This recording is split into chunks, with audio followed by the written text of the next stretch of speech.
right, I'm here. Uh-oh. Turn your YouTube off, All right. Rich. Or wait. No, never mind, never mind. Don't touch my. I'm here. Uh-oh. Turn your YouTube off. All right. Or wait. No, never mind. Don't touch my. I'm here. Uh-oh. Turn your YouTube off. All right. Wait. No, never mind. Oh, yeah, your YouTube side is on. You got to turn the volume down on the YouTube side. We echoing. Oh, yeah, your YouTube side is on. You got to turn the volume down on the YouTube side. We echoing.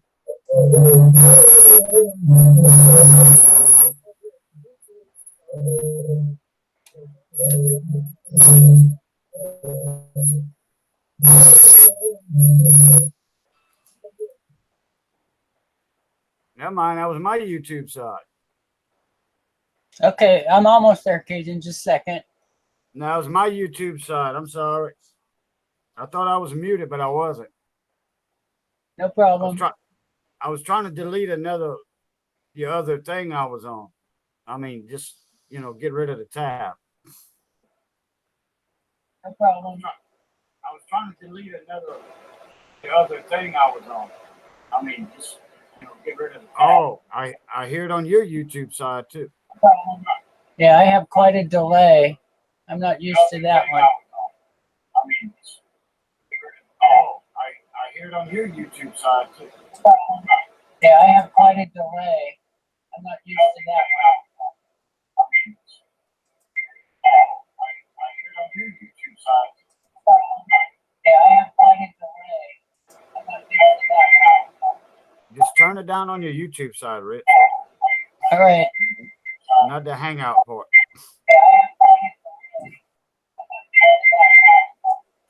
Turn it down on your YouTube side, Rich. All right. Not the Hangout part.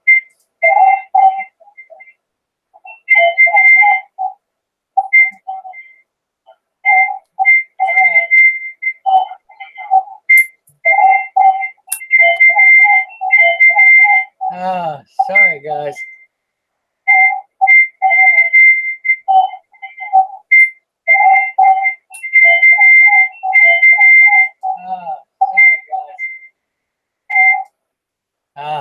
There it is. I had a hidden window. Oh. Whew. I'm glad it's over with. Oh, that was vicious. Okay, just a second. Let me invite a couple more people. Gotcha. Yeah, we were all waiting in the first Hangout. Yeah, I ended up with so many windows up because I kept having an error, and I didn't get the windows closed down. Oh, okay. Hey, Sheldon, aloha. Mon ami. All right. David's not here, man. Yeah, Sheldon, boy, I was like that there. Cool, man. I was like holding him a foot away, and I can hear it. It was repeating so hard. Yeah. And the first time I had my YouTube side on, I didn't realize it. And I got a woofer and all that. I got a nice speaker system on my computer, and that bass was booming from my end. Yeah, I have a 7.1 surround sound.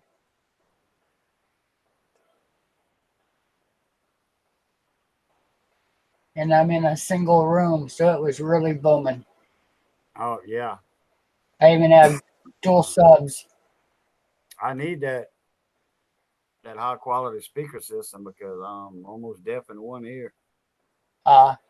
Yeah, high fidelity really helps. Just a minute, David. I'll get you on here.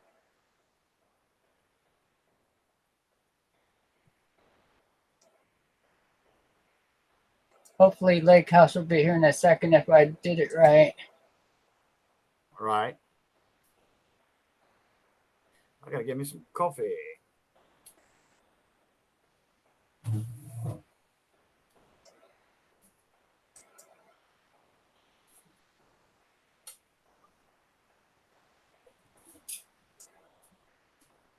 Okay, just a minute, guys. I don't know if you're making comments or not. I'm not quite there yet. We'll be in just a second.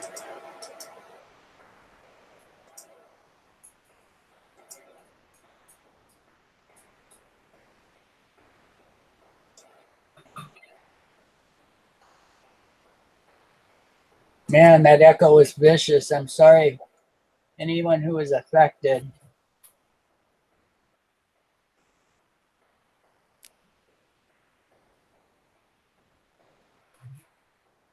Yeah, okay. Almost there.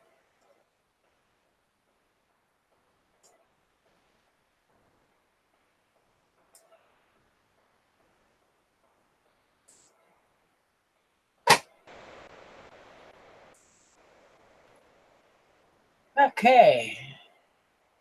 Hey, Sheldon. Oh, I'm sorry, earphone. Yeah, those using the earphones. So sorry. Just to make you feel better, I had my 7.1 surround sound up very loud.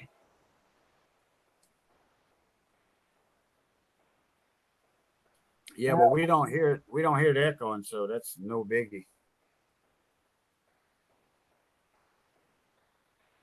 So it's just the people who are on the sharing. No, you hear your own 7.1 surround. We can't hear it. Oh no, but I meant the echo. Oh no, no echo. No, there's no echo. All right. Well, I did my first Hangouts. Nice. Yeah, congratulations. Only took me 7 tries. You guys, 7. yeah, you only saw the first 2. I just kept repeating them until I finally figured it out. Thank goodness Oh, okay. Lake House gave me such good instructions. I just needed to actually follow them. When I seen Lake House in the chat, that's when Lake House, tell him what to do. Lake House does this all the time. That's great. And he's a very fast typer. I mean, and I figured he could send you an email, with, like he said, detailed instructions. Yep, and he did. I just didn't follow him very well. Well, if I tell you to go to find treasure, and my second instruction is saying take a left at the big oak tree, uh, the second intersection with the biggest oak tree you can see, take a left. If you turn right, you ain't gonna find the treasure. That's very true, no matter how big it is. Right.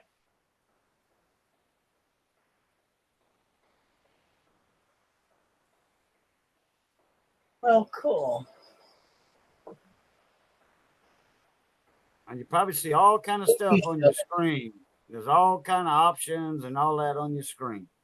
Yep. So I don't know how to set it up to where I see my chats or the comments. So Okay. There's do an option for, well, you don't have to worry. Well, yeah, you might want to be well. reading chat, but when Lake House gets in here, he'll tell you exactly what to do. Okay. Yeah, If you play with a button, boof, we're gonna be in cyberspace, all of us. yeah. That's why I'm not gonna mess with it. I just made a second window and I'm sharing my screen so I can see the chat now or the comments. Right. Hey, Ken Peavy's been doing this a long time, and he's still got to like, okay, what's this button, and yeah, and he finally gets to see chat. Well, he does OBS, which I hope I'm able to do soon. Yeah. And that one is really difficult. Well, OBS is like just having extra onboard cameras and stuff like that. Even just in Google Hangouts, uh, everything is going to be like, well, because he's in Google Hangouts too sometimes because he's got Paula in there, Yeah. co-host, whatever. I've tried a few times to use OBS. The amount of options on the Google one is like there's 10 options, and with OBS, there's 1,000. I mean, it's crazy how many options you have. You can set Right. up cameras at certain frequencies. You can do some really crazy stuff, Yeah. which is normally what I like to do, but not on my first try. And there you go.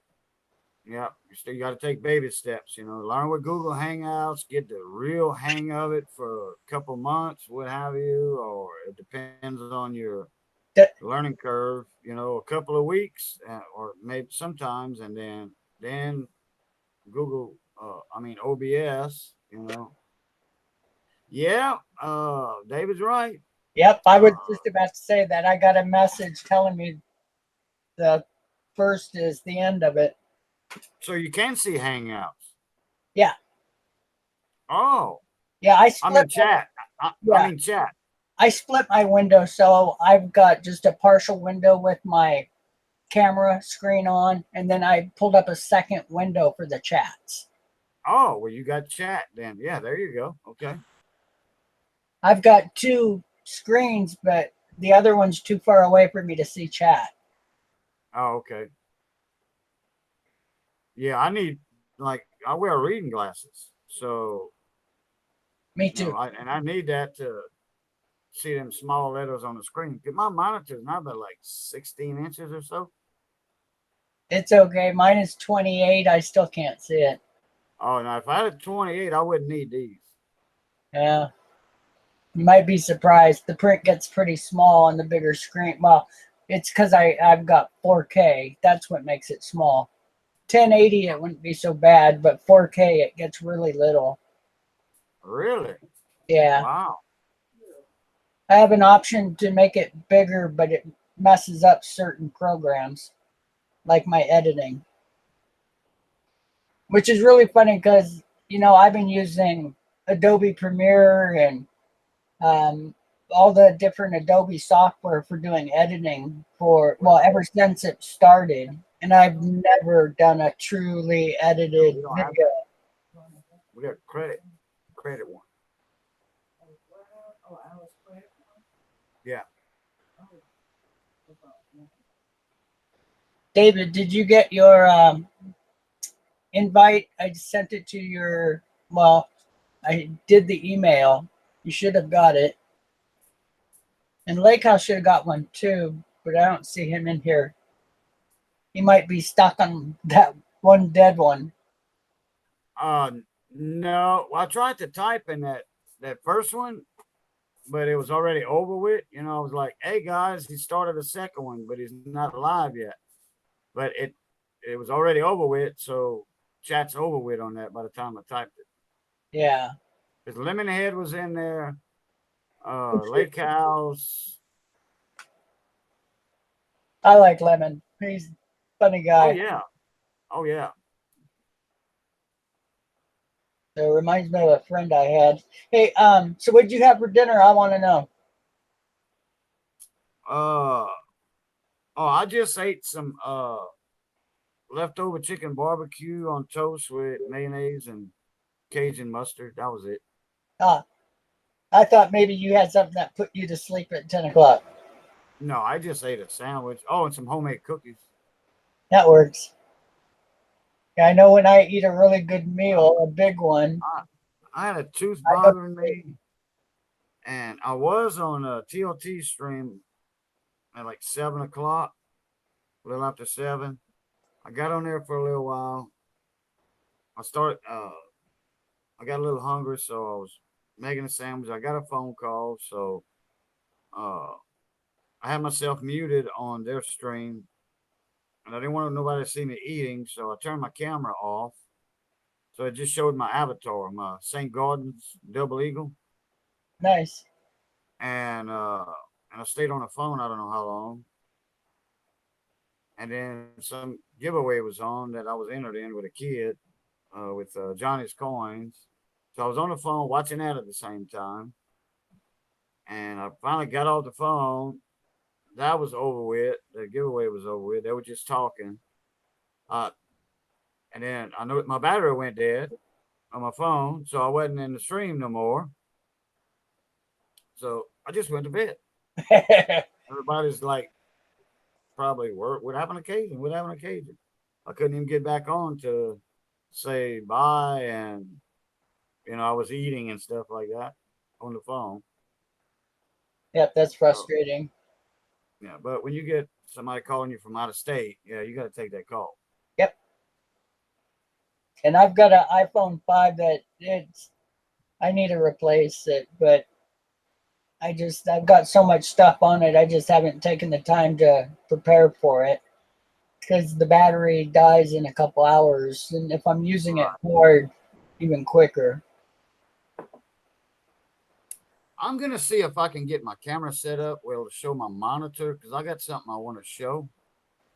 Okay, the screen Uh, share, is that what you're? Oh, you're going to actually use your camera to. yeah, I'm gonna use my camera to show my monitor. Okay, let me get your settings set up on my monitor. Okay, I'm gonna put you in a higher quality tax bracket here. Okay, that screen is real clear. Let me try. Okay, it only gives me the option of 720. I Yeah, think four. I I think 480 was better. yeah. Normally I do this in 1080, but I thought maybe that was keeping me from getting it to work, so I turned it down. No, 1080 works. Okay, yeah. Well, I'm a little fuzzy because my camera's not that high quality, if you know what I mean. Hey, Cajun, you're not fuzzy at all to me. Oh, I'm not? No. I clean my lens a little bit. Yeah, Okay, let me. you're nice and clear. Wow, that's unusual. Okay, David, I'll send another one.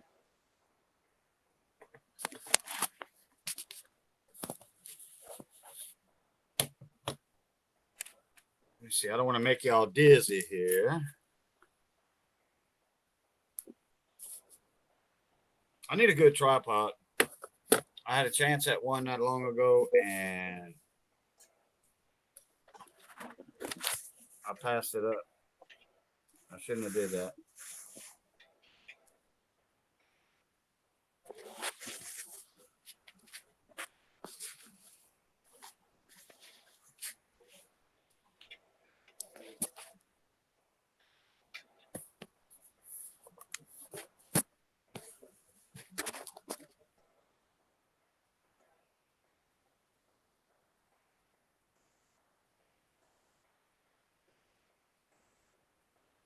All right, can y'all hear me still?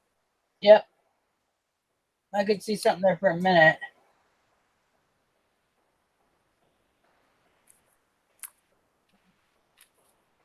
Okay, I need to. That's why I wish I had my tripod. Yeah, it really does make a difference.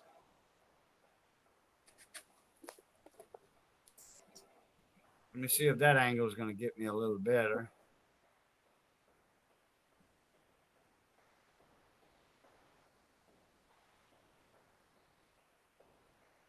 Y'all might be able to see the coins pretty good.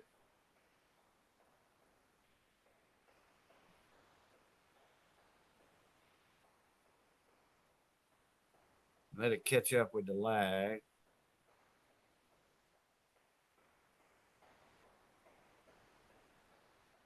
Oh, you know what? I can raise it up. I can raise it up another 2 inches at least.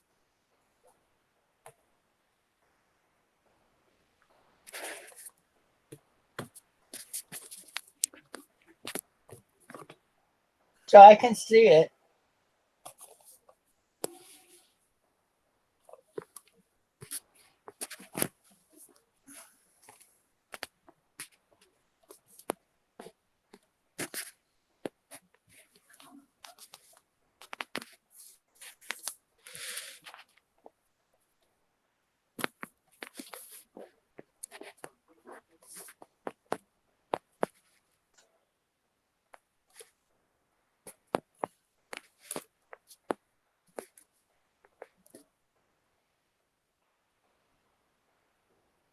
Hey, Lemon. Oh, Lemon's in here? All right. What's up, Lemonhead? How you doing, mon ami?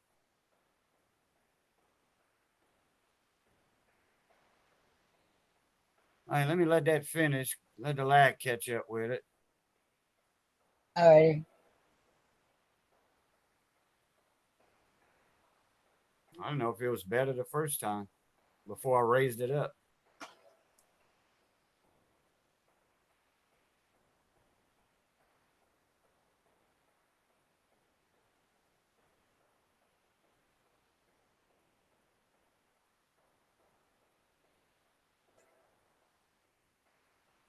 Let me check to see if I'm live. Oh, that's why. Okay. Nah, that'll be catching up.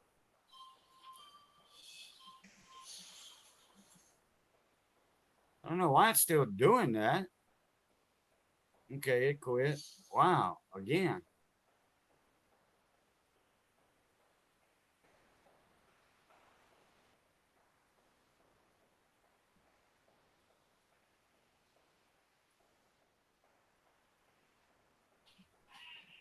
Why am I in infinity like that, or is that on your end?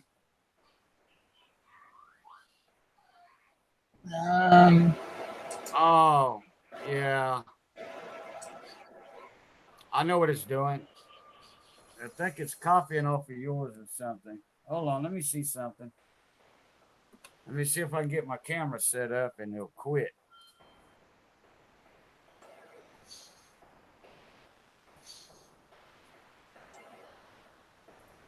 I knew that wasn't me doing that.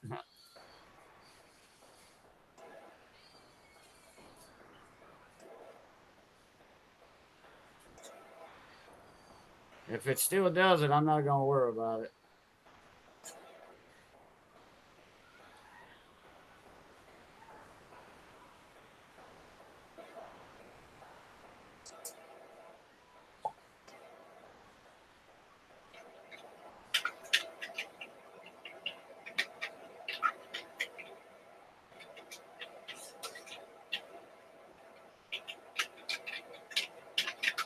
Okay.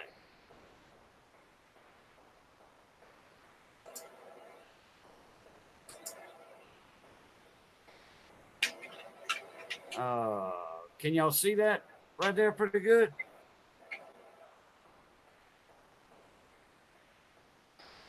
just a second. It's just a jewelry bag on a scope. Okay, there's a Yeah, penny. I see it. Okay, there's a penny. How can y'all see that?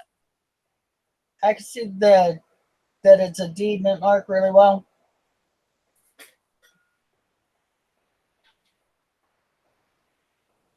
1987. There you go. I needed to present you. I forgot about that. Oh, yeah, okay.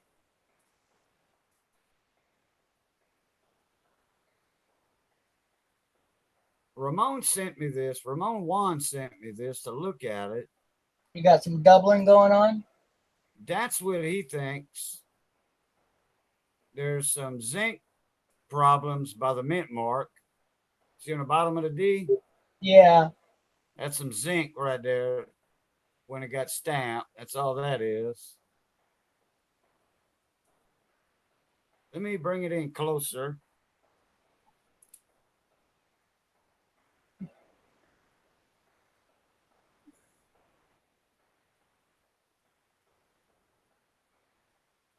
Doing pretty good, Lemon. How are you doing tonight? Okay, I'm not watching chat. So hello everybody. Lemonhead, like I said earlier, mon ami, how you doing? Okay, I'm looking at the L there. There's a little, I don't know what on the bottom. Top of the E. I don't see anything going on with that at all.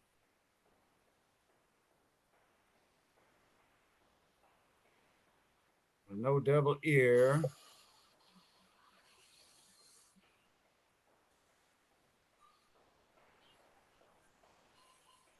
No double ear that I can see. This pen is pretty beat up. Yeah, and I see the lines that he's probably thinking is doubling, but I'm not seeing any extra width to anything. Right. Yeah, that L, you see that? Yeah, I do see That's that a little bit. that's zinc or something or Okay. mechanical doubling. Okay, now I'm gonna flip it over. Sometimes the deteriorated dyes will do that too. Oh yeah, deteriorated die will okay. Looking at that first column right there, something on the inside of it.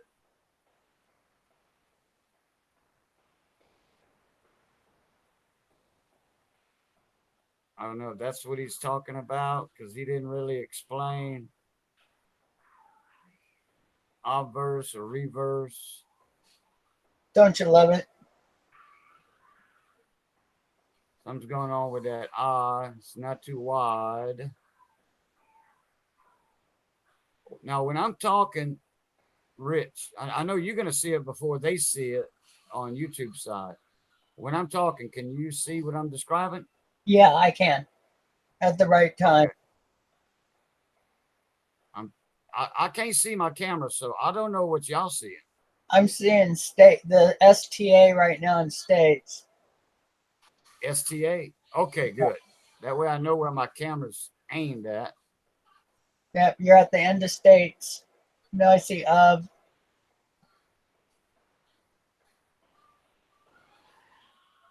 Okay, I'm not seeing no love on this penny at all. No, me neither. I do see some type of line going on, but there's no extra width to anything. Um, I don't see what I would consider to be any type of doubling. Right. Sometimes when the dyes get that bad, they can do some pretty strange stuff. Yeah. Okay, there's something about that left column that I don't see on normal pennies. The Okay. inside of the left column. Yeah, I see that little low relief. Yeah, right here. Yep. Yeah, that could be deterioration also. Yeah, it could be. There's a lot of I strange thought stuff that goes on in those columns. right, yeah. I try to knock out all possibilities first, you know, of what people actually think it is. I try to knock out that, you know, try to, hey, is it shelf doubling, machine doubling? There's so Yeah. many types of machine doubling. Uh, that N and that I, you see that N right here? Yeah. Okay, but there's no split serifs on none of that. There's nothing on that, so no. And I've seen some good machine double dies already. Machine doubling, I mean. Yeah, I got some beautiful ones. That looked real good. Yeah. Okay. Let Yeah, me Lemon says it's worn dye, peripheral doubling. Do you hear me, Cajun? was that? Lemonhead says it's a from a worn dye. It's called peripheral doubling. Oh, yeah. Another type of machine doubling. Yeah, well, it's from a worn dye, so it's not the good Right. doubling. Okay. Here's another one that he sent me. Okay. And this is not a very good example. There is something going on with it. Okay, David, give me a minute and I'll try it one more time.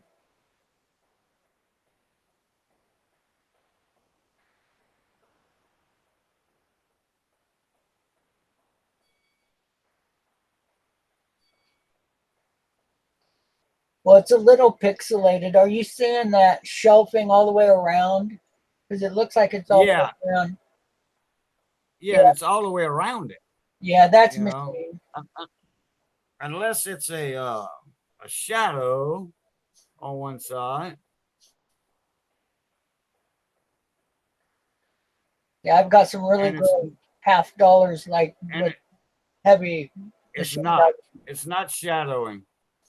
It's all that them boogers on it on both sides.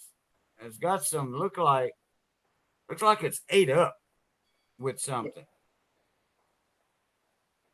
corroded, all that. Yeah.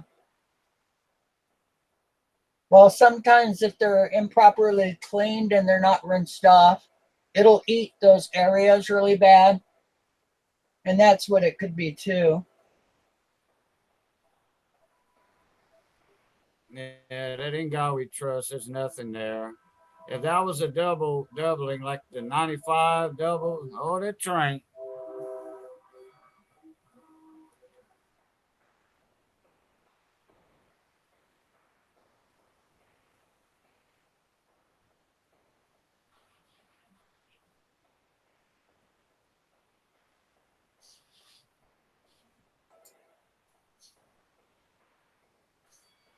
Yeah.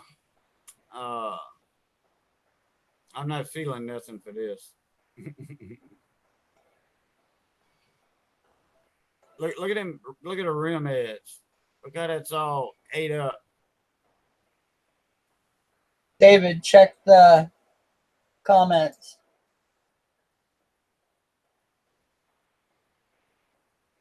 Yeah, I think that one got cleaned and not rinsed because there's a lot of stuff going on around the edges of everything.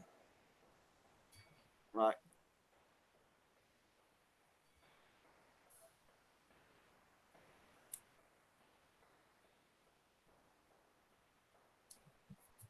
Okay. Our next candidate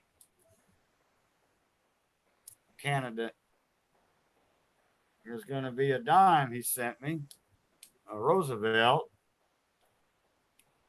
and I'm pretty sure it's a stove job or a torch job.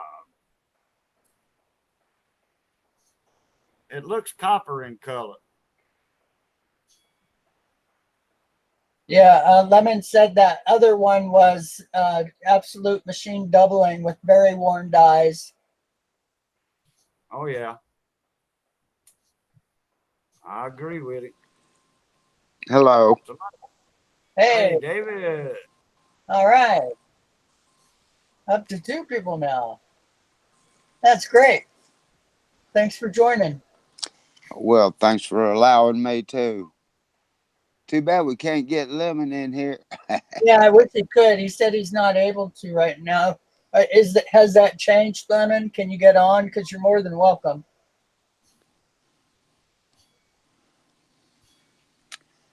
I think he had said that he's on a phone or something that just can't do it. I find that hard to believe. I'm on an iPhone and I downloaded the Hangouts app onto my iPhone, Uh huh. and that's how I'm able to do these things. So that's all you really got to do is download the Hangouts app. But there's going to be something new in 2 days. Everybody's got to figure out what they're going to. Uh, Yep. there's several things. The StreamYard is really high fidelity, high definition, I should say. But they charge money for that. It's not Well, free. yeah. Up to six people on the panel is free. Anything over that is 14 a month, I think. Oh, really? I'd do Yeah. that. That's not that big a deal. And it's called StreamYard. Yeah. Yeah, StreamYard. Huh. I have to jot Yeah, that down. In fact, Blues Coins, Paula Bloom, see, all of them already checked it out. They know it. They've been doing this for over a month, trying different stuff out for the Q&A on Thursdays. So they yeah, trying different stuff. They're researching different stuff on their private, between themselves, because they don't want to go live with it. And then somebody else will say, hey, I want to jump in. They say, well, sorry, you can't. This is a test.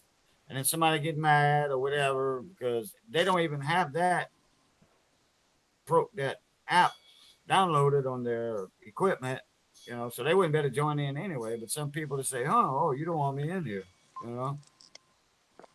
But this, hey, Rich, this dime here is copper colored, Uh-huh. heavily toned, bad. But you see under the T and the S, that little round white spot. Yeah. Oh, yeah, a little dot. That's where that's where the original color of the dime is, right there. There's a little nick there, and this looks like it got heated with a torch or something. You That's want to why it has do that. lemon? Just a second. Huh? Lemon's gonna come on, I think. There you go. It's in the chat. So this is And missing a layer. no, it's not missing a layer. I think it's a stove job, a heat job with a Oh, torch, I see. propane torch or something. I've Because seen there's the fire. original right here. Hmm. That's the original nickel clad color, and then up here, right there. So that just got worn away or nicked off or something. But it's not a copper planchet. I can guarantee you that. Could be from a fire. Yeah, that's possible too. What year is it? 88 Philly, I think. Yeah. So see, some Yeah, metal detector might have found it from an old fire or something, or a cleanup from a fire. right. Then he said something was going on with the edges. Uh-oh. I think I hit a button on my scope. Is it nice Yeah. and flat? What's that? Is the coin nice and flat? Yeah.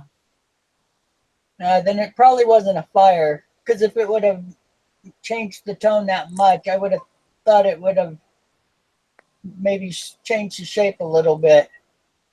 Yeah. Now there's people that do that with a stove. Yeah. But he did say something was going on with the reeds on it. So I'm zooming all the way out so I can see what he said. It looked like a bunch of Z's or something.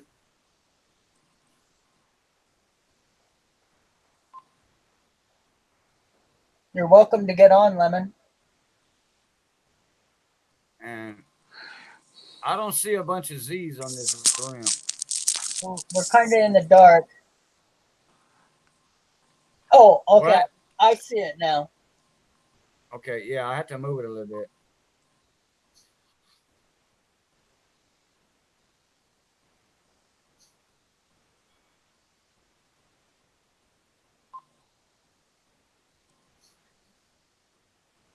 Yeah, there's nothing going on with that.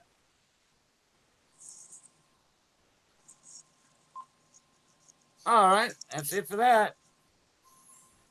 Yeah, I had a real neat fake for a older large cent, and they put a really funny edge on it. I kept it for quite a while because it was such a cool edge. It had little dots and little lines that made a really neat design. I think they were trying to make like you were just showing, but of course we don't have that on our large cent. Made it kind of obvious it was a fake. Yeah. He said there were like some a Z pattern. Huh? Uh, you know, uh like instead of the reeds being all straight across like this, Right? he said there was some kind of Zorro, like that. Huh? And I didn't see that. Yeah, I didn't see it either. Okay, I do have something right here.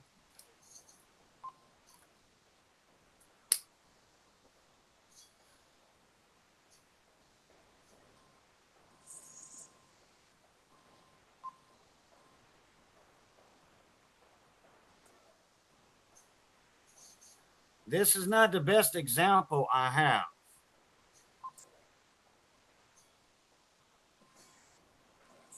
But I want you to look at that, Rich. This is a 70S out of a BU roll, and I mean all beautiful, no carbons or nothing on this, on these.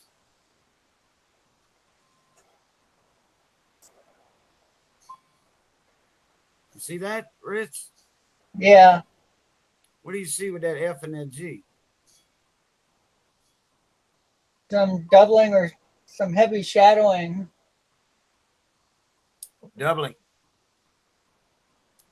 Everybody seems to think it's doubling. Look at Huh. the G. It's covering the F. Yeah, it's definitely got some width Par- to it. partially covering the F. Even But if the G wasn't double, it would still be covering. it's neat when you can see a lot of separation on a doubling. That's what that looks like.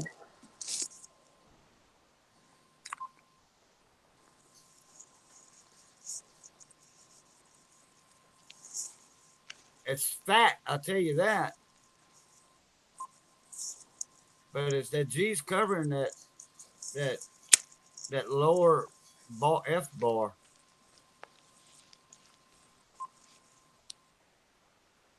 But there's no doubling or nothing on the obverse. And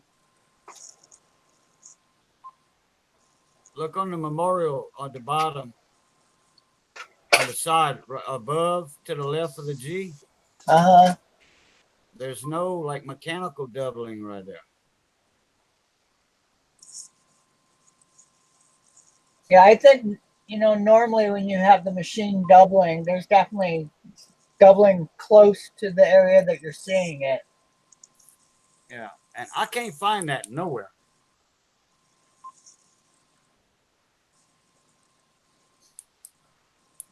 Oh, I must have left my flashlight on. It's dead.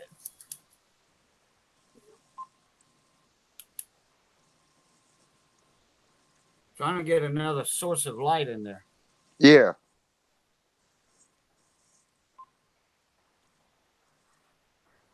I absolutely have to do that when I'm looking at coins because, you know, I can use my phone or I can use the LED lights on a microscope, and almost always I have to have a second light source. And flashlight's pretty darn handy. You can move it I'm using around. Especially LED the lights. LEDs. Yep, I'm using the LED lights right here they're from great a for this. another source. You see, there's my Yeah, camera lights. There's no camera lights, and there's my LED.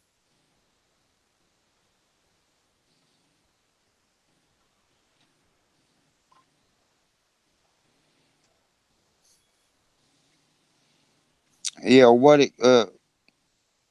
The LED lights are okay, I guess. If you get them adjusted for, but a lot of times with bright coins, you'll wash out the image. It's too bright. There's too much reflection. You Yeah, know, and if you I come do. from the side with like a flashlight, a small flashlight, yeah, that sometimes help you determine, like what you're looking at, like if it's machine doubling or whatever. Yeah, I'm a photographer and I've done a lot of coin photography. And if you don't have a light down low pointing towards the coin at the side, you don't see all the depth. And you've got to have the lights and shadows is what makes the coin's image really good. Yeah, Shadows are a must. And when you have the light pointed straight on top, you lose all that. So going from the side a little bit is really important.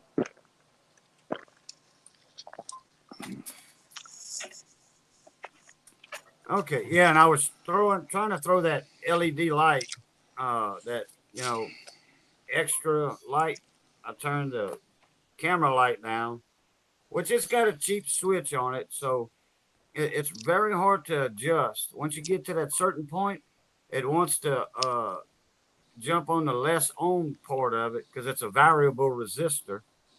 A switch is just a variable resistor, dimmer switch. So it's got that point where it goes from just example 85 ohms and it's going to jump to like 10 ohms, less resistance to give it more light. So you got a big variable right there in that dimmer in that adjustment. Yeah, that's what I have on this new webcam. It's really handy.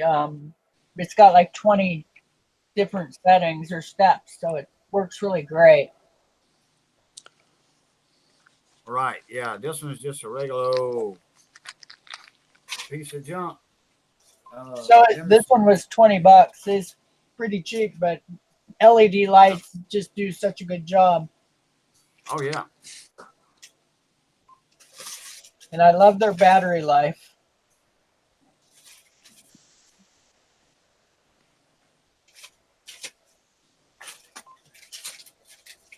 I just had a neighbor complaining about that. His kids, he's an old time. He's a used to be someone who would take you down the rivers in Colorado as a young man, and he's got all the gear for doing that stuff. And they're all the Coleman lanterns and stuff, the gas ones.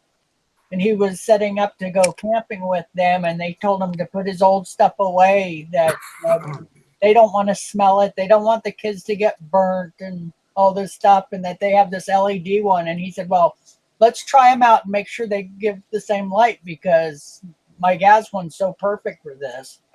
And not only did it outdo it, of course, it has like 1,000 hours on a single battery. Hey, when I go camping, I want the old technology. I want an old Coleman lantern If that I works with gas. if I can't smell that gas, it's just not going to be the same. There you go. That's right. That's what my memories are made from.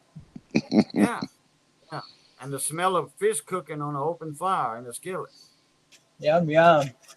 Yeah, we always did beef sticks that would marinate for about 4 or 5 days.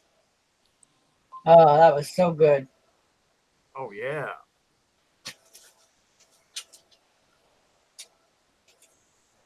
I wonder where's the lake house and confusion coins and Yeah, Uncle Al. there must be another chat going on. I know there was a chat earlier with Phil, and they all went somewhere, but I didn't see anybody that was live that I'm subscribed to, so I don't know who it was. I didn't know anyone else was on. When I woke up, got to check my email and I went to my giveaway video to check on that. And I checked in my notifications and I saw I forget who was on. Anyway, I was watching that, then I seen Rich Cali is live. I'm like, oh, I went straight over there. Well, thank you, Cajun.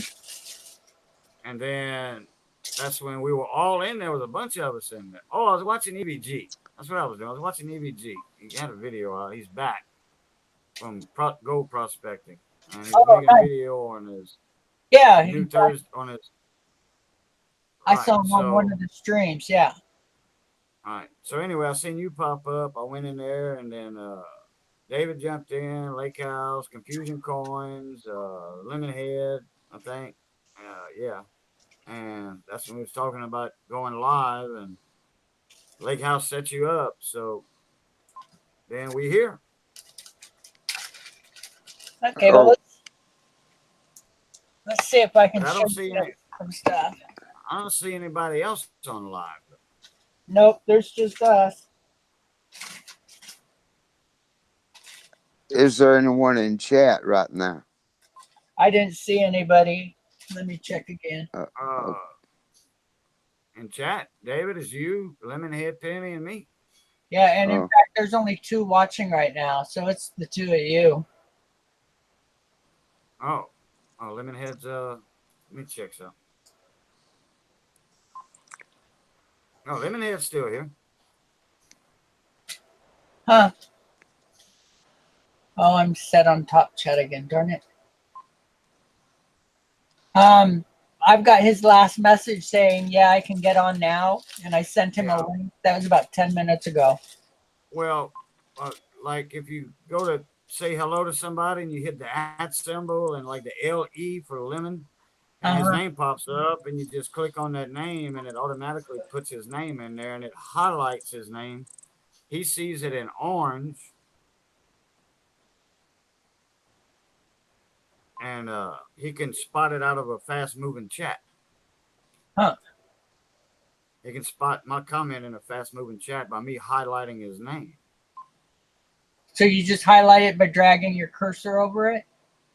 No, just like that right there. Well, it'll take you a few seconds to see it, probably. Yeah, I know the effect you're talking about. Yeah. No, what I do, I click in the chat on my say something line.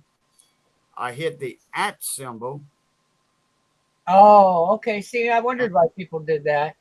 yeah, and then the first 2 or 3 letters, and it's gonna and their name will pop up in a little box. And you go to that box, you move your cursor over that box, and you click on it, and it's gonna drop it in the chat line. Then you Yeah, my start phone typing. works. My phone works different from that, Boo. Yeah, phones are a little different. These are Yeah, for laptops and desktops. I like to say if I wanted to put in Lemonhead Penny, um, I just type in at the first of the chat line, okay, LEM, then it'll go ahead and put Lemonhead, and then I'll have a selection for Penny, and I'll hit that. See, I've got 3 buttons above my chat line, okay, Right? and now and since it's the beginning of a chat statement and it's Lemonhead Penny, it's the entire channel name, it'll show up in orange. But Yeah. if you say hi Lemonhead, oh well, then you've got to include the at symbol, and this is just my phone. I'll have to type in the whole word Lemonhead And then after space the at, penny. and then Yeah. space, and then it might have Penny because it knows, Penny comes after Lemonhead. Yeah. Uh, but uh, but I'll have to type in the whole thing. It's Yeah. like Lake House Beach. A lot of times, they may just say Lake House Beach High instead of High at Lake House Beach Yeah. because it's easier the way my phone works. Right. Uh, But you see, but like I don't have to use the at symbol to highlight somebody. I can just spell out their whole name, well, that and might work. it does work, and it highlights it. I See, did and it many times. I always do just the first part of their name, which is why I'm not highlighting them correctly. Hmm. Right. But I've if you gotten only into the hit at the habit. at, if you get at Rich, if you hit the at symbol in the first 2 letters, like try it with me, Rich. Yeah, I'll do Try. it right now. Oh, okay. And it'll highlight. It'll bring up a box. Click on that. Then I better see it in orange in a fast moving chat. Oh, yeah, and it brings your whole name up for me. Right. You click on that name. It'll drop it in the chat line. There it is. Interesting. Yep. I see it in bright orange. Yeah, I normally, when I'm doing these live streams and I'm just chatting with people, I'm just in the background doing my coins, listening to the conversation and having a good time just listening. So, yeah, I don't know all the little tricks and stuff. I need to probably watch a video on this so I can learn it a little better. Well, you have it already. You know how to do it. Yeah, now I do. And what Yeah. else am I missing? Uh, that's about it for chat. You know, unless you want to throw some emojis in there, that little smiley face on the bottom left. Yeah, Click on that. It'll give you I don't emojis do to put up. emojis. I'm not into that. I'm not into emoji knees. Yeah, my little grandkids do it so much. I just Yeah. Yeah, they got kids doing it there for me, so I don't do it. Now, unless I'm moderating and I tell everybody, like, everybody button up, hit the like button. Then I'll put the thumbs up emoji. Yep, and But I've seen you do that, and yeah, everybody appreciates that. yeah. I You be know, like, everybody button up. And then I put the thumbs up, about 4 or 5 of them. I click that. But that's a moderator's job, also. yeah, I know some people that use a lot of thumbs up. yeah, Right? there's quite a few. Some people, yeah, that's me. That's right, David. That's you. So, what do you guys think of my wood grain quarter? A wood grain quarter. Well, not really, but it has a tone that's similar.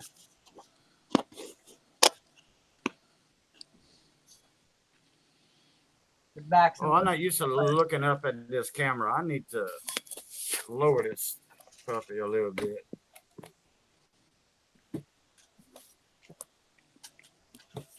It was fine, like you had it.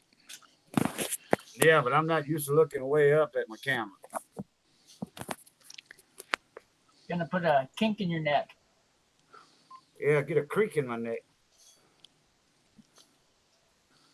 That one's a light one.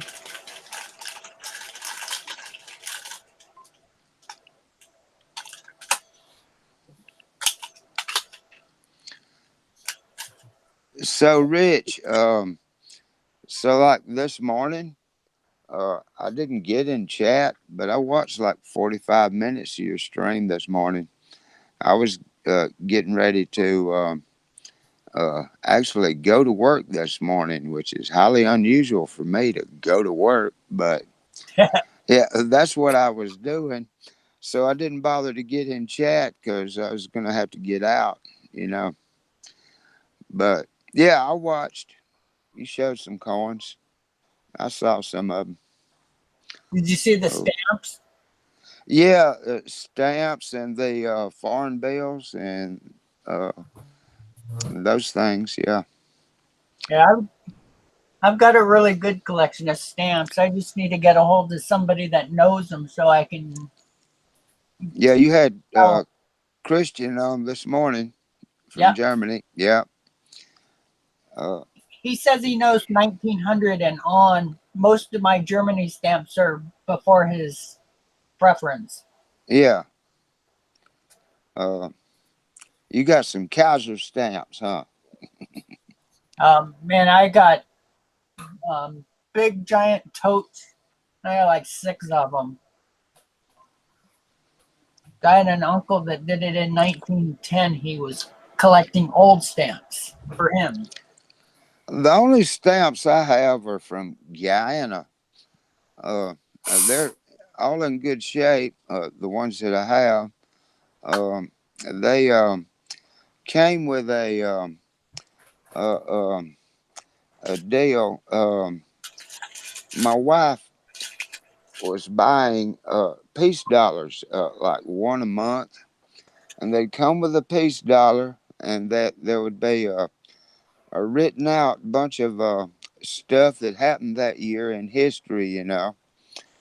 And then on the back they had a Guyana stamp, you know. And so I have all those, but I don't really collect stamps. But what I plan to do with those is complete the set someday of my peace dollars because I still lack all the expensive ones. But the ones that I do have, the common dates, are in pretty darn good condition, you know. Uh, AU. And I was, the plan was to complete the set and put them all in a Dansco uh, album because the cards that they came in have a plastic cover on them. And Yeah, you don't want to keep them in that very long. and they've been in it for years. And one of them, darn it, uh, was on the bottom of the stack in the bottom of the drawer, you know. and it was opened up and got a little oxygen to it, and so it's begun to tone. You know what I'm saying? I really wanted to get them out of that plastic, and I also want to complete the set, but I don't have the money to just like go and buy them all. So it'd probably be like one or two a month kind of thing. Especially on the expensive ones. 21 high relief, low Yeah. relief. And, was it 35 pretty high too? I don't know. I still don't know all there is to know about peace dollars, but this is something that I did want to get done, before I die, to leave to my children. You know what I'm saying? Leave behind. And a Dansco seems to be the way to go. I Yeah, wouldn't absolutely. I wouldn't buy a Damsco, for just anything, But if I were to have a set of peace dollars, you know what I'm saying? I've got a good start. I have some, and um the yeah, they don't need to stay in that plastic. Like we discussed. No, That's the way they came. it'll end up damaging them. Well, you got Yeah, some nice lamination going on that war nickel. Yeah. I have one. It's a 45p, and you know Paulie Nichols, don't you, Rich? Yeah. I do. Okay, he's got. I've got a twin to one of his 45p. It's got a lamination error in it, going like from the O in Monticello, and then going up toward the mint mark, kind of like a lightning strike. And I was telling him about that, and he says, "Hold on, Cajun. Let me try to find something." And he looked. It didn't take him very long to find it. 15 seconds, and he said, "It looks like this." I'm like, "Yep, that's about a twin to mine." That's great. I was, and he said, "Yep, hold on to it." He says they are they're worth more than what the book says because of that lamination error. What I like finding is when you think it's damage and then you find somebody else that has that same exact mark and you realize it's from the dye. Right. Well, I think I've been doing it long enough to know the difference. Well, some of it, well, see, I'm not that up on errors. I've always put the Yeah. coins that are odd aside, but I never really dove into it because I've always been busy with Right. new coins. But Yeah. now Me I'm too. trying to do Right. the errors now. Right. So Because there wasn't a lot of errors, known errors, in 1969 when I started.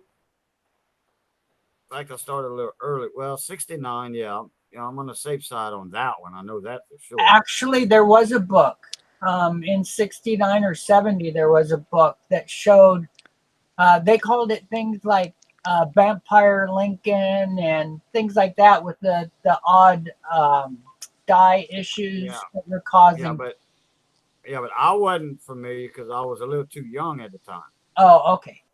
And I was Yeah, like 5 years old when I started, 6 years old. yeah. So, but uh, in 1970, at the beginning of 70, us coin collectors, we were looking for the 22 plain uh, in pennies now. Okay. We're looking for the 22 plain, Yep. the The stuff that 09S showed in our Indian, folders. 09S Indian. And I didn't even deal with folders. I had the cardboard flips and stuff. Oh, Yeah. And I had these little plastic cases with the foam in them, little flip top case. yep, I remember those. My mom and my nana, they were nurses. So they worked at the hospital. My mom was in charge of ICU. So she got a buttload of them cases all the time and would bring me and my cousin because my cousin was an avid coin collector also. And it was in little cases that you can fit a bunch of pennies, nickels, dimes, quarters in. They weren't very big, like 3 inches by 2.5 inches or 4 inches by 3 inches. Medical supplies or something would come in it and they had that piece of foam in it. And then if she got an empty case that had a piece of cardboard in it, then uh, I forget who gave us a bunch of foam sheets and we would cut them out ourselves just to lay the coin on. And then when you flip the cover down, it would hold it in place. But anyway, that's what we was looking for. The 1909 S Indian, the '09 SVDB pennies, which my uncle had one, almost in BU condition, in Nice. his big, he had a big Lincoln cent picture frame with the holes in it Uh-huh. on his wall above the sofa, and had everything was up to date. Every hole was filled up to date, with all AU to BU pennies in it. That's My great. uncle was a coin collector, so that's what got my cousin into it, his son. So anyway, uh, then we were looking for the 55 double dot, naturally, Yep. and the 69 double dot. We were looking for that, and the word wasn't spread yet on the 70, on the 1970 Lincolns yet, because we weren't in 70 yet, or just at the beginning of it. And I think it took a while for some of those to show up. So it was several years before people were really looking. Right. And the 72, we wasn't looking for that because that wasn't even out yet. So I was heavy into it as a kid, teenager, and then I quit for a little while, was working. I quit, collecting hard, but was still checking my pocket change, all that, buying a few here and there. I was working offshore because I wasn't inland most of the time. I stayed steady offshore on a crew boats. I was a crew boat captain. Oh, nice.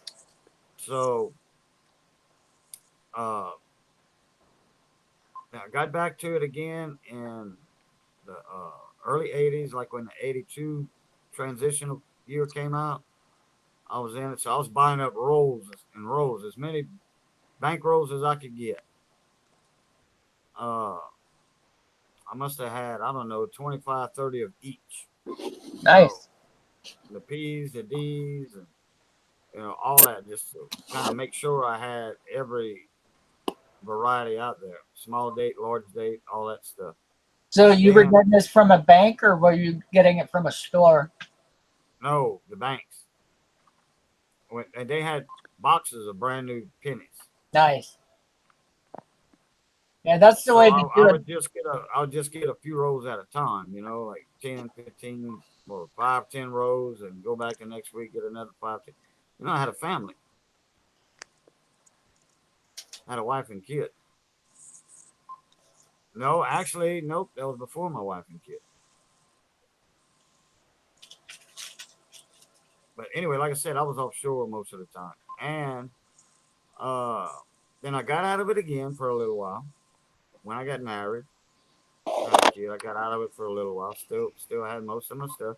And I was, oh, wait a minute. Before I got married, that's when I sold all my silver half dollars because I was into searching for silver half dollars. Those And 71. I had a briefcase stuffed, loaded with Benjis, Walkers, Yep, me too. all circulated condition, a few nice AU coins, nothing real BU, and I needed a new truck. Something very dependable, reliable. So I cashed in my silver when it went up, Yeah, because when that it was was a hot, big when it was deal. high. If you had a couple $100, you made, 12 grand. And I bought a new truck. Nice. Well, wasn't brand new. It had 10,000 miles on it. That's pretty new. There's some lamination going on at 58.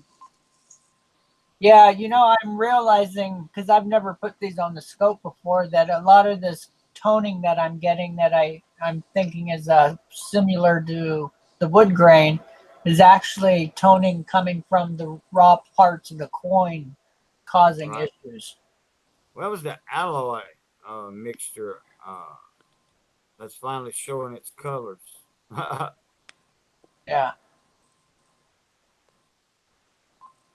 fun stuff. I really like the wood grain pennies. They are so neat, so fun to collect. Oh yeah, Coin Dragon. Man, he loves those woodies. He does. If you show a wood grain penny and Coin Dragon's in the chat, he's gonna go ooh la la. Yeah.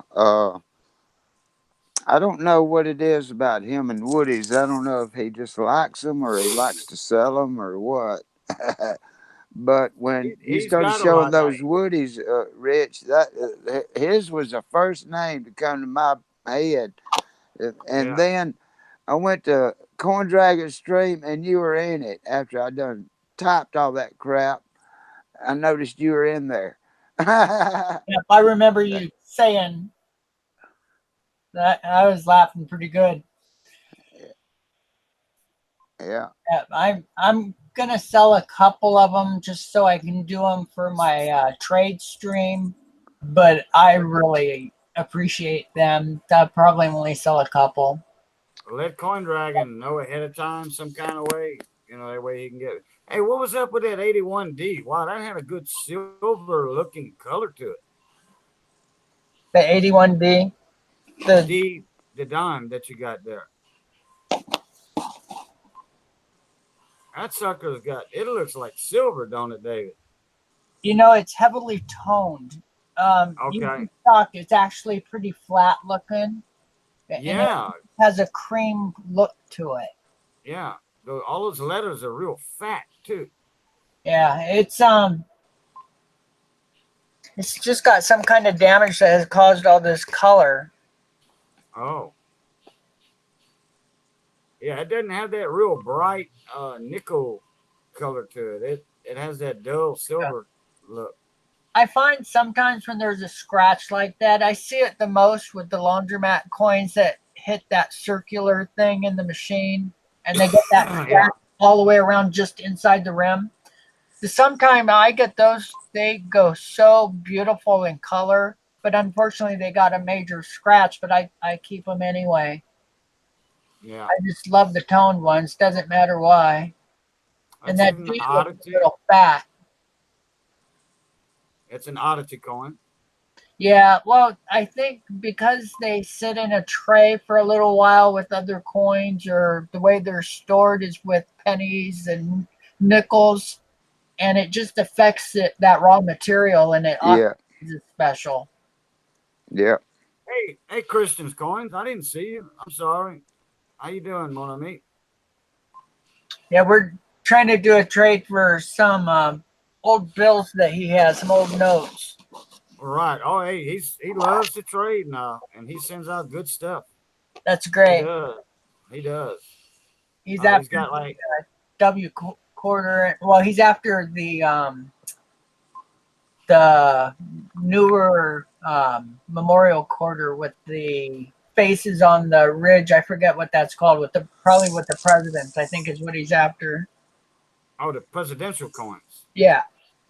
Well, it's quarter that he's after. It's the that memorial with the presidents carved in the rock wall or the mountain.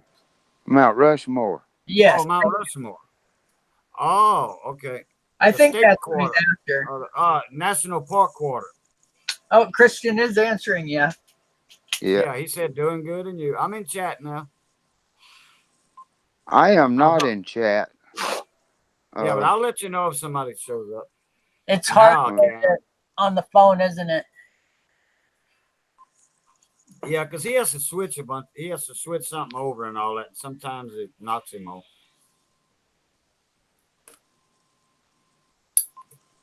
So, what else do you collect, David? well, pennies. I got involved in that, and believe it or not, I haven't. Now, when I was really, really young, uh, the adults gave me coins, and yeah, I like collected some when I was young, but for the majority of my life, I hadn't collected at all. I just recently got back into it, like so. I've been in it like 5 years or so, and um, so pennies pretty easy to obtain and afford, and there's stuff in there, you're hardly ever disappointed, Right. there's something in every roll. It may Yeah, not be much, but there's something, and pennies have been, the Lincoln cent series have been searched ever since it came out. I mean, so if somebody's got a roll of unsearched coins for sale, they're a liar. Because they've been searched by somebody already. But actually, that's not true, Hey, David. I've got hey, tons that aren't searched. So, yeah, well, not searched, then you got them when they were fresh, and that's the only way. well, the And people if they're in rows, they didn't start putting them in paper rolls till what, the 30s or uh, 40s? actually, 40s, I think, was it was in the teens. and the And teens. and Yeah, paper well, rolls? Yep, yep. some, I've some. got several that are from Steel Strong Company, and the patent date on it is 1909, but they really didn't start using them for a couple years. Uh, Okay, but see, not all the banks were set up to do that, so only certain people were doing it. right. Yeah, but So yeah, it did. it became popular in the late 20s, and from then on. Okay. But anyway, Look pennies at are that, easy. David. Look at that, David. Still Hey, strong. Rich, present me. Oh, yep, I got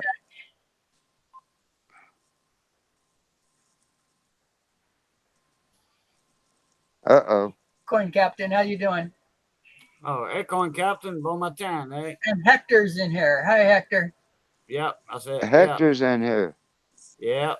Yeah, I was trying to say hi and uh I couldn't. I didn't want to interrupt y'all, so I typed it in chat. Hey, Hector. Isn't that a great pamphlet? Oh yeah, I love it. All the details.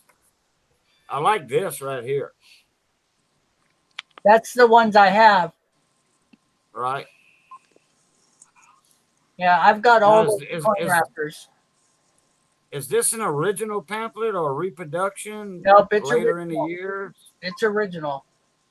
Okay. Oh wow, that thing's Prob- nice and crisp.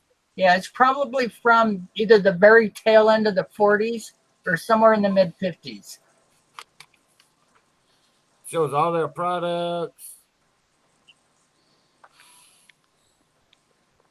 Oh And see, yeah, I love it. I have And this. I've got the old. Then I have the old rollers.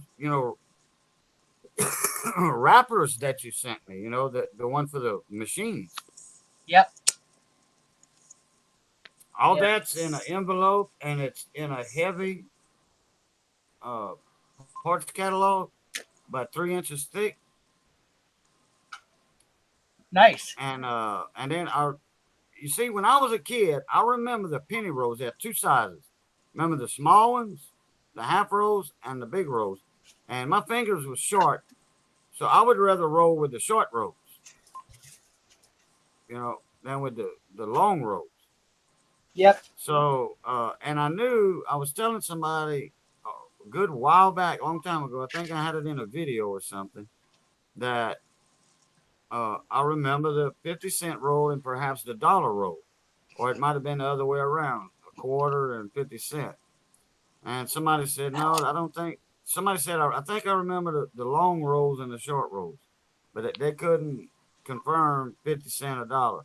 But dollar would be out of the question. That thing would be 8 inches long, you know. Yeah. So it was the 25 cent rolls and the 50 cent rolls on the pence. And they actually And have 10-cent ones too. Right. Yeah, like for For like you pennies. said at certain events or something. Normally carnivals and for the bus, or not the bus, but Right. oh, carnivals and something else. I forget now. And all of those are original rappers. Yeah. Wow. So that's the banded dime. These are the ones I find my best coins in are in these. They just are such a good quality paper. And there's no they didn't bleach them and all that stuff. They used real care to make them so they wouldn't damage or start making the coins tone, which was a big Right. issue back then. What See, I year are bought those that done? quarters too. What years are those dimes and quarters? 50s. Oh, that's all what Yeah. circulated or uncirculated? Oh, Well, wow. yeah, the ones I had were uncirculated. So that's all silver in there. Well, no, these are empty. These are actually the ones I've collected. But the ones I Oh, found in the collection were all oh, solid rolls. oh, those are empty. Okay. Yeah, these are shotgun rolls, or some people call them gun shell. Yeah, shotgun rolls. Correct. Yeah. See, I collect all this the banking stuff. One day I'll show you guys my bankroll holders. They're from Steel Strong. They were meant for the banks. They hold This this $50 is what I pennies and this is what I call a shotgun roll. You see that piece of cardboard in there? yeah, Okay, you can't see the pennies, but you can see that cardboard. The cardboard goes in first, yeah. then the pennies go in. Now this is a Fed Bank roll from Chase Manhattan Bank. These are 1959, Philadelphia, The reason Federal. why that paper is in there is because the machine damaged the end coin. Yeah, One side rolled okay, but the right. part that they pushed against would scratch it. So they put these Yeah, little cardboard pieces in.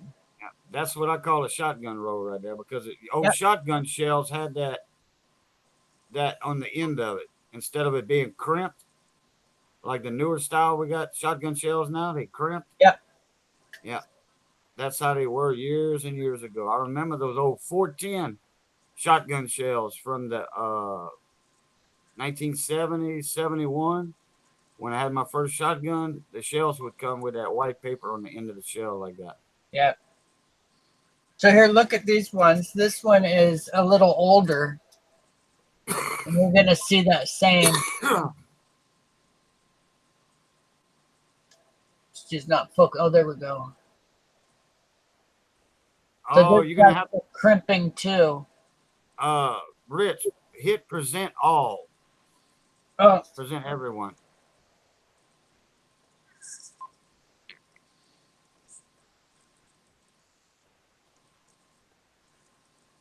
Okay. I can see it now on the YouTube side. thank you.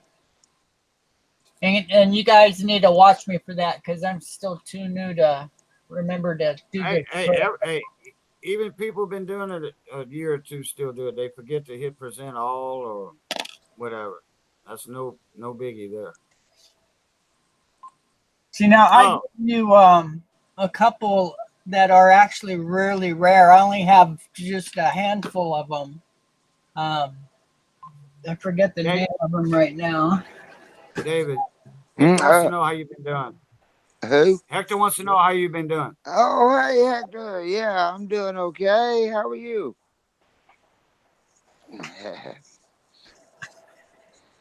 Hector's been busy. Oh, well, I was a little bit busy yesterday morning, but yeah, I don't have any excuse anymore. I got a nap. Hey, Rich. Yeah, you want Hector? You want to come in?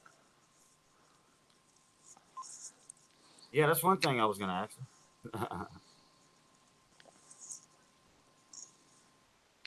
I got some good information for you too, Hector. Thanks.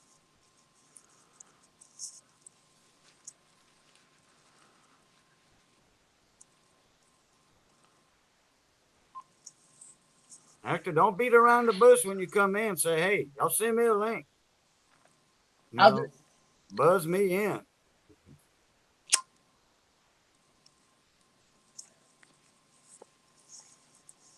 Oh, I need to quit drinking so much coffee.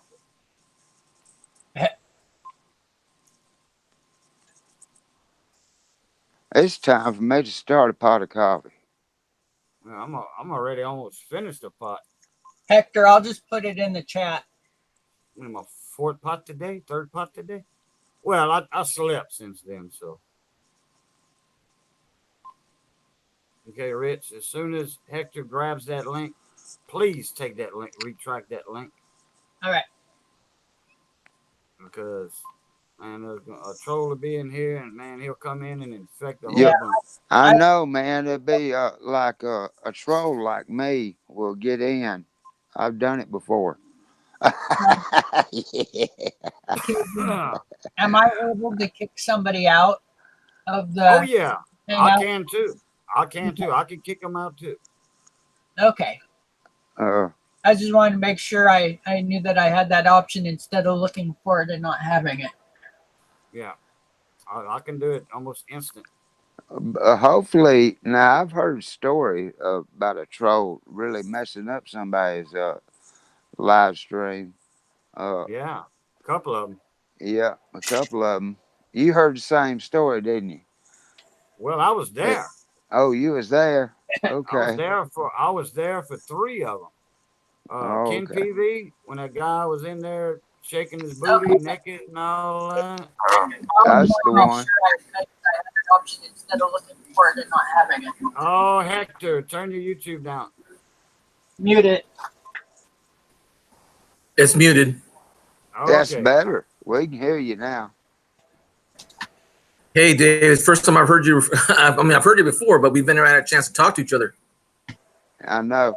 But for some reason, Hector's always louder than anybody else. He's Yeah, I got a just had to real turn good myself microphone. down. Oh, you turned him down, Lou?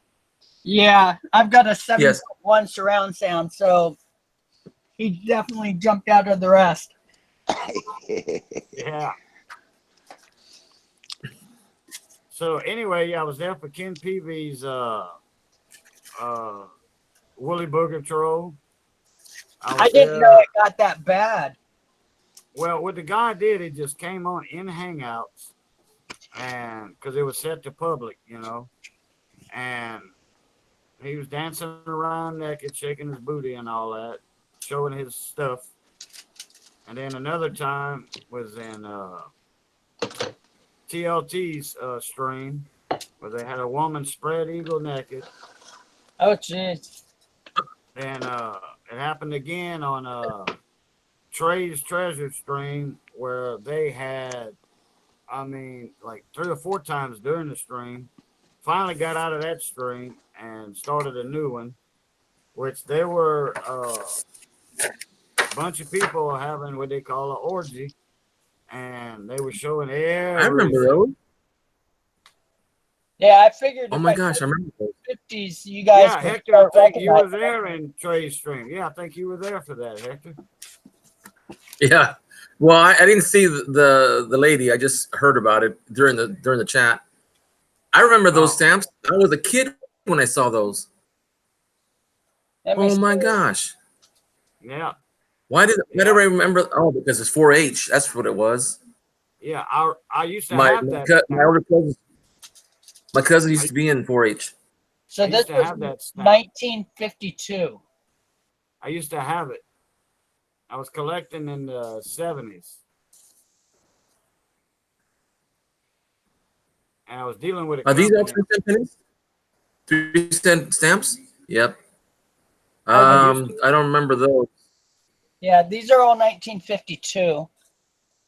Yeah, you got the sheets of them. I've actually got the full sheets too, Yeah. and they go back to the. That reminds me,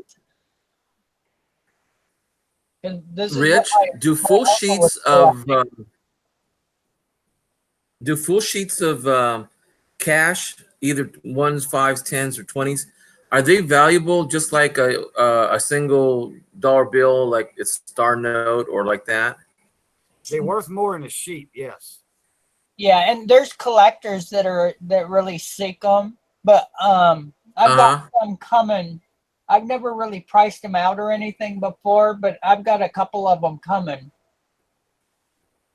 F.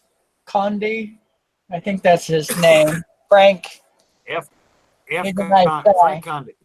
Yeah, I like him. He's a real nice guy. We've been chatting quite a bit. He did a couple trades with me so far.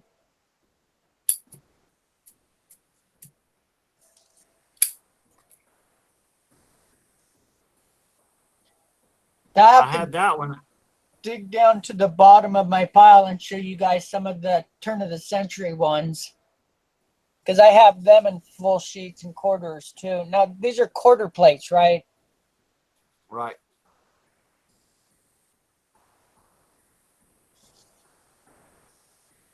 Those are nice. I had that one, the You know, bridge. I did start a stamp collection, but I never got into it. Now look at the edges on these, because whoever, well, my uncle, whoever picked this stuff out, picked them because they were perfectly centered, and because a lot of the stamps aren't perfectly centered, you really have to be careful. Uh-huh.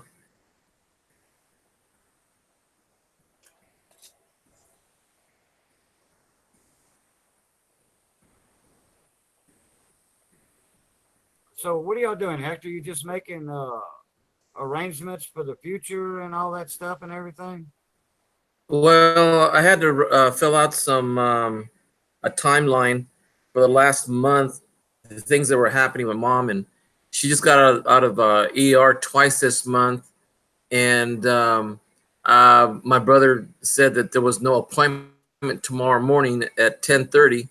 I'm gonna pick her up at 9:30, and because he didn't believe there was an appointment, even though this was set up on May 29th.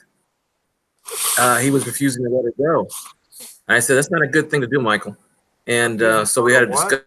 discussion, refusing to let me take my mom to the hospital for an appointment for her mental health. Oh, She's has dementia now. oh, dementia. Okay. Yeah, so I tried to convince him that it was in his best interest not to prevent me from taking her, because I am the agent of record for her advanced health care. Hey Good. Hector, Christian saying hi to you in chat. I'm sorry? Christian is saying hi to you in chat. Oh, Christian's in the chat too? Yeah. Kristen Coins. Oh, I'm sorry. Oh, is he in hey Christian, how you doing? Can he still hear us over there? Yep. Yeah. Boy, it's really clear on YouTube. I see I've got a What are pretty, those numbers next to the oh, my, red? What are those red numbers? I don't see them. Where are you seeing them? Well, you have the 4 blocks of stamps at Oh, 3 cents. serial numbers. Oh, serial numbers. Okay. Yeah. See, that was the important part when you got these plates, was that was included. So here's 56. Now, were these all set up for books? Is that why they're only in blocks of 4? Um, the way the albums, the stamp albums hold them, they're set up Uh-huh. for single stamps, and the whole book will be that way, or Oh, they'll I be see. this way, or the full sheet. And the full sheets Yeah. they're big. It takes big books to hold those guys.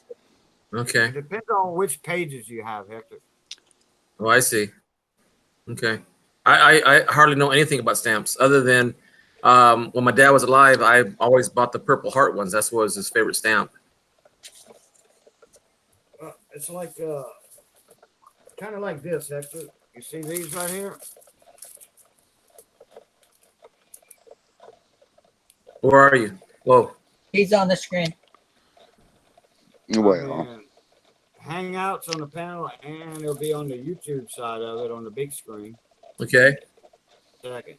Okay, now it's on the YouTube side. You see those yet?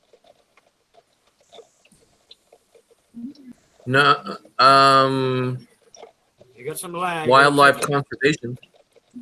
You got some lag. What I see right now.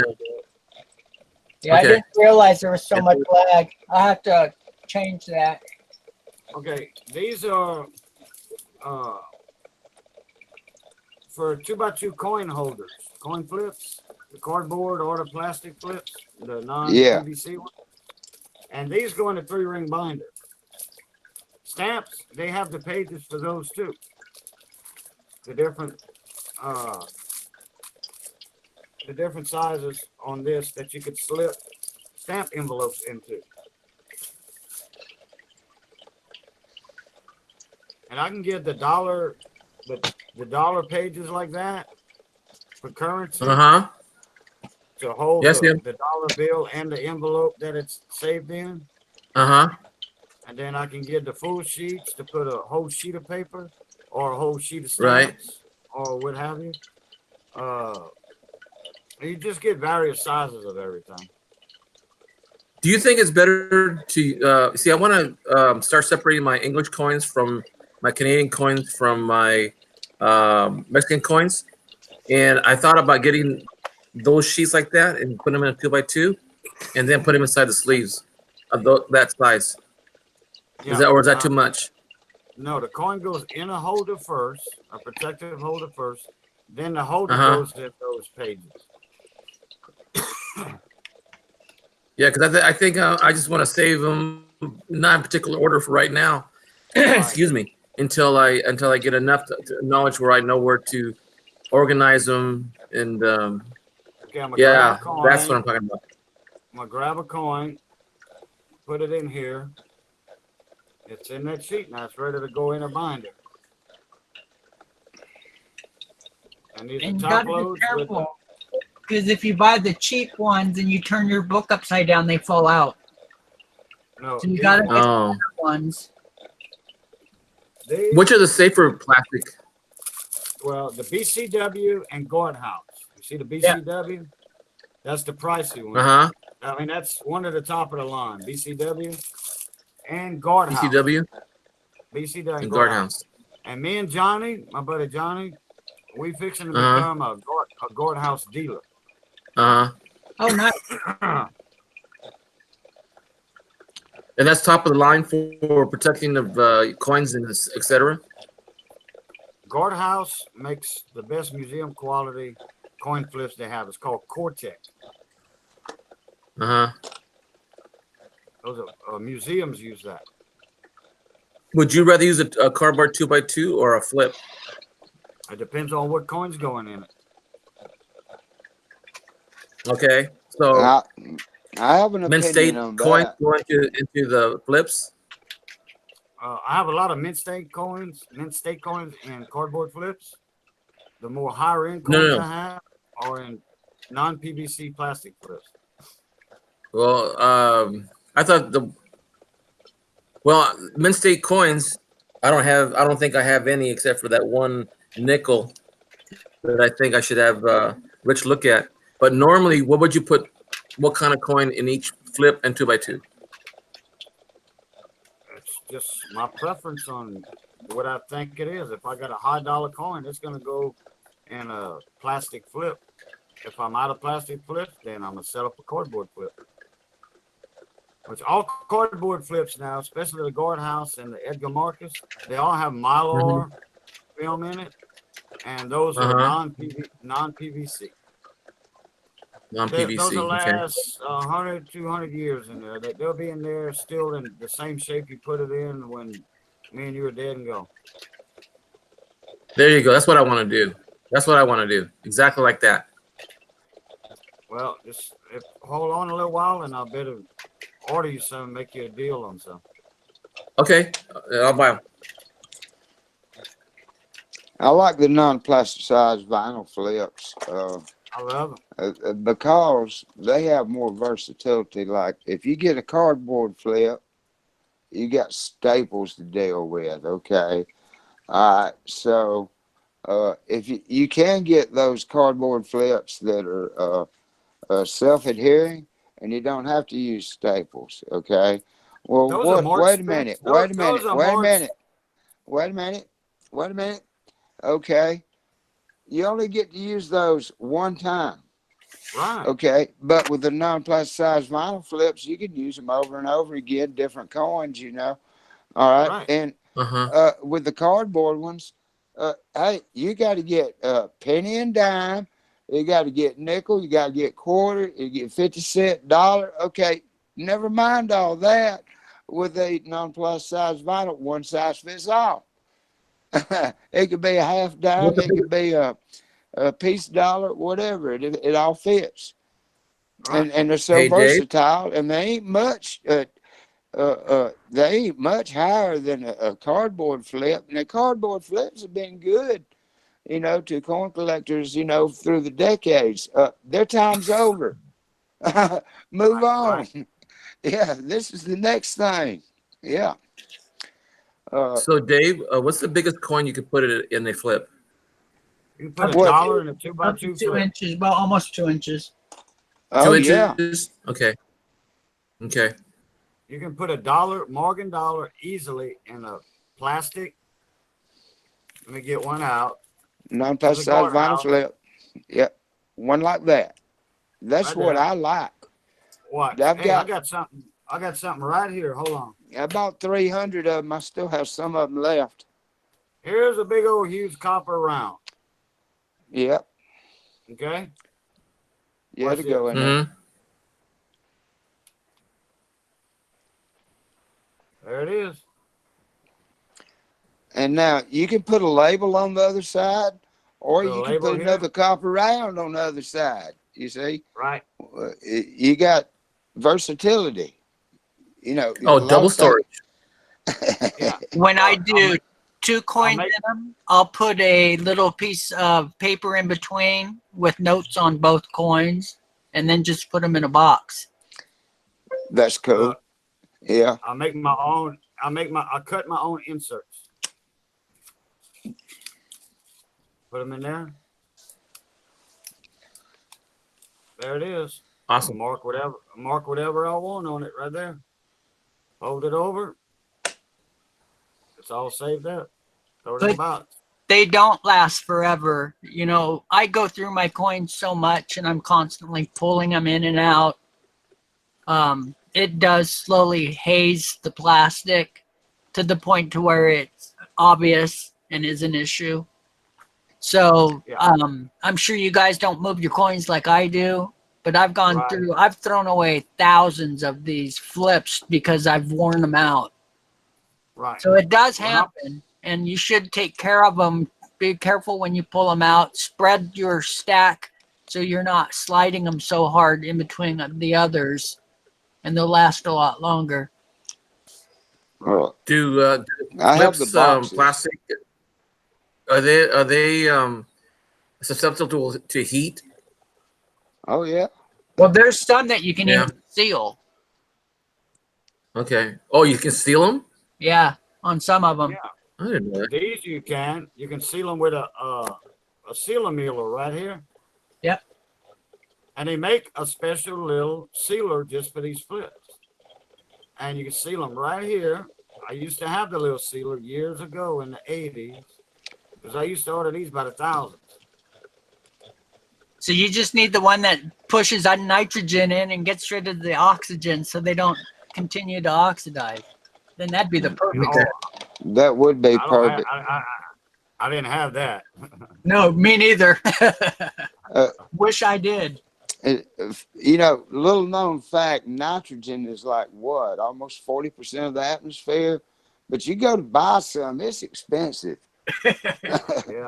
Oh I yeah. mean, anybody's ever Liquid. done refrigeration, nitrogen's what is recommended, to test a system that's been opened, because moisture cannot exist in a nitrogen atmosphere. Okay. And so Mm-hmm. nitrogen displaces oxygen and everything else, and it's just so dry and just really good. And you know, if you've ever bought coffee before, and everybody has, that's what they do. They evacuate the coffee can or bag, and then they inject some nitrogen in there to keep it fresh. Okay, Mm-hmm. and so nitrogen is great, but have you ever bought any? No, Good luck no. with that, buddy. I Liquid used to work on, nitrogen is very expensive. yeah, I used to work on air conditioning systems. Little slush freezer, slush puppy, as a matter of fact. And so we'd replace compressors, and do repair work and have open and all that. Well, we didn't have nitrogen. We had an empty nitrogen bottle, you know, in case the EPA came by and looked. They had a nitrogen bottle they could look at, but that's not what we used. I can't tell you what we used.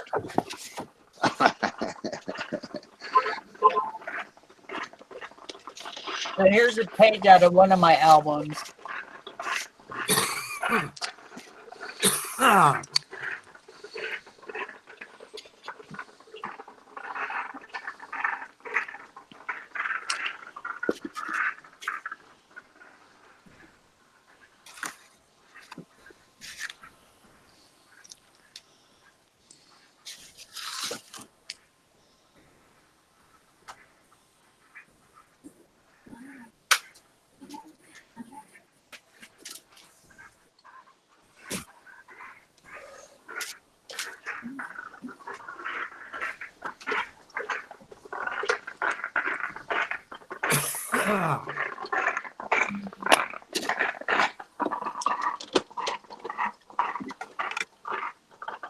What are you chomping on, David?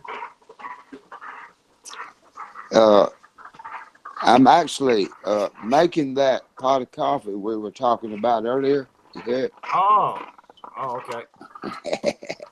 yeah, it's almost done.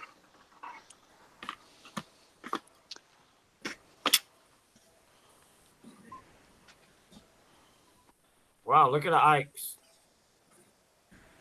Proof.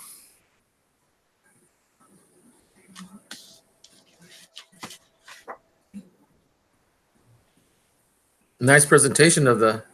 Is that in acrylic? Yeah, nice thick Capital Plastics. Yeah, Wow. the old Capital plastics. Yeah, you can take those apart. Yep, I've got tons of them. So here's one of my older stamp albums. And you can see I've got doubles of everything. This is, again, the 50s, I believe. Oh, 5 cents. So it's the end of 50s. Uh-huh. So they're in these little envelopes. You just need to pull them out. They're in the same kind of sleeves that we have for the coins. Yeah. Those are those envelopes that are I forgot the name of them. Escaline, something like that. Yeah, something like yeah. I know I'm not right, but I'm Well, close. it's close. It's close. I'll tell you in a minute. I'm trying to do a little order for guardhouse. Getting a little, something wrote down.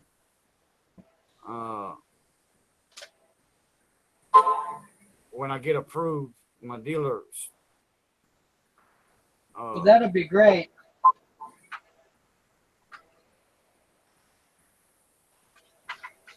Glassine. Glassine. That's right. Glassines. I used to get when I was dealing with a stamp company. I forgot the name of it. They'd send all the stamps in my approval, for me to look at, and then buy some, then send the rest back. All the envelopes were the little small glassine envelopes with a stamp in them. Cool. And I'd get That's something neat. like, I don't know, 20 or 30 to look at, uh, and then ship them back. You know, what I didn't buy, I ship those back. Um, Rich, if those Ikes, the plastic on the outside got scratched, would that devalue the set? No. You can actually buy replacement parts for these. They're all interchangeable. So, Uh-huh. yeah, you just need to replace it. It depends on where the scratch is. If it's across one of the coins, it's a little bit. The coins are what's really the price here. The Right. holders just a part of it. You going to bed?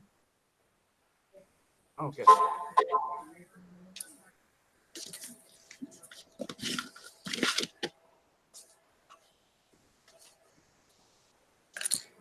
And I've got them for all kinds of different coins.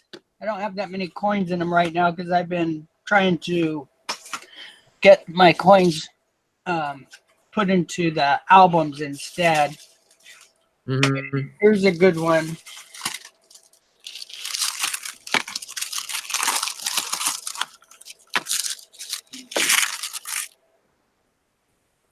Wow, sounds like protective wrap. Yeah, Yeah. they're all in plastic or that tissue type paper. Here's a US type set.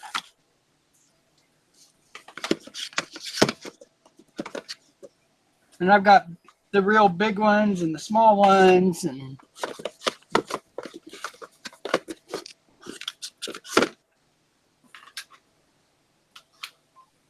here's a nice one. Oops. Yeah, I was wondering why the dates would look funny. Now this one's all toning. The coins are just beautiful. I guess you can't see it too well. All the outside edges here are all purple. Uh-huh. And this is why the bullseye coins happen with these holders. I don't know why, but they leak just enough air for them to make just beautiful toning. This is where the bullseye toning I see happens the most is with the 2x2 capital plastic holders.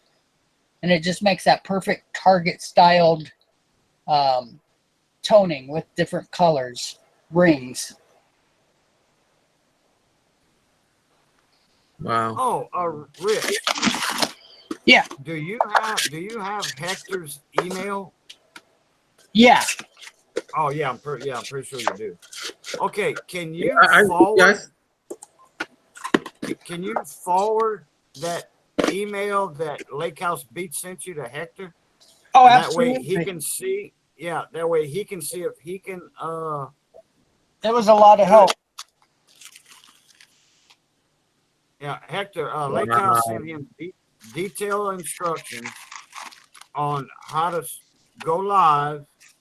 You know how to set it up, Except it then ends tomorrow. go Okay. live, and all that. And so Rich is going to forward you the email Lake House sent him. Using the YouTube and Hangouts like that? Yeah. Yes. Right. But remember, Chosen, it ends tomorrow. It ends on the 1st. Right. Yeah. What's today? Isn't today the 31st? 31st. Yeah. Today's the Today's 31st. 31st. All day long until Okay. midnight. Yeah, are you talking about the 7 giveaway channel? What? No. Are you talking about the 7 channel giveaway? No, No, this no. We're talking Hangout, about Hangouts. it ends. Oh, it ends on the 1st? Yes. Yeah, it won't be Ooh. there on the 1st. Supposedly. You know, I was researching it on YouTube, and there was one guy who said you can use Skype and OSB or OSB. OSB OSB is right. tough one. Ooh, OSB is for cameras, different cameras and stuff. okay. I like this. What is he? Portraits? No, these are stamps still. Yeah, can you see the date? 1872 No, a little fuzzy. to 1929. 1872 to 1929. I see it. What? From what part of the world? Ecuador. Oh, I'm sorry, you can't see that part. Ecuador. Is that Awesome. Hitler on the second row? No, I don't think so. Hitler, no, that's not Hitler. Well, I don't know. There's a little funny mustache on him, I'll tell you that. And you know how popular the mustache was back in the 30s? It wasn't just. It wasn't just. No, but I mean, Hair, he had the Hitler style mustache. Though. Yep, and Yeah. that was actually late 1800s on that top row. Well, who's in the second row? Ecuador president usually generals, especially in South or America. general? Yeah, it was Yeah. a military uniform. But you know, Hitler, they supposed said he went to Ecuador. Yeah, they don't say who it was. Oh, okay. But supposedly Hitler escaped to Ecuador and all that, and there's some kind of TV show all about it. I don't believe none of that. No, but they found all kind of stuff in Ecuador with old German stuff, They medicine bottles that Hitler had used, you know, while he was in Germany, or he might have been in Ecuador for a little while in that little thing, that little house they found. Egypt, nice. Yeah, and look at the date again, 1879. It's where this starts. Wow.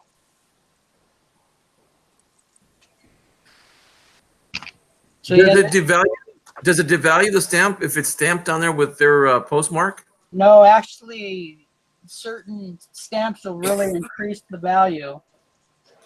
There are Really? collectors that collect the ones that don't have, but for the most part, I see them having value with the stamps.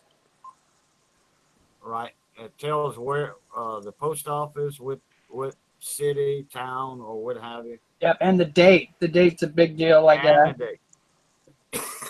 Right. So here's one marked 200 from 20 years ago, 30 years ago.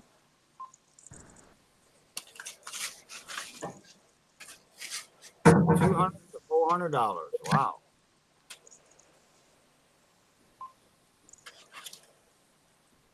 So and there's a $400 stamp there at the bottom. Can you guys see that one? Which one? The triangle shaped one? That, not this one, the orange Oh, one. that one. Oh, yeah. Yeah, I do now. 1918. Guys, I'll be right back. Okay. That's the year my dad was born. Yeah, I didn't realize there was prices written on here. But unfortunately, the stamps have lost so much of their value. So I hear that you only do good on the real old ones. Yeah, and the most famous one is the upside down airplane. Yeah. I looked for it. I never saw it. I've seen pictures of it, and that's about it.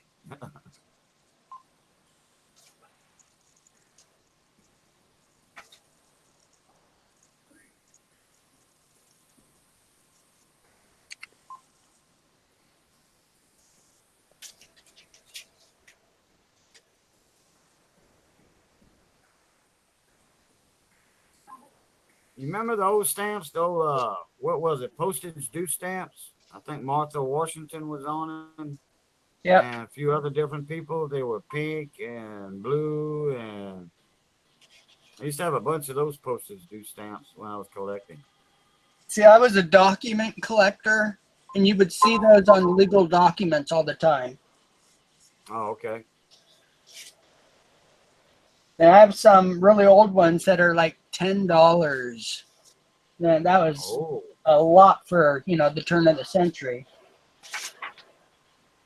Yeah. Yeah, $10 was a lot of money back then.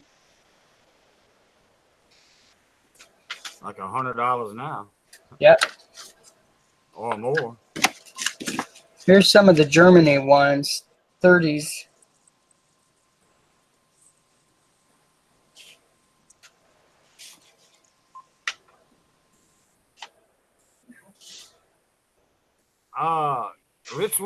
Rich Kristen wants to know if you need some stamps from World War II.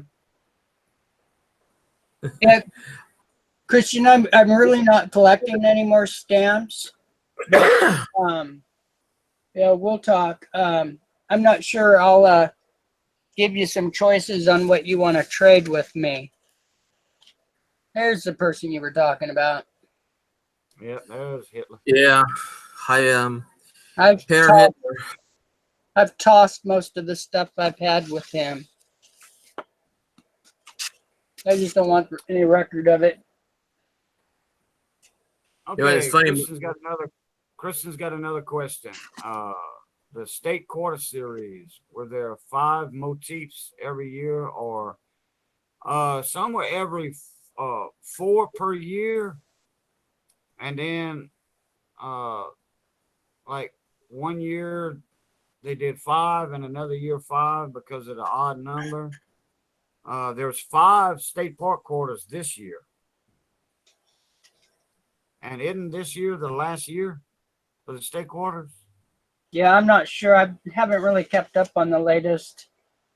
It's either this year or next year. Is the last year. I can answer But part of that usually- question. Go ahead. Okay, from 1999 to 2003, there were 5, and each coin D and plain, and 5 that was each year? 5 each Okay. each year. Okay. From 1999 to 2003. Then it started again in 2004 to 2008. I haven't collected anything after that because I just got too busy with my parents and I Right. stopped there. But I have the books, so those books are complete with 5 years D and Philadelphia and Denver. Well, wasn't the last year of the state quarters? They had 6 of them that one year. The last year. I can't swear to it. Yeah, I know that was an oddball Because- year. Yeah, because I remember seeing the odd territories, Guam, U.S. Virgin Islands, like that. That was 5.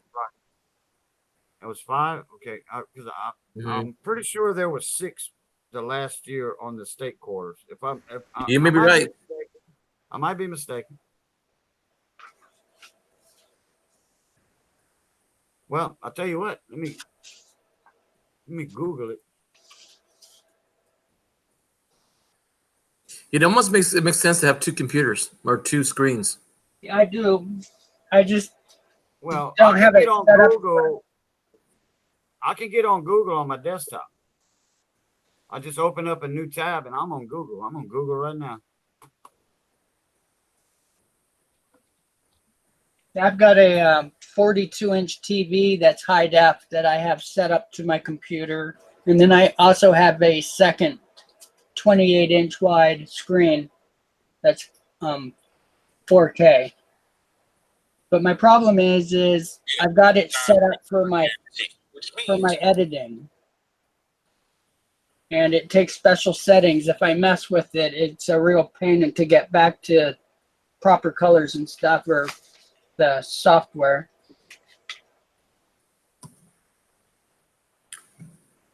This is Okay, one of the things I didn't. Go ahead, Kaiden. Oh, okay. It says here the years of minting for 50 state quarters were 2009 to 2008.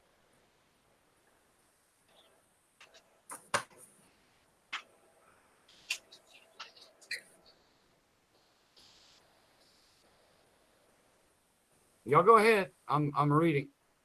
Okay. I wanted to show you that one of the things that I found in that video where I was helping a family clean out their home, I found this. I don't know if it's a coaster or if it's Just a minute. Let me present you. There you go. Oh, that's cool. it's really heavy. I think it's. I don't think it's pewter, but it's instead of it's a 1972, but it has I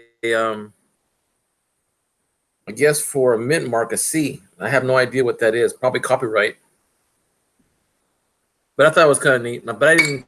I kept it here because it's just a novelty item. C is for copy. Yeah. That means it's legal to own because it has a C on it for copy. That means you can't spend it, and it's letting you know that it's not real. I tell you one thing, it's got really some good detail on it. Yeah, most of those do. It's a little dirty, but I like it. I keep it on. I keep it here with me. How's your coffee, Dave? You know what? I just Yes, sir. took a couple of sips of it. It's absolutely perfectly brewed coffee. But we don't have any milk today. So if I were a prepper, I would have failed because we're out of milk and we don't have any creamer, the powder stuff. Don't even got a can of pet milk or anything. Oh well, no milk Yeah, for me. No pet milk? I always keep a can Lord. I always keep a can of not a can. What do you call it? Powdered carnation milk. Yeah. Oh, And that's a prepper style. Yeah, my wife always keeps that powder. I can't stand it. I'd rather have just plain milk. My favorite is half and half or real cream, but cream's a little high, so I usually go with half and half. But Mm-hmm. we didn't have anything this morning, and she's out of the powder. I said, wow.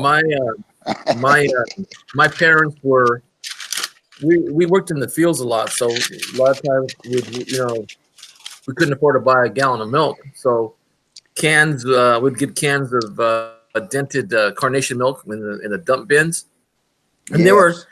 2 or 3 cents each, and for me that's a fond memory, having pet milk and even carnation milk when we used to have it for our milk or our cereal because we couldn't buy a gallon of milk.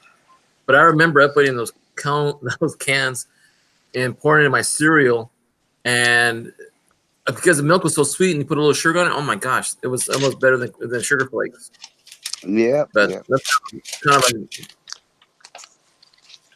okay. hey, Okay, I got some info. Go ahead, ahead. KJ.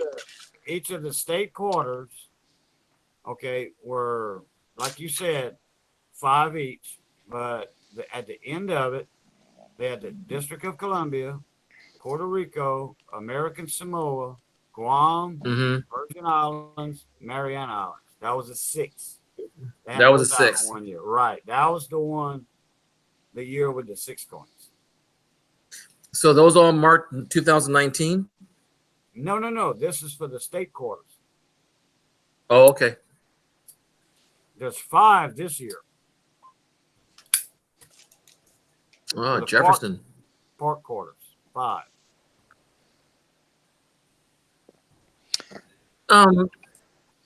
Rich, do most stamps have the year on them? No, and you can't go by the.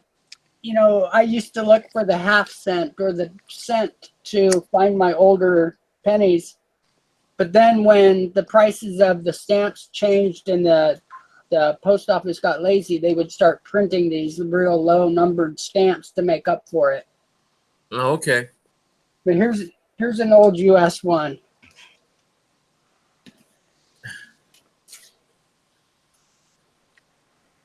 Those are real 1 cent stamps. This should be the late 1800s or 1870s.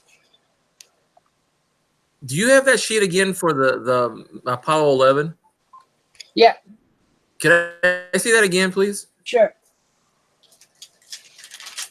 It's not that old. I actually bought this for my Some more coffee. girls. It was part of the 25th anniversary.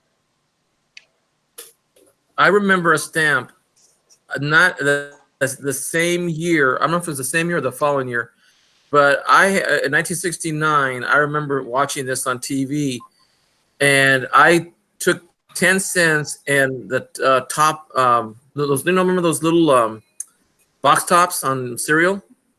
Yeah. I sent 3 of them in with 10 cents, and I got the lunar module in scale form, with a lunar landscape, and I put the Eagle One together, and I really enjoyed putting that together because I saw it on TV. I saw history, someone landing on the moon, and I wish I still had it. I mean, I took so good care of it, and when I got into high school, I didn't really pay attention, but my brother smashed it up, and I really didn't get it back. So I kind of miss it, the thing I did with that model. I have some good memories on that model.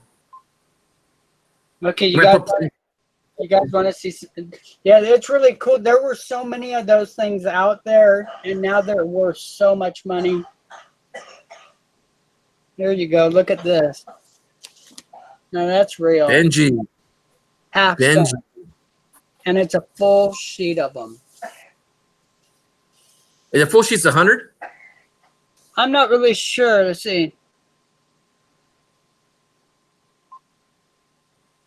Yep. I remember that little fact. The full sheet was 100. So I think that this one is like 1870s, 1860s. I forget the date on it. And it's still legal to use, right? Yeah, you can. Any stamp is, you're supposed to be able to use it. But you wouldn't want to do this one here. No. No way. I believe this one's pretty valuable. That would make me want to put it on a frame and hang it. Yeah, I've got tons of them. That's another full sheet. These are the ones that are loose that I can get to. The rest is a little bit tough. Okay, I got more info. Okay, go for it. All right. This year is not the last year for the park quarters, America the Beautiful State Park quarters. Uh-huh. They got 1, 2, 3, 4, 5 coming out next year. It's going to be the National Park of American Samoa, Connecticut, Virgin Islands, Vermont, Kansas. Then in 2021, there's going to be only one. And guess what that one's going to be? District of Columbia. Nope, the Tuskegee Airmen National Historic Park Site in Alabama. Fantastic. Yeah. I did not know that. My son would be interested in knowing that because he's a graduate of Tuskegee Institute. Wow. How cool. Go ahead. Like what do they call that? Summa cum laude. Yes. Yeah. Summa cum laude. Yeah. So that's where he graduated. He got his degree got that degree. You want to hear something? You want to hear something? You want to hear something my dad told me a long time ago because his brother was guarding him in Texas? Sure. There was a squadron of Mexican flyers that were the Mexican expeditionary fighting forces of the 201st Screaming Eagles from Mexico. They were the same as the Tuskegee Airmen. They did the same thing, but they were in the Philippines rather than where the black men were in Germany. And the reason why is because Mexico declared war on Germany because German U-boats off the Atlantic coast of the United States sunk 2 of their oil carriers, their tankers, and sunk them, and all hands on deck for both ships were killed. So Mexico declared war on Germany, and when they declared on Germany war, they declared war also on Japan and Italy. That's And it was the same. I did not know that until a few years ago. I didn't know that till just now. I Yeah, didn't know me that. Yeah, they Hector told me last night or the night before. I was shocked. yeah there was 1,000 men. There's only 10 left. The Here's pilots the, were told that they were inferior flyers, that they were not intelligent enough to fly a plane. Oh yeah. A lot of information. You know, it's amazing what history tells you. Oh, as a matter of fact, when Rich and I were talking about history, I was on the same page. I just didn't want to, tell him that I felt that a lot of the history is not told. And when you start really digging into your family history or your country history or your city history or your county history, a lot of things don't come up. That That's is Right. nice. true. Is that a portrait? this is the 1976 commemorative stamps, and it's from very special paintings. All Let me supposedly guess. George Washington and the politically horse. correct. Yeah, Yeah. that's Oh, the surrender of Lord Cornwallis at Yorktown. I had This some one of is those like that. Washington reviewing his army at Valley Forge.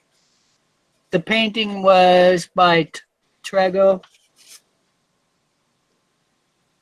I've This, had some of those style stamps and the yeah, they're portraits like pretty that. cool. Oh, the This You could Declaration of actually, Independence. The Declaration of actually, Independence by Trumbull. you could actually take them out and put them on a letter and Yep. mail them. Yeah, they're 24-cent stamps. This is I remember those. Washington crossing the Delaware by Emmanuel Lutz.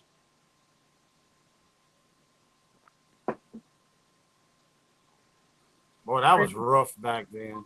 Pretty God. interesting, huh? Here's the write-up on it. Bicentennial souvenir sheets. Is it close enough? Yes. Oh yeah. Yep. I had those when I was collecting. Yeah, they're really awesome. Rich, you must be one great. I'm just a big hoarder. And Must I be lost great to be a hoarder. tons of stuff when I divorced and left a big house that had a double car garage with the extra space. And I had it full of stuff, mostly antiques that were all family heirlooms. And the dear ex pushed them all out into the rain. I didn't know about it for Oh. months. Who did that? My dear sweet ex. Oh. My kids even knew and didn't tell me because, well, I'm sure they were worried what was going to happen. But so I had all my grandfather's ranch tools from the turn of the century that he was given by his dad. Just tons of stuff, things I grew up with as a kid at my grandfather's ranches, and yeah, it was really, really sad. And I talked about my four-wheeling before with a couple of you. I had a 68 Toyota Land Cruiser that I personally put 10 grand of parts into. I built a teak deck in the back that pulled out and made a bed for two. I had a Wow. full teak deck on the the dash. It had teak wood visors. It had Yeah. I had wood Yeah. throughout it, all teak, and it just needed to be oiled. Did you have that console on the top Uh, instead of like the sun visors? You had a console made out of wood up there also? I didn't. Yeah, there was something up high. I put it down low because I always pulled my windshield down when I was wheeling. So I didn't want anything to be able to be hit by brush because we always went under really low trees and stuff. Right. So I used to do rock crawling. I spent a couple hundred hours working on that vehicle, and She sold it for $500. Oh man. I had all my receipts when we went to court. I had her with $7,000 worth of receipts that I had. I got paid. Still, I wanted the vehicle back, but she gave it to her boyfriend at the time. That was a witch. Oh, well, we still get along somehow because we got kids. Wow. But Oh yeah. Yeah. it's a tough thing. It caused me so much. At the time, I had just found out I had bone cancer, and I just had surgery, and I was completely flat.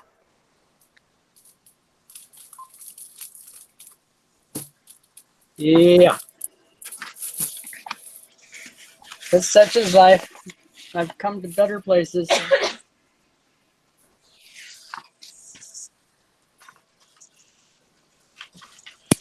So, and I guess if I'd have had all that stuff, I wouldn't have had room for all this new stuff that I ended up with.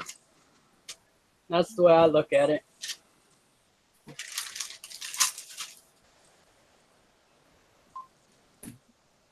Sorry, didn't mean to silence you guys. Oh no. I can't say anything. My wife's sitting right here next to me. She might hear me. You just did. Well, I hope y'all didn't hear that. I heard a pow. She said, I slapped you upside the head when she said. Oh, this is a cool one. She smiled a little bit, but she hid it from me. She didn't want me to see her smile.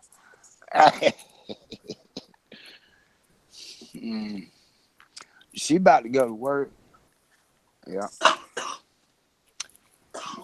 That reminds me. What time is it? 4:12. My Well, battery's dying on my computer. I'm gonna call it a night, guys. I gotta get my mom in the morning, and I got a few things to do with her at the hospital. So it's gonna be a long day tomorrow. Hey, good luck with her. Hope everything goes okay. I appreciate that. Thank you, guys. Thank you All very right, much, all right, Richard. Hector. See you All right, later, my David. Nice seeing you again. Nice to see Buenas you noches. too. Good night, sir. Okay, bye. It's the one shaped like a telephone. There you go. So now this is supposed to be the real value, some of the valuable stuff, but I just don't know these. Hey, Do 420 you recognize any of these? I can't even tell you where they're from. Tell 420 David. coins, hey, for me. Oh, he heard you. Hey, 420. I don't have chat popped out, so I can't see the chat. Hector's leaving. Not us. Nope, I'm here for a while.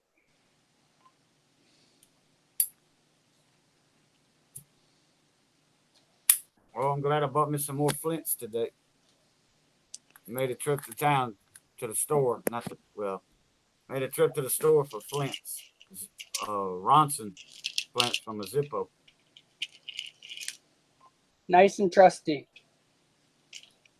Oh Well, yeah. Lake House is up. He just posted a video. Maybe just that's saw- why he left. Yeah, I saw the notification just now. He must have been working on that. Yep. He'll probably jump in a minute.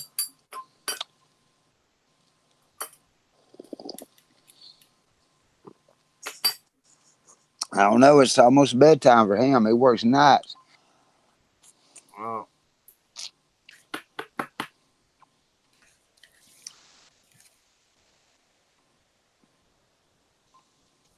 My flint went out in my Zippo a week ago.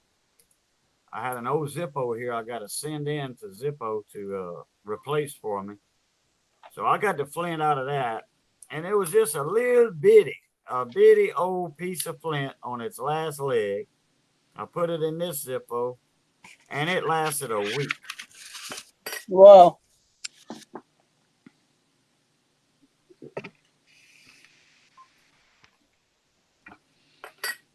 Them Oh, Zippos are hard to beat. oh yeah. So here's And while some I from the got teens. it open, I'm gonna recharge it.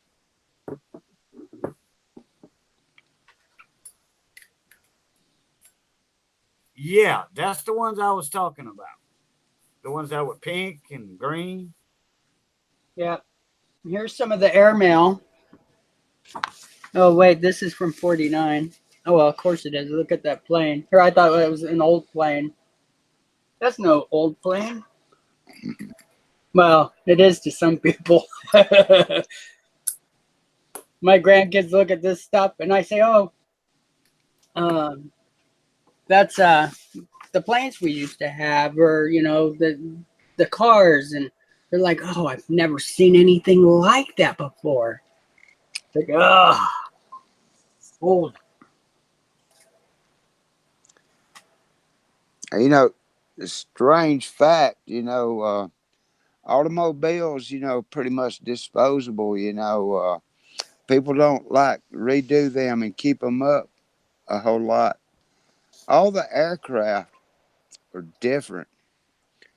Yep, Take for instance, your B-52 bombers, your big bombers with four jet engines on it and a massive payload. Okay, they're not only are they get upgrades, new electronics, new targeting systems, all kinds of things like that there, but it's the same airframe that they yep, started with, what 1950 or whenever it was. Maybe it was 52 because it called B-52s. Okay, but they're not only still in use today, they're scheduled to stay in use until 2050. Wow, I had And no idea. oh yeah, I mean, if it works, why change it? yeah. Hey, if people would take care of their cars and service their cars like we do, like pilots do with helicopters and airplanes, our Hmm. cars would last a long time too. Hmm. Problem is they're not made for that. And just to do a simple oil job on some of them, you got to do the most ridiculous stuff. And a Well, tune-up. not the oil, but changing the plugs and stuff like that. Oh Oh man. yeah, Some of these yeah, cars, you got to drop down the motor a bit. And yeah, yeah. You have to unbuckle the motor on the Cadillacs. You have to unhook the motor. There's you can get away with the hood being up, but they usually take the hood off. They lift the engine up with an engine hoist. They have swivel brackets on the front side of the engine because that V8 in that car is a sideways engine. And they have swivel Lord. brackets, and the engine raises up like that. And then the mechanics can get to the back four spark plugs. Then they set the engine back down, put the bolts back in, throw the hood back on. that's crazy. But those plugs were meant to last 100,000 miles on the Lincolns. I mean I'll be Cadillac. darned. See, now But you had to Plugs bring do it to a last longer dealer. now. I had to bring it to a dealer for that, to be like in warranty and all that because of those extended warranties, those 10-year warranties and stuff. And they still always, everything's free, but they still hit you with something. You walking out of there with $300 light out of your pocket. Mm. see my parents had a XJS 12, and when they bought a new car, I Hello, ended Anthony. up Jaguar, the 12 cylinder, that really low to the ground one, XJS. Yes. Yeah, I got to drive that thing for about 6 months. Oh my gosh, what a fun car. Drove like a truck when you were going slow, but you got it up to speed, and oh my gosh, the thing handled like a kitten. yeah. And that 12, when you jump on it, oh, it roared so nicely. One of the true Jaguars that I really appreciate, along with some of the coupes.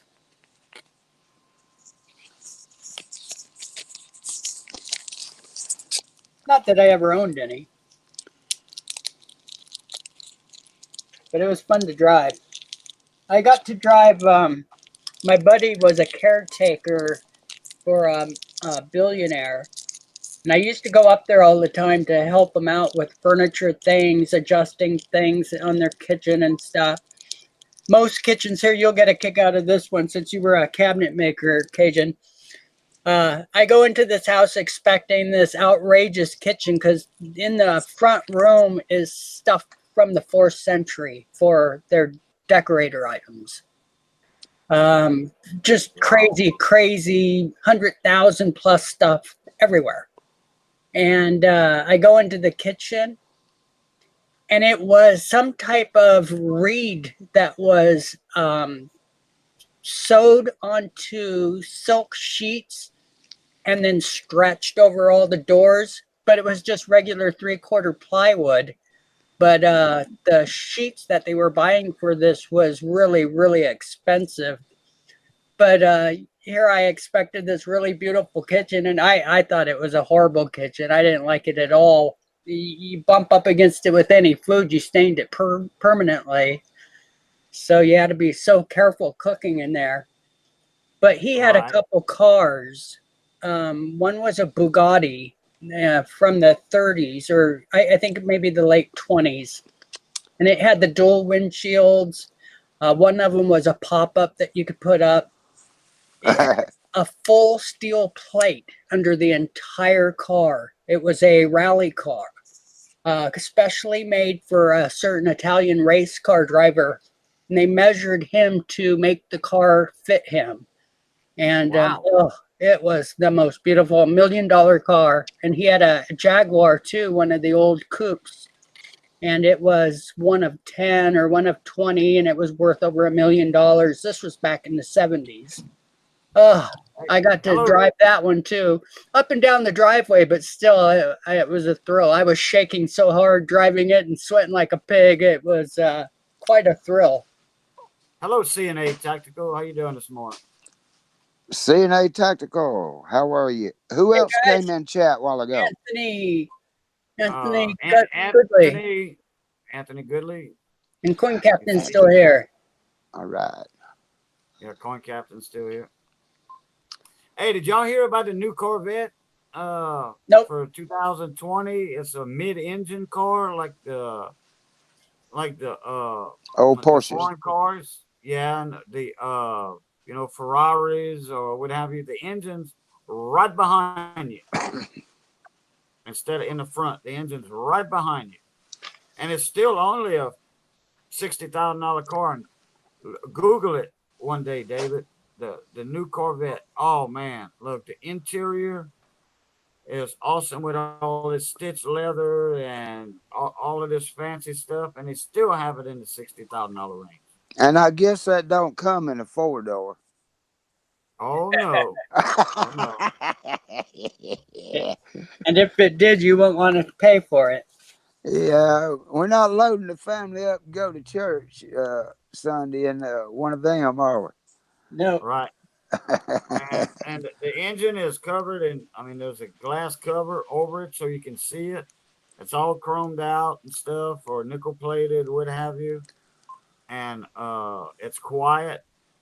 And the Corvette, you can still tell it's a Corvette, but man, it is sharp looking. Man. Okay, tell me what you think of these. Oh, the upside down biplane? There it is. There it is. Is that the real McCoys? I wish. Yeah, I think it was a 1 cent that it was the real. Well, this is actually a true representation of it. These are Oh, you had it covered. Okay. yeah. Okay. Yeah, I saw these. I picked up some for my grandkids. Right. Now, I think I was telling Hector the other night about this. My great-great-grandmother was part of the Eastman family that partnered with Kodak. And they were all Right. taking photos and doing their own developing way back in the 1860s, well, late 60s, early 70s. And she traveled across the states later in her life. And in the, I don't know if it was the teens or the, had to be the first, oh, yeah, I think it was like 1914. She went to the Ohio State Fair, and the Wright brothers were there giving rides in the airplane, and she took a picture out of it. And I'm really curious who has the first aerial photo. Oh, okay. Because I might. I have a couple great shots out of the plane. Right. So that Kristen. could have been easy. Kristen's got a question for me. Okay, I don't have any quarter books, 99 to 2009. But He was probably curious of somebody price in the too. chat. Yeah, he wants to trade me something, but uh, I don't have any of those, and me personally, I really can't afford the shipping to Germany. send it. I mean, I know you trade me something good for it and all that. That's not the problem. Uh, but I don't know how much it would cost me to ship a media envelope, that size or whatever. Because if I was going to send you one, I'd send you the state park quarters too, and all that.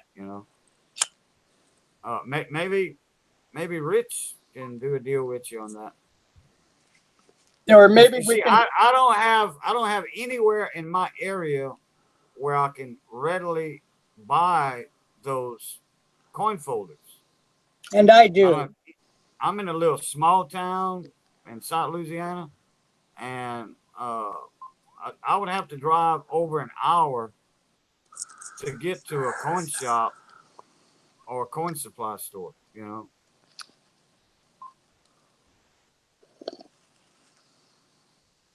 Because I love Austrian coins. I do. I like the Philharmonic coins, Yeah, they're stuff like beautiful. that. And I'm pretty sure Kristen's got access to those Austrian coins. Yeah, we'll work something out, Christian. I'll take care of you since I'm gonna Well, be doing some of these coins for you anyway. you'd probably do better, like buying it online, That's you why I know, was thinking through and then Amazon. have it drop shipped to Christian or whatever. And yeah, don't send it COD. He won't be able to pick it up. No, no doubt. Yeah. Yeah, I'll watch some videos on shipping to you and see the secrets to doing it cheaply, because I'm sure if you don't do it exactly the right way, it's going to cost you a fortune or both of us. Yeah. Now, when you're on Amazon, when you're checking out, you can select uh, this is a gift or as a gift or something. And then in that case, it would be shipped to him. You would pay for it, but then you would have to check to see how much that shipping would cost from Amazon to him, Right. from here Plus, to him. sometimes Amazon isn't responsible for special taxes. Right. You mean, Yeah. like, for instance, if you were to I, ship something to Canada and they have that value added tax, well, well, it oh my depends on what it goodness. is. All this shipping is cardboard, a cardboard folder. Not shipping Yeah, coin. right. But I mean, uh, I've heard this discussed, by somebody, by a Canadian.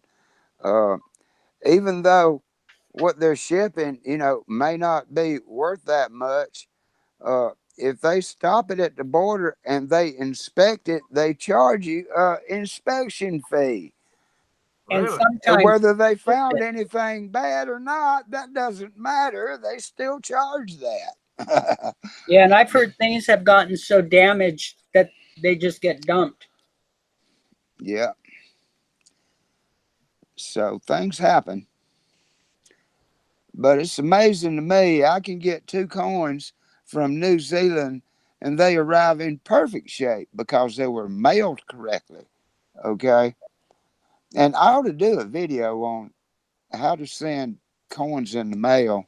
Because although I've never sent any coins in the mail, I've received some, and there are some good ways. Um, I like, just made a video on shipping coins a couple Oh, days did ago. you? Cool. I Because I sure was did. about to too. Because oh of doing darn. my trade streams. You know, I take I a sure little did. Ziploc bag and I I had a tape it to where the Ziploc part is taped down to a real thin piece of cardboard. And I set it up so that people can pull one tape off that pulls the bottom of it off. And then they yeah, just use a razor blade and cut the Ziploc bag and the coin pops right yeah. out. But it has to suspend the coin in the center of the envelope so that the rollers don't get it. Yeah. And with the cardboard I used, it really keeps that from being an issue because I Go Yeah. just ahead and thick enough go ahead and to save it. present me, Rich. Oh, I'm sorry. I thought here I'm watching you like you are. Yeah, but it's not Oh, I it's not remember on the you. YouTube, not It'll on the be there in a YouTube side. second.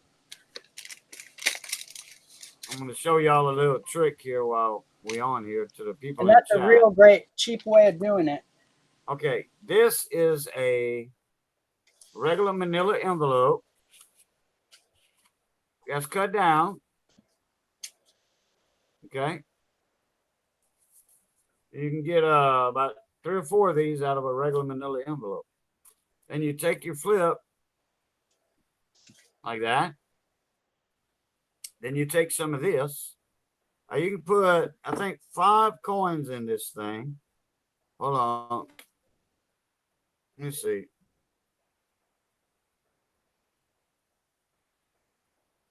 You put 4, very easy, inside of here. Then you take you some of this. I prefer the blue painter's tape. This is masking tape, freezer tape as they call it, masking tape. Then you just put that like that, put that like that. I'm fixing to show y'all here. Keep it away from the plastic. See right there? Perfect. Okay. Well, Put it's it in not the middle of perfect. there. Keep the tape away from the plastic over the penny. Okay. Okay. Close this. You can put a piece of tape right here across. Fold it over like that. On the bottom. Stuck it in the envelope. Put a couple stamps on it. 4 coins will take 2 stamps. 2 stamps. 4 coins in here. And it will make it safely. Those Okay. rollers will not mess with this. Hey, Boudreaux. And then, Uh, hold on. And then when you go to take it apart, you can take it off of this. They can reuse that to ship it to somebody else. And then look how easy that tape comes off of that without tearing the cardboard lettering, the writing, and the cardboard up. It's regular, but I like the blue tape, painter's tape. It's better than this tape.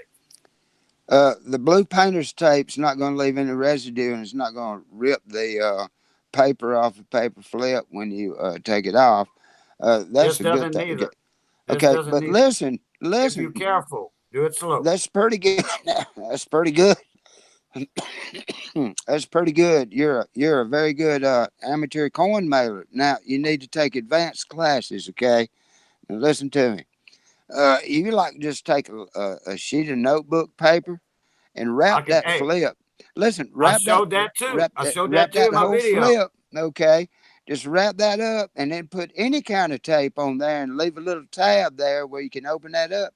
And you can put any kind of tape on there as long as the coin is suspended in the middle of the envelope. You got to remember, uh, Right. it is absolutely worthless to buy hand castle stamps from the post office. I Okay, know. I know that for a because fact. but it says non-machinable. They charge a little bit more money for them, and then they run them through machines anyway. Yep. no Yep. matter what. You Most know, of the time they do. Right. so that is just a lie. That is what that is. That's a lie. That is the government lying to you and taking your money away from you. Imagine the government doing that to their people. Just But like their anyway, insurance. okay, yeah, just like the insurance They scam. don't Yeah, insure coins. and they don't insure anything. If a tracking number says you got it, you got it. And even though you ain't got it, insurance ain't gonna pay because we say Right. that you got it. But Right. you got me off track. You wrap that up in a piece of notebook paper and put any kind of tape you want to on it, and it ain't gonna hurt to flip. There won't be no Right. residue on it, you know, and it'll be suspended in the middle there. And you got your thin cardboard, you know, to keep it away from the rollers. Okay. and The only and thing bad about the all that extra tape that Bill J wraps around that envelope is absolutely worthless. It just adds to the shipping weight, and they got to use more stamps. You don't need that, you know. well, he makes sure that those rollers don't tear that envelope with that shipping tape. That's for Yeah. sure. He puts tape all over it. Yeah. Yeah. He's never had a destroyed envelope. But yeah, I was going to do that video. I guess since I don't do videos very often, I missed the opportunity on that. Do it. No, do it. Do it. Do it again. Do it again. Hey, yours might be better than mine. But Hey, I showed that too with the paper, you know, the notebook mm, paper or junk mail. You know, yeah, you get a lot of junk mail, you know. use it. Yep, I had a that's sheet thick earlier. Use paper. that. Yep. It's a little thicker. It's a little thicker than regular notebook paper. So, hey guys, take a look at this postcard. This is an automatic postcard. No need for stamps. When you bought Don't you these just postcards, you paid for the postage. Right. yeah, yeah. I Don't you I've got remember just that. love some the don't you beautiful just love ones. the handwriting people had a long time ago? Oh, it's taken me a long time to be able to read it, but because I have so many handwritten letters going back to 1799 with my Oh yeah, family, it's yeah. been really tough to be able to read some of it. The tough time isn't the oldest. I find that actually to be easier. But right through the 1840s to about the 1870s, oh my gosh, the handwriting was so heavy script, and it's really tough to read. Um, It's the pens and the ink they used also. yeah, and then they'd write so small on some of their stuff because they were trying to save money on their paper and stuff. Right, right. And we had extra letters in our alphabet, and most people don't realize. We had letters that represented double S's and double F's and double T's. And Oh, if you don't know that and you're trying to read this stuff, it's just throws you for a oh. loop. I had to get I a was whole wondering dictionary. about that. Yeah.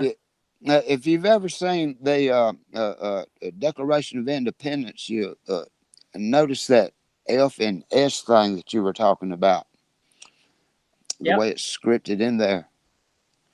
Yeah.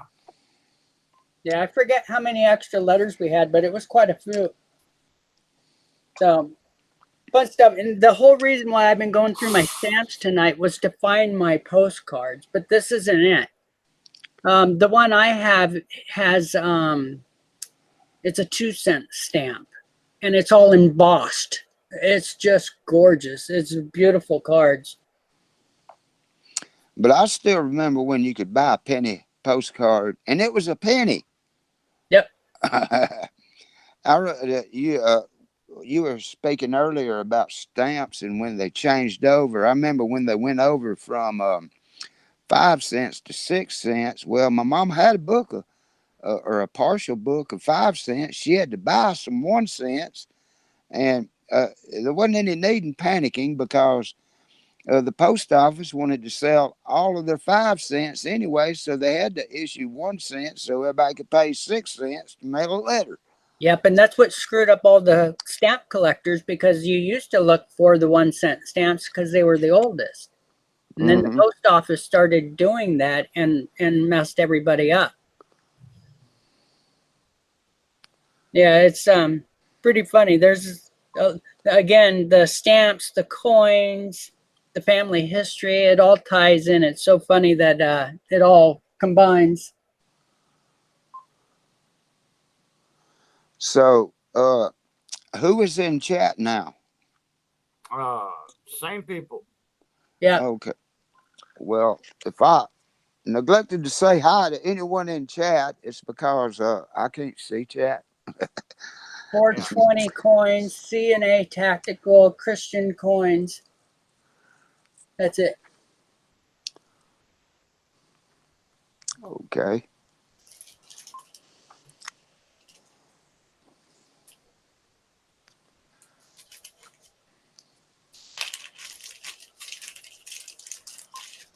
Oh, there's a news item that see, I've got the TV muted, but they just showed a picture of the big build.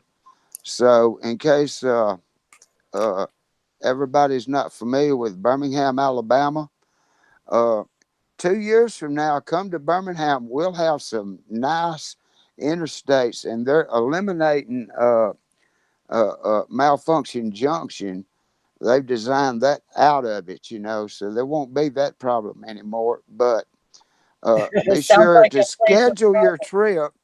Schedule your trip 2 years from now. Don't until then. Do not come to Birmingham, Alabama. It's a mess. They've got all the It's a bridges mess. tore down, and you cannot make it through town at any. I mean, it's terrible. So just go around Birmingham for now. Yeah, I like what you named it. Malfunction Junction. Oh, they had one like a malfunction junction in Baton Rouge when you were heading east, going over the brand new Mississippi River Bridge, Mm-hmm. coming from Lafayette to Baton Rouge. When you cross the bridge and got there to go on, and 110 met up with I-10, and 110 had 4 lanes from coming from the north and then merging into I-10, and I-10 had 1 lane to jump up in there. And for an hour or so, you had a big bottleneck on that bridge with slow traffic coming into Baton Rouge for rush hour in the morning. That was all them engineers put money in their pocket when they designed that. They did shortcuts on that. Now they got 2 lanes, finally. Well, I did not name malfunction junction malfunction junction.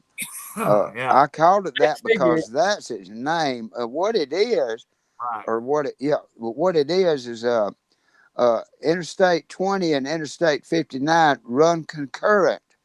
In other words, they are together through this part of Birmingham, okay, where they intersect Interstate 65, I 65. Now that is malfunction junction right there. And if it was in the daytime, you're going to wait, okay? Right. About 2:30 in the morning until about 4 o'clock. Hey, you don't have no problem. There ain't nobody but you and the cops and the trucks. Right. But any other time, it's backed up. And, backed up in 4 different directions, too. But they worked that out.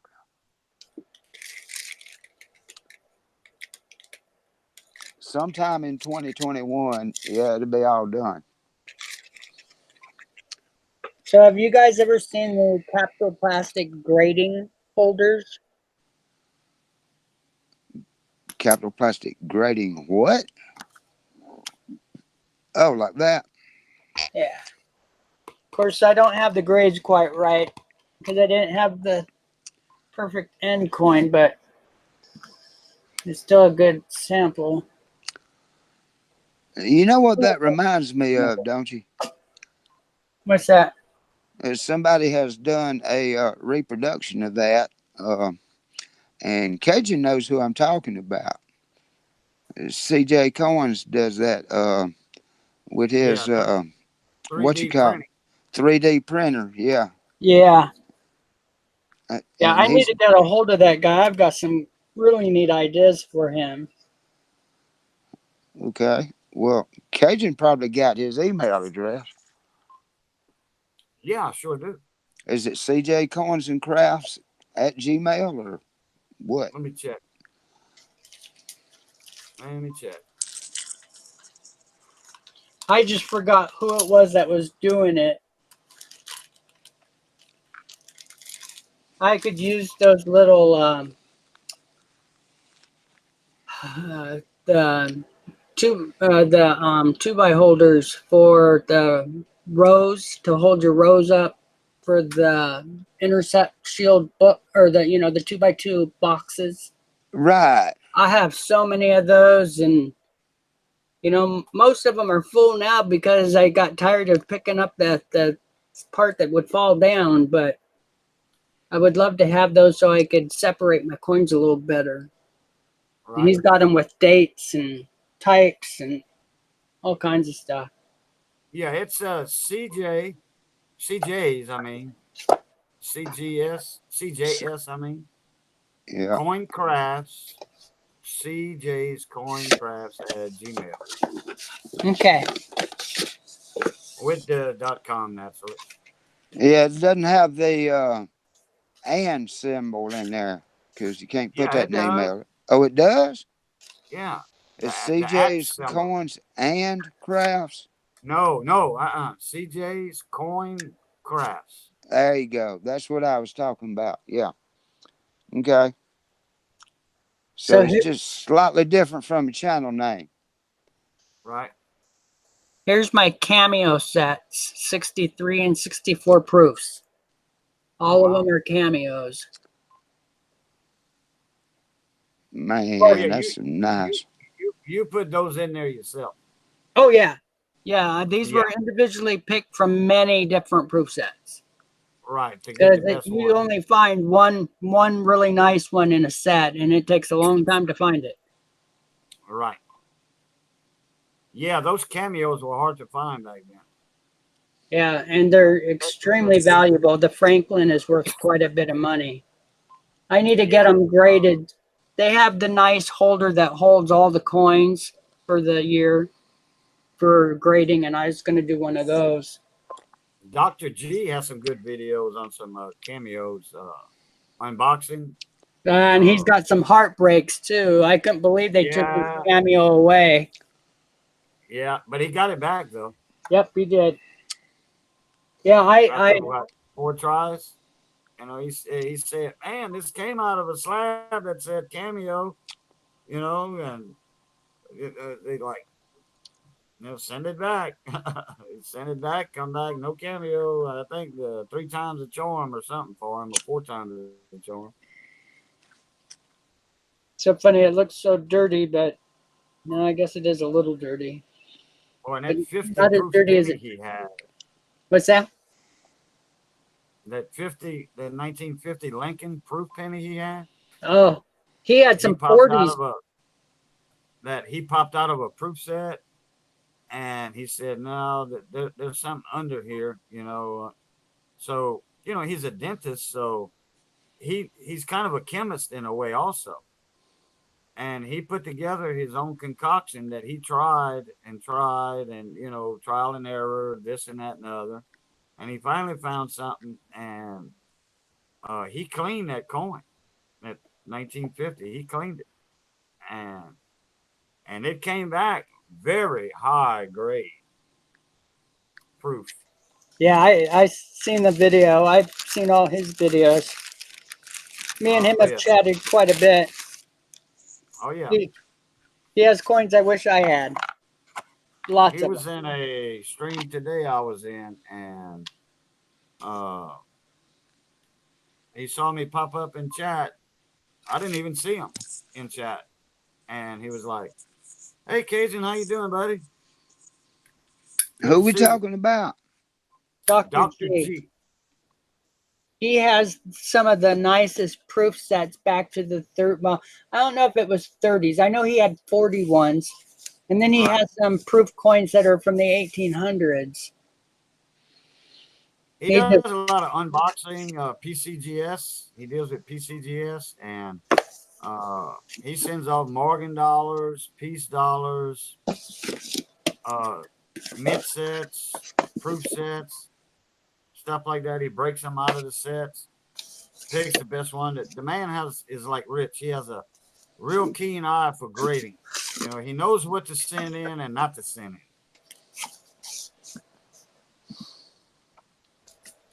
so yeah, we've had quite a few conversations about it because he's not a old coin collector. He's fairly new. And he's been in it, a few years. Yep.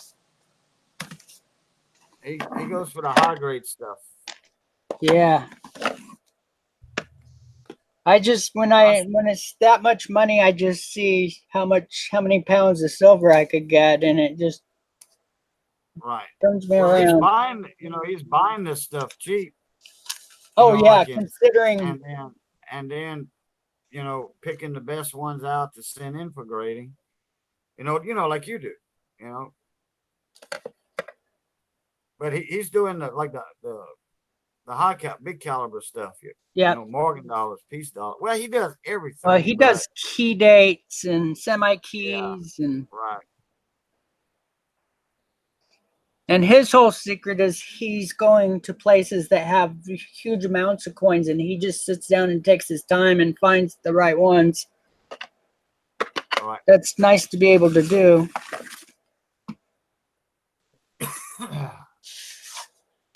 Oh, you guys will get a kick out of this set.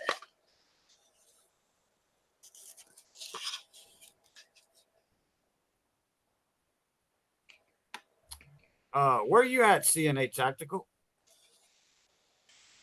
Which state you in?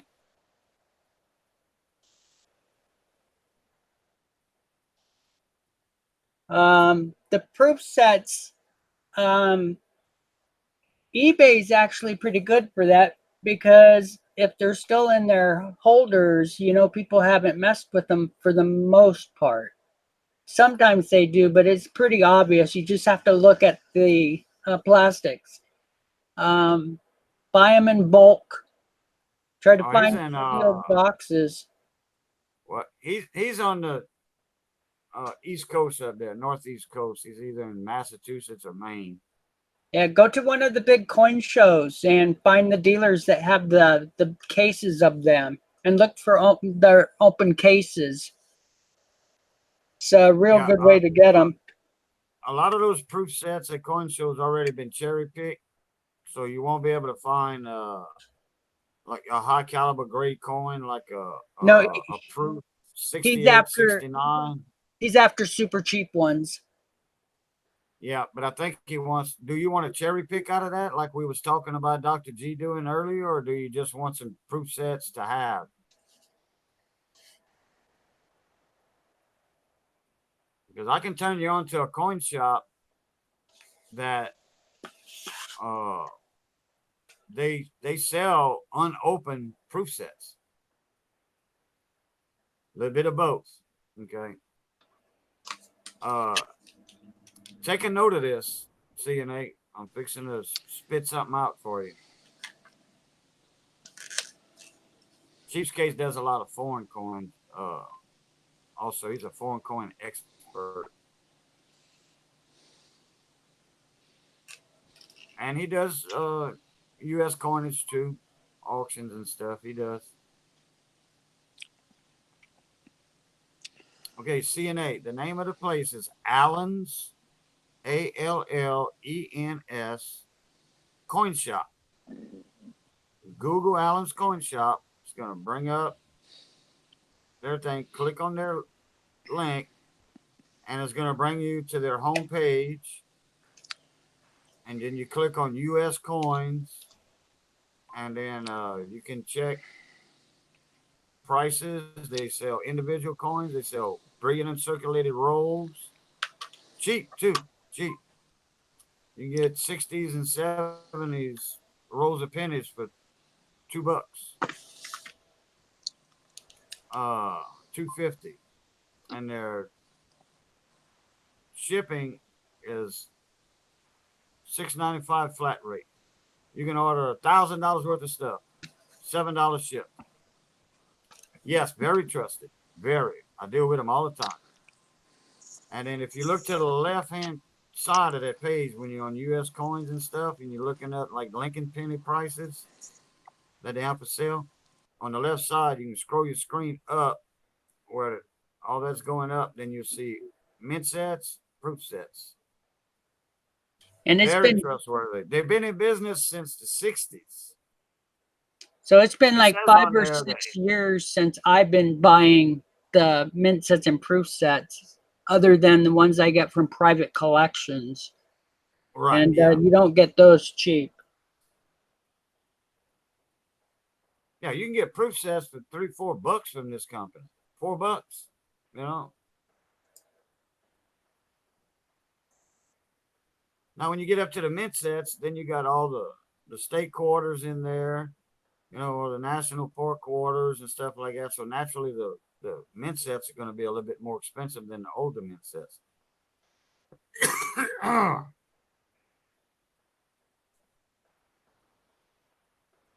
No problem, CNA. Oh, let me type something in chat.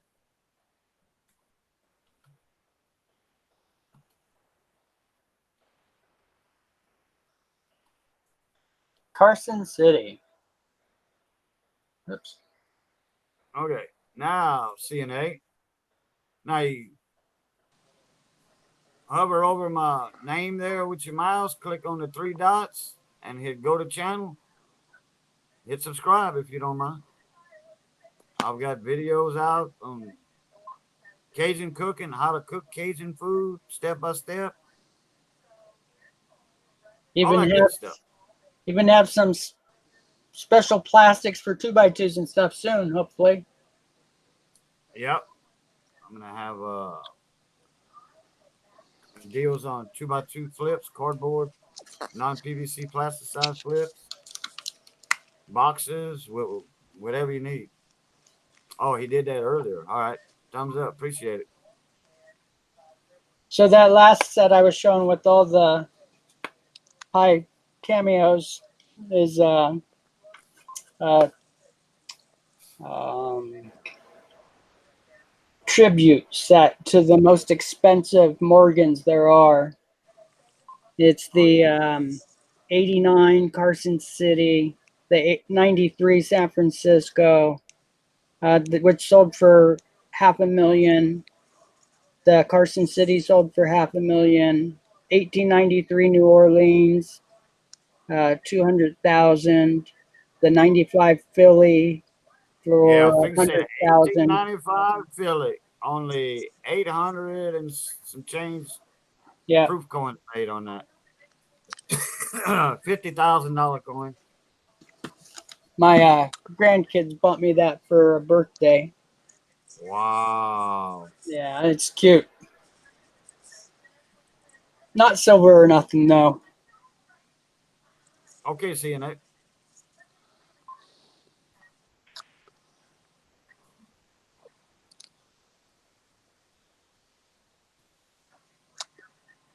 Yeah, I don't know what's the last auction price on the 95 proof. Yeah, because that's probably 15 years old. The prices on there, because those were mass produced a long time ago. Oh, you talking about the imitation or something? Well, it's a tribute set, and the prices I just the gave you. tribute. Yeah, it's a Oh, tribute set, and the prices were from 20 years ago. I'm sure they're probably closer to almost double that now. no, 420. I have an Instagram account I made about 3 or 4 months ago because a friend of mine asked me to. I've been on there about 3 times. It's hard to navigate for me, or it's not hard to navigate really, or whatever. But I don't even have it no more.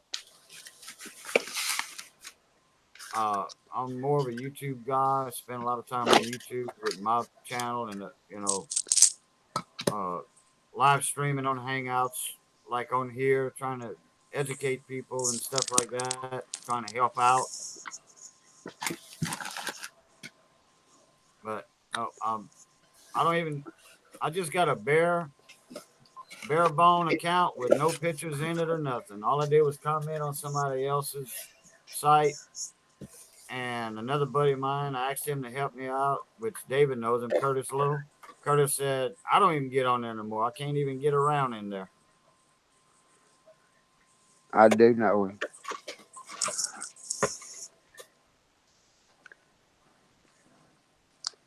I know enough to get me in trouble on there. That's about it. I used to spend a lot of time on Facebook, but then I got on YouTube, and oh my goodness, I haven't looked at Facebook. I mean, I just don't go to it anymore. And I go to it every now and then. That's it. Facebook. yeah, I used to be a Facebook junkie. well, I guess I did too. You know, but then I got so tied up with YouTube, I ain't got time anymore.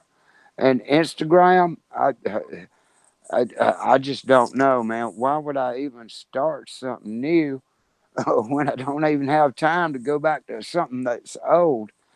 My Pinterest account, I ought to just delete that off my phone because I ain't been to it in, I don't know, 8 months, Right. maybe more. And I used to find corn information on Pinterest, but you know, I haven't been on there and Facebook, just YouTube. Uh, Right. I used to think, and when I say used to, I'm talking about like more than 5 years ago. I used to think YouTube was a place you go to watch free music videos, Yeah.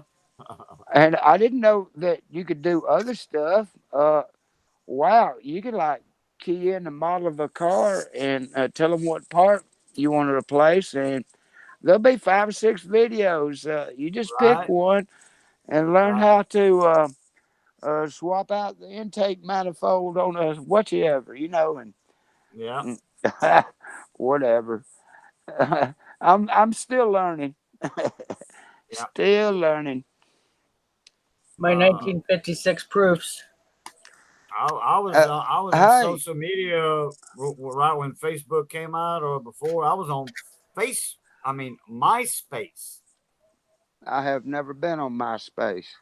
Oh, and I had a big old custom page and all that. There was so much you could do with it, with MySpace and all that. Everybody was there. Then Facebook came out, and then people tried that. But nowadays, when I get on Facebook, it's done changed. That's how long since I've been on it. Something done changed on Facebook. Yeah, I thought we were looking at 56. That's 57. Yep, that was the other one. That was this one. Yeah, that's the one I want. Just go ahead and so I Wrap got it your up. email now. I'll send you my address. You just send that to me. You bet. That's my birth year. Hey, you It's gotta the same age as me. Well, actually, send a hmm. self-addressed stamped envelope, or I'm not gonna send nothing. Yeah. Okay. You're not gonna That. take me.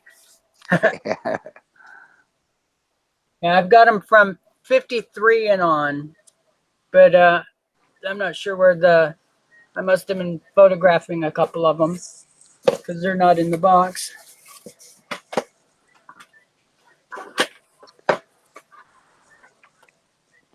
So here's 54.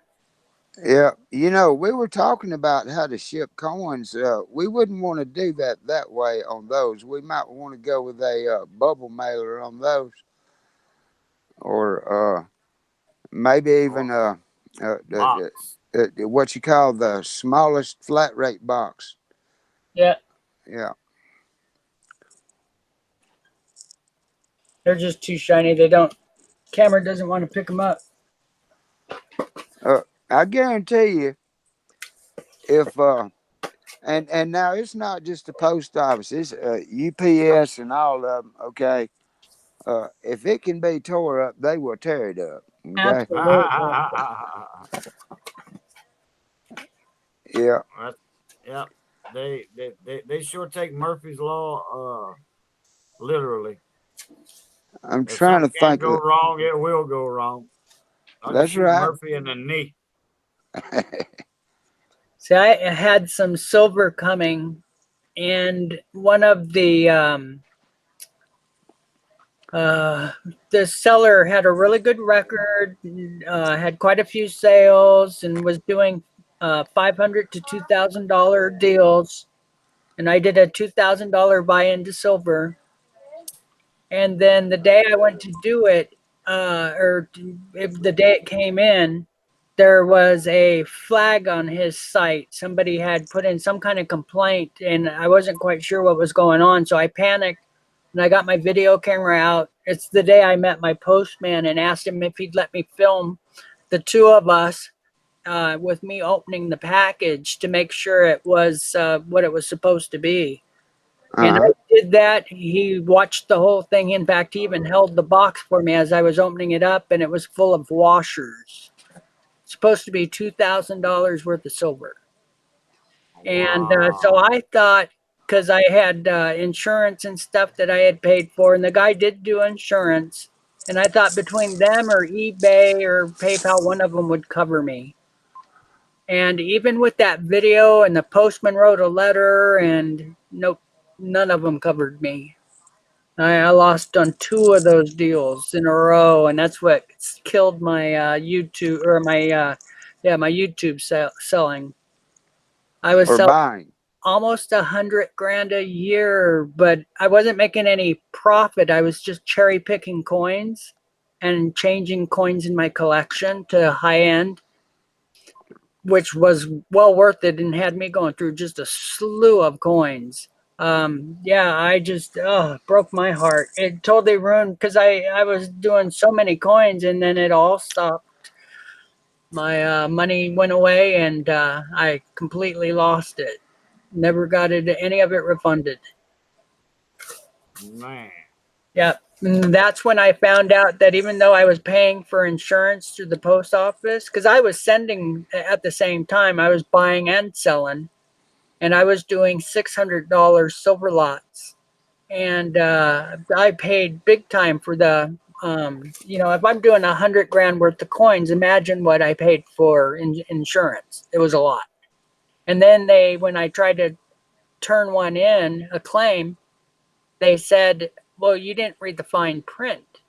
Well, on the back of one of the pages that I did for the insurance when I first started doing it, said they don't cover coins.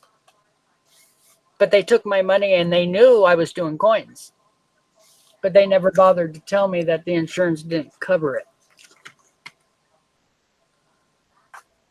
That was Mm. a sad day for me. So so you caught that? Okay, you bought from that guy before that sent you washers. Well, yeah, I had two lots from him, and I didn't accept the Okay. second one, but I ended up responsible for it, and so I just let eBay eat it. I just canceled my account. They never came after me. Okay. So what was in the second package? The same thing. It was $2,000 worth of silver. Oh, okay. So it was the third package that had the washers. No, both of the two packages had washers. There was no silver in any of it. Oh, See, the guy had a really that's good what I was. record, but he must have been planning to move, go on vacation, move out of country, something, because he took like 13 people. But Mm, I mm, was one of mm. the first of those people.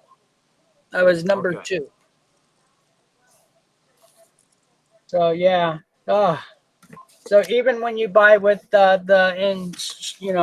money back guaranteed and stuff, doesn't always mean.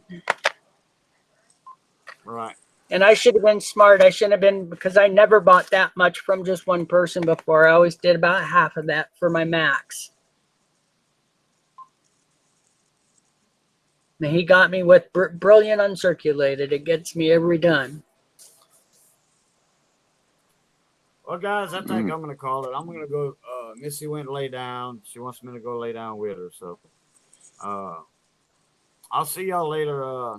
This afternoon or something. I'll be up probably for 11, 12 o'clock. All right, occasion. Okay. I'll see y'all later. Y'all All have a right. good one. Thanks for joining us. All right. No problem. Well, bye, Cajun. Well, So, what state are you in, David? I forgot. yeah, Alabama. That's right. I'm Northern California.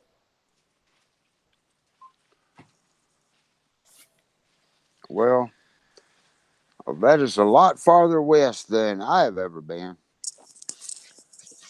I Yeah, think Sioux Falls, South Dakota is probably the farthest west I've ever been. so traveling by road, I've only made it to Utah and Nevada for down lower. But Utah, I did a trip to Utah for four-wheeling, and we spent 2 weeks out in Moab doing all the trails. Oh, what a beautiful area. That place is amazing. And I was really shocked because, here in California, we use minnows to fish for our bass. And I get, Well, there's nothing wrong with that. We use minnows to fish for our bass here too. well, on the Colorado River, they catch minnows, big ones, 10, 15 pounds. Because as soon as we asked for minnows, they just started laughing at us and said, "Ah, California boys." But we were catching golden humpback suckerfish that were just so beautiful, really, really unique fish. And I did the same thing in Tahoe. They have golden trout there that were really beautiful. Okay. Strong, strong fish, boy, fun to catch. There is some trout fishing in Alabama, mostly Tennessee River, but mostly all the other rivers are have dams on them, Uh huh. and so you don't have a lot of trout fishing in most of the state. In the northern part, you know, is about it as far as I know. But I'm not the one to ask about trout fishing. I've never been trout fishing. Yeah, I've But even been salmon fishing and caught some really big salmon. yeah, So I well, used to do that up in Oregon. I, I may be wrong, but salmon may run. Uh, there's a Tennessee Tom Bigby waterway. I don't know if they run on that or not, uh, but that was a big project for most of my life, connecting the Tennessee River with the Tom Bigby River. Oh, cool. Yeah, so yeah, that was a big project. Yeah, yeah, I bet.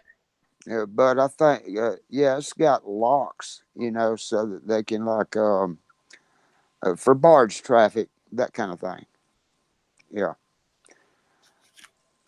Uh, Somebody thought that'd be a great idea. As far as I know, it was a great idea. And I don't really know a lot about that kind of fishing. Uh, when I'm fishing, I fish for, bass, crappie, brim, catfish, Yeah, usually but freshwater. how big I are your do. bass?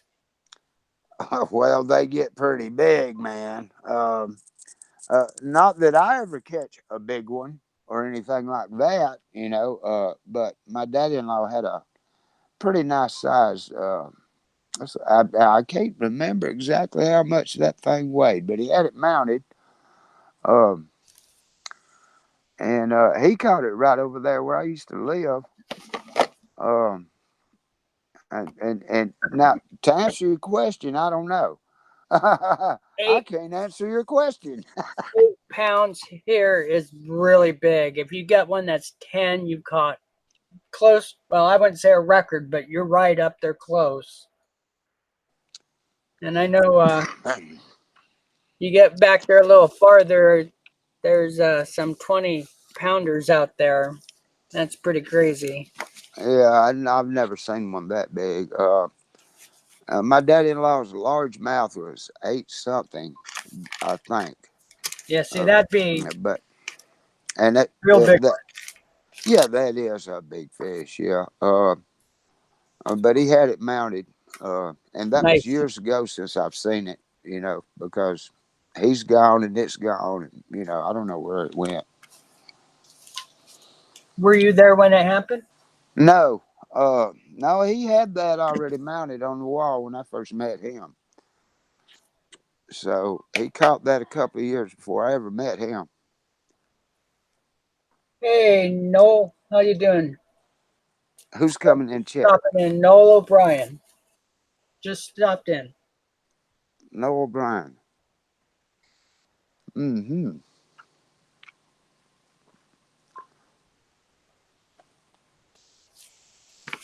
Boy, I wish I had chat up. There's a way you can do it, but I was afraid to try it Yeah, because of, it's because of called. the way that I got in here. Uh, you know, if I get knocked off, I can't get back the way I got in. Well, I could always send you another link, but yeah, I was shocked that I even hand typed it and it still didn't want to send that link to you. So, Well, the way I understand it, if you had my email address, okay, I did send you an email, yep, so you're bound to have had it. Okay, you copy and paste that link. You copy that link. You start another email, and then you copy that my email and paste it into the email that you send me. And the link is the title of this uh, live chat, live stream, which was what, uh, take two or something. yeah. Yeah, okay. So if you email me that and I mess up and I knock myself off trying to get the chat, then I can go back to my email and start all over again and try again. But anyway, all this is going to be history after today. The Google Hangouts. They're going to replace it with something. I forgot what that was called. And it's Uh too bad because I really like this. I've tried OBS and oh my gosh, it's so difficult. I'll get it sooner or later so I can use because I've got like 5 or 6 cameras I would love to be using. huh. But yeah, I By like the way, all of all it the to do. YouTubers in the corn community, I've heard every one of them say the same thing about OBS. It's really hard to learn. And I mean, everybody Yeah, has said that. So there's no need in me even trying. First off, I don't have a computer. I've got this phone. It's all I've had. You know, uh, I've got a channel. I've got 1,100 plus subscribers. Okay, it was all done from this phone. I'll be darned. That's Yeah, pretty good. in the past 2.5 years from this phone.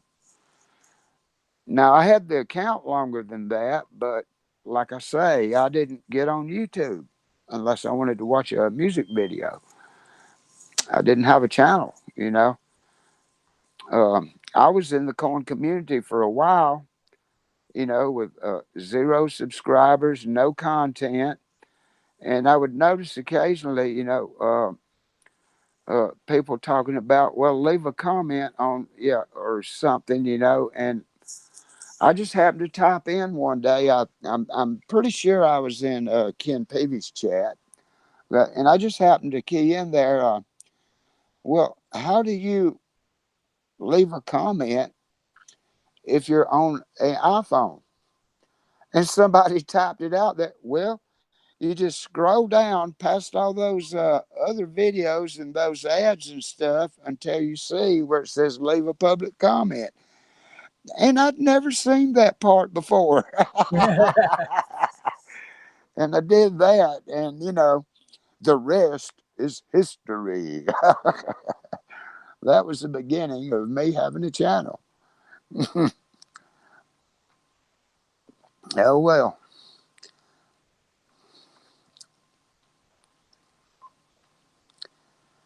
As far as shipping coins, I did want to mention this earlier when Cajun was on, but because he saw it in the last coin seminar, Hoogie's Hobby Shop had a giveaway, and I won Hoogie Hobby Shop's giveaway, and the prize was a Type 1 Buffalo Nickel and a Type 2 1913 Buffalo Nickel, right? That was the prize, and then there was a bonus prize. But anyway, the point of the matter was, and by the way, these are some pretty nice nickels. The Type 1, but the Type 2 is really nice, and the bonus coin really nice. Okay, but we're talking about shipping coins. Here's what he did. In a regular business size envelope, he had 2 pieces of Formica taped together. Oh my So goodness. he armor plated his coins. Wasn't anything going to mess with those Buffalo nickels. Run it through all the rollers you want to. As a matter of fact, bring out the hammer, you know. Yeah, I mean, it looks like wood, but oh no, that's not wood. That's that's funny. Formica. And I've got Like you, lots of Formica. well, this is Formica like you would do a countertop with, you know. So as a furniture maker, I still have a bunch of stuff. I've got rolls of that stuff. I've even got it in stainless steel and brass, full rolls. Wow. Mm. Hey, Rhonda, how you doing?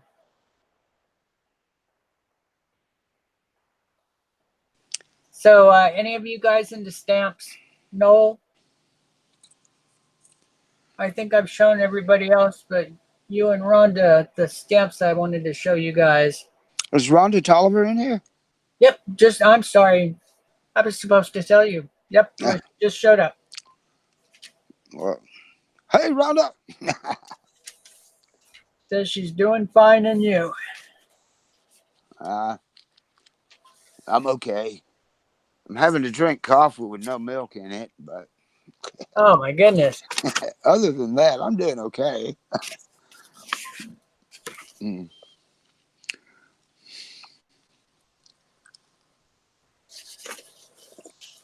Mm. Half cent. Franklin's.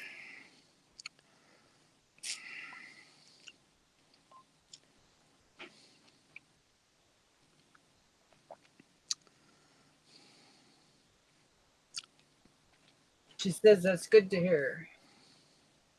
Mm-hmm. Oh, and Rhonda, I did watch your videos. You got some cute grandsons there. That one really seems to enjoy coins.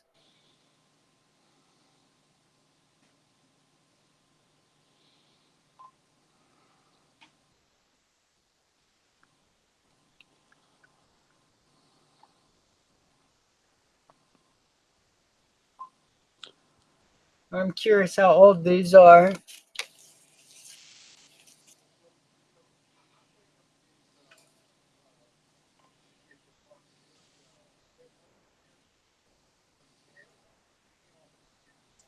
Let's see here.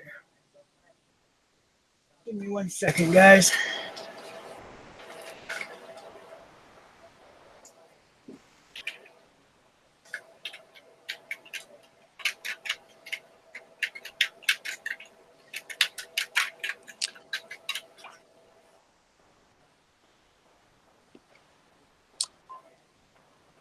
Oh, interesting.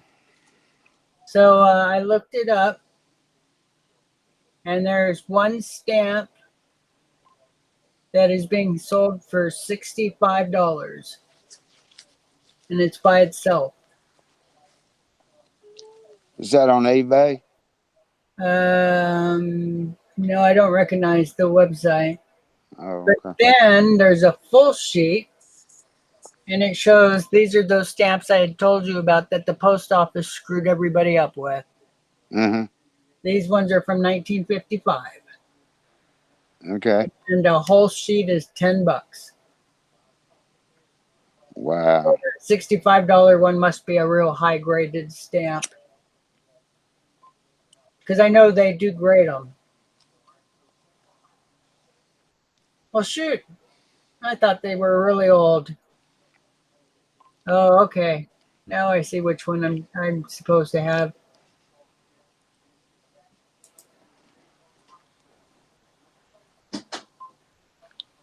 The stamps are tricky, boy. If you don't know them well, you can't do much.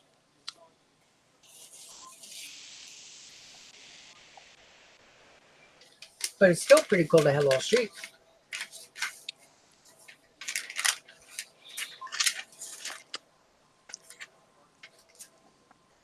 That's my hoarder part of me coming out to justify it's okay to keep. Right. In 1955, I'm not that old, but my sister is.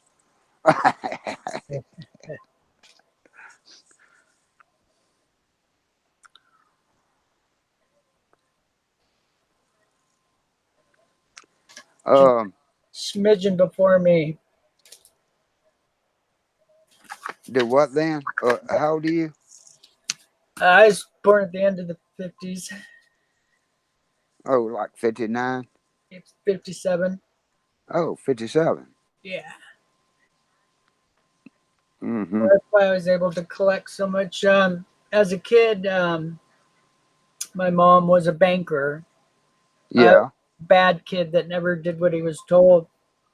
And she flashed some shiny bank rolls of pennies at me. And I didn't open them. I just collected them as whole rolls. And boy, it just really got me. And she'd get me to do anything. I'd clean toilets to get those rolls of pennies. And yeah, from there on, she started me collecting. And by the time the 60s rolled around, I was um, hoarding the rolls of dimes and half dollars, and had quite a few, of course, paying face for $10. And up to about 70, 71 or so, we were still getting them at the banks. So, and then 71, that skyrocketed price, and I sold them and was able to reinvest back into coins. Lots of fun.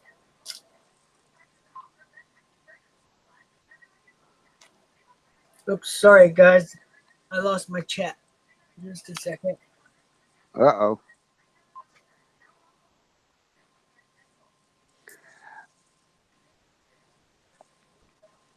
All right.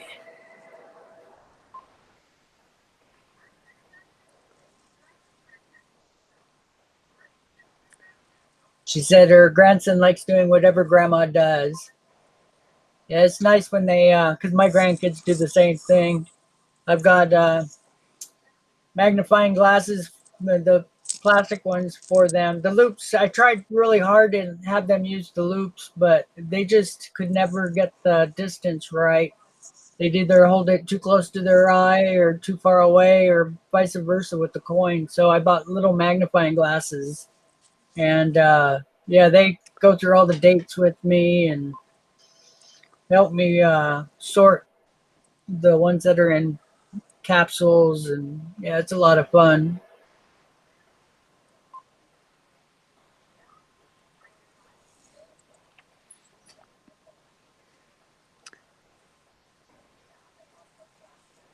I only have one grandson. Uh, and if you want to see him having a really, really good time, you can go to my channel and look at my first video, and that's him driving a lawnmower. I I saw that video. He's laughing so loud you can hear him laughing over the sound of the lawnmower. Yeah, who is on He there just, with him? Is that his dad? yeah, that's my oldest son. Yeah. That's a great video. I think I commented on it. Oh, really? Yeah. Well, 'Cause I probably I just responded. saw it just in the last couple weeks. Okay. Yeah. I think I might have commented back. Yeah, you might Yeah. have. Yeah, Yeah. cute, cute. Grandkids, man, they're just wonderful. I just love mine. I got 10. That was actually taken September of last year. Uh huh. So he's 5 now. He wasn't 5 yet back then. Uh, so he turned 5 the end of February this year. Uh, he is yeah, graduated from yeah, daycare, whatever. You Preschool. know, it's like Preschool. preschool. Yeah, and so he starts uh, actual kindergarten in a real school uh, this coming fall. And today he is with his mother at an orientation for that kindergarten class, which I don't know why they would need very much orientation for that, but it's probably more to orient the mother than the child.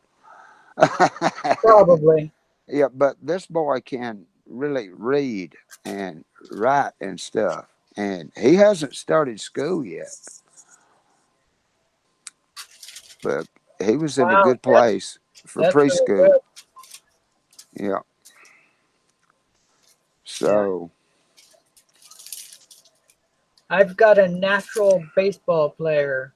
At 2 years old, the kid could throw a regular, small hard ball all the way across the room, which is extra long because we have a hallway built in to the living room. It's all opened, yeah. and it's probably 30 feet and 35 feet, something like that. And he has no problems throwing it and hitting the door. And put him up on with a T-ball and set him up with that little waffle ball or whatever it is, and he Mm-hmm. hits this within a foot of the same spot over and over and does it all day long. It's crazy. The kid can hit like crazy, and now he's 3, and his brother is actually catcher. He's like 9 years old, and just went to the All Stars as a pitcher, and he uses his brother as a catcher because his dad doesn't have the time to practice with him. And now this little 3-year-old can throw that hard ball all the way back to him from the catcher's mound. It's crazy. Well, the kid was born with mitts. He's got huge hands. And he's going to be a great baseball player. That's all he talks about. It is so wonderful to see such a natural little athlete. Well, sad to report that my grandson cannot throw or catch a ball of any kind yet. Hey, He's it's like just his granddaddy. It's just not no good at that. Okay. I that's did play funny. some little league baseball, and yeah, later on after I was too old for that, I finally caught on and was able to do a little bit of fielding, and I could hit pretty good. I could judge the ball, coming. I could hit all right, but throwing the ball, not so much. Yeah, but anyways, uh, the little grandson though, last summer though, he was.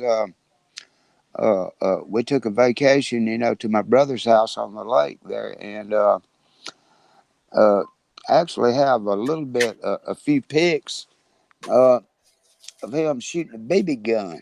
So he's got one. His daddy has to be there, and supervise and everything, and he wears eye protection, you know. But guess what? He can hit with that BB gun. That's he, great. yeah, he can hit with the BB gun, but and he's also got a little bow and arrow.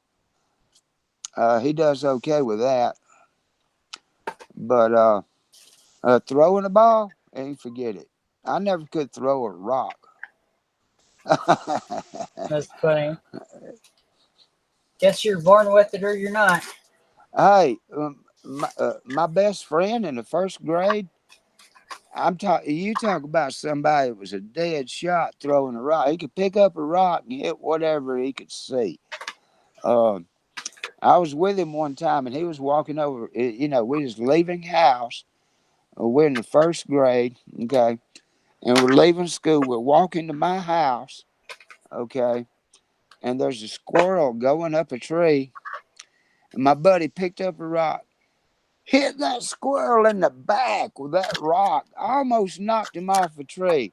Matter of fact, he knocked all four, yeah, three of that squirrel's claws came loose from that pine bark, and it was hanging on by one, and it stunned that squirrel. Okay, and the squirrel shook it off and climbed on up the tree. But boy, don't you know it hurt that squirrel? That's funny. Yeah, I've got an uncle like that. He was known to take birds out of the sky with rocks. Wow. Cracked me up. Then he was actually that like 11 years old going out and hunting on his own because of family life wasn't too good for those kids, and he was actually helping out. But that was some crazy stories. I got all my uncles together one time and videotaped it, and I thought a lot of the stories that they told about him wasn't true, but once we got them all together, oh my gosh, they were half the stories. There was so much more that this guy did. Just an absolute crazy hunter. As a little kid, he'd stick his arm down holes trying to find snakes, and then he would fight them to get them out. Just one of those Oh, guys. Here, yeah. I don't I want don't know if snake. you saw this. A real fun set of mine. My 63 and 64 cameo sets, proofs, All cameo. every one of them.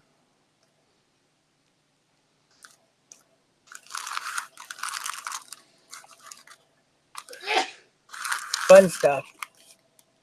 It took probably 150 sets to find these coins. Not an easy chore, but the reward was huge.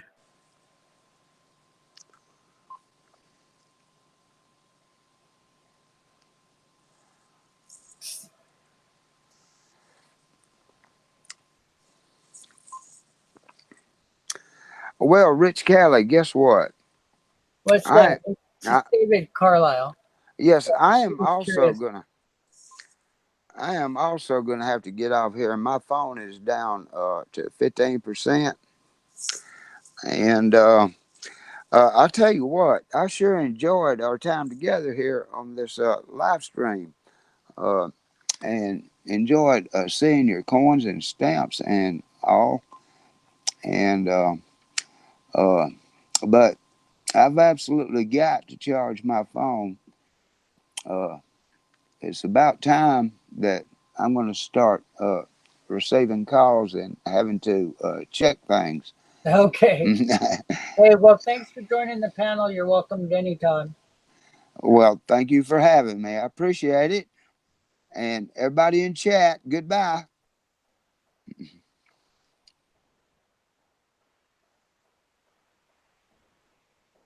Alrighty, let's see what we got here. I have been on for 3 hours, so not too bad. We've got 6 people watching. All right. I'll continue to show stuff. Give me just a minute, guys.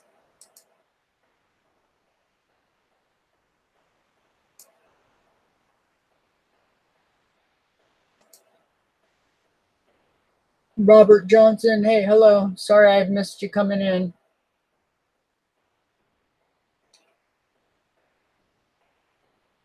Do you guys got any preference for what you'd like me to show?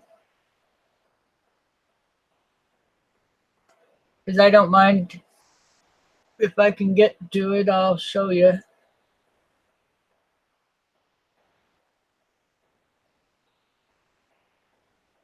soon as I get my microscope set up, I'll be able to show you guys a bunch of my errors, because I've got probably 4 or 5 big Ziploc bags full of 2x2s.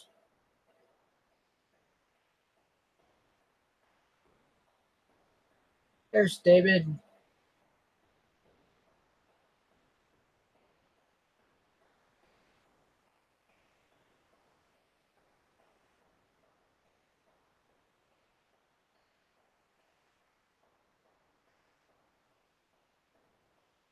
Hey, Christian. I did send you an email. I just need to deal with it on the weekend. So we'll chat more.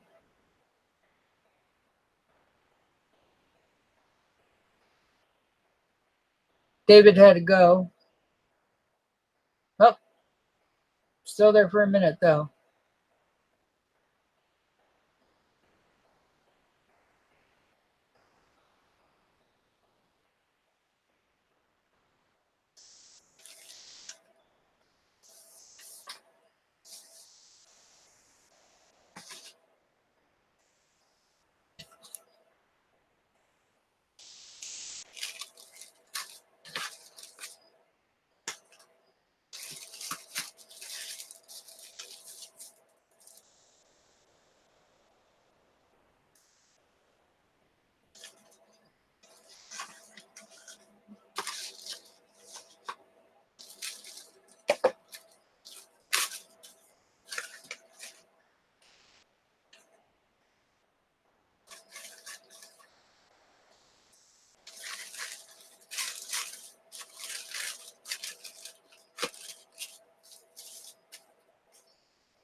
Alrighty, here. Let me get something up for you guys.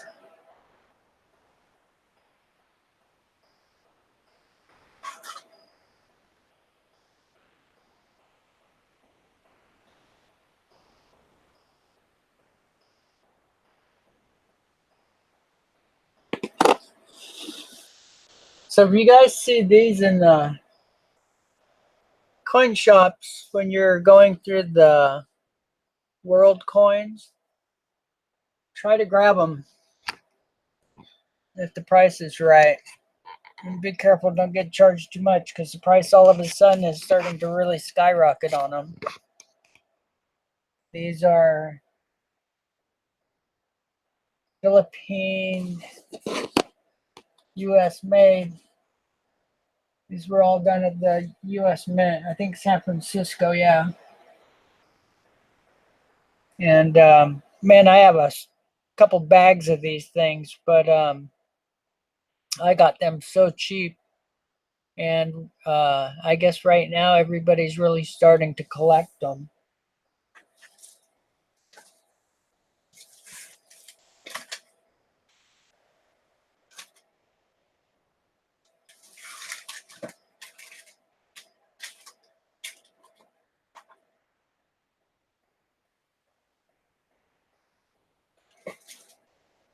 I wish the tone coins would show up better. Let's see what this one does.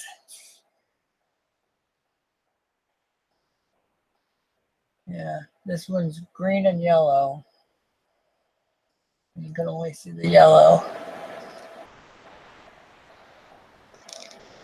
That's so strange. A little bit.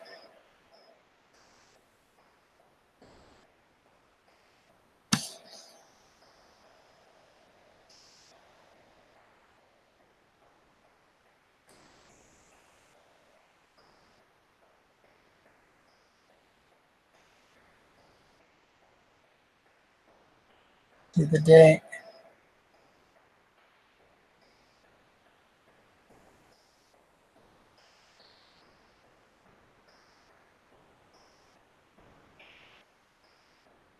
Not a full stepper.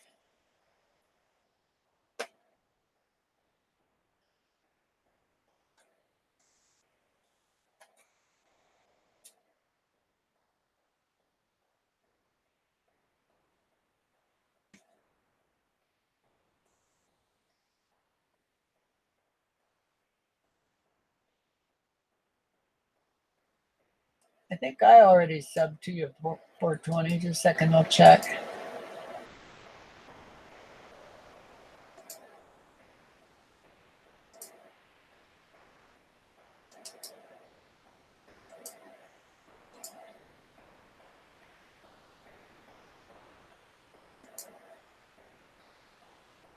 Yeah, I'm subscribed, but I didn't have the bell.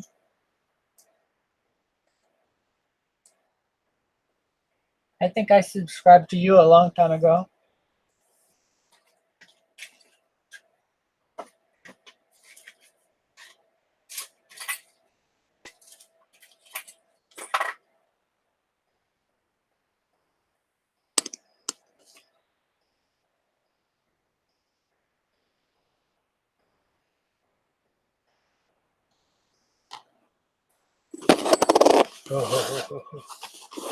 Don't like doing that.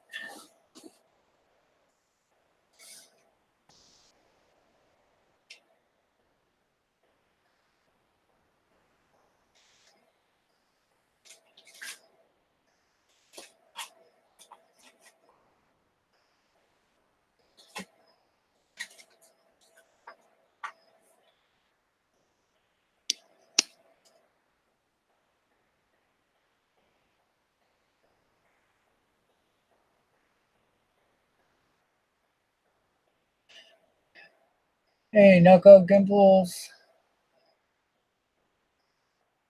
Good morning.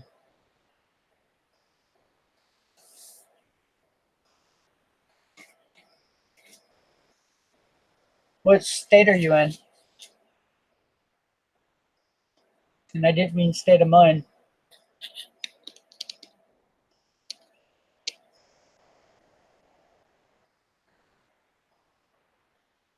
I'm in Northern California.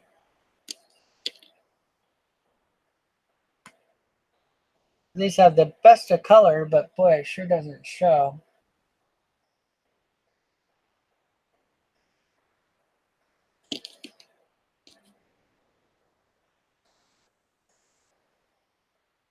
You must be West Coast, obviously.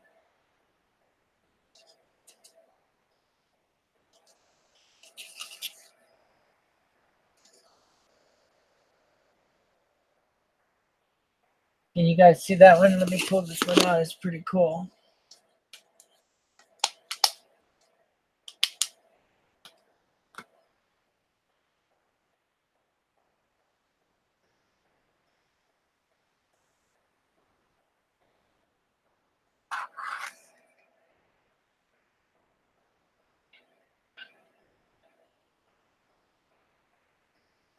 There we go.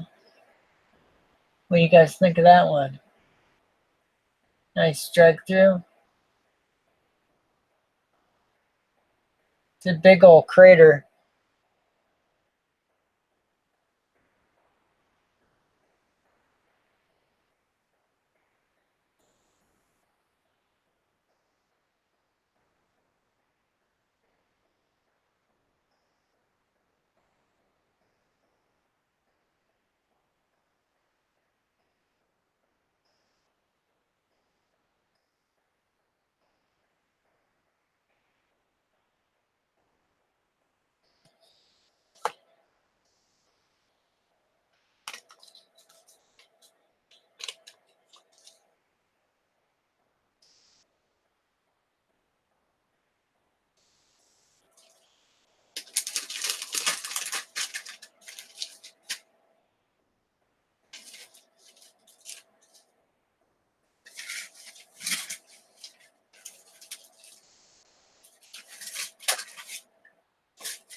Now I got a whole bag of strike throughs.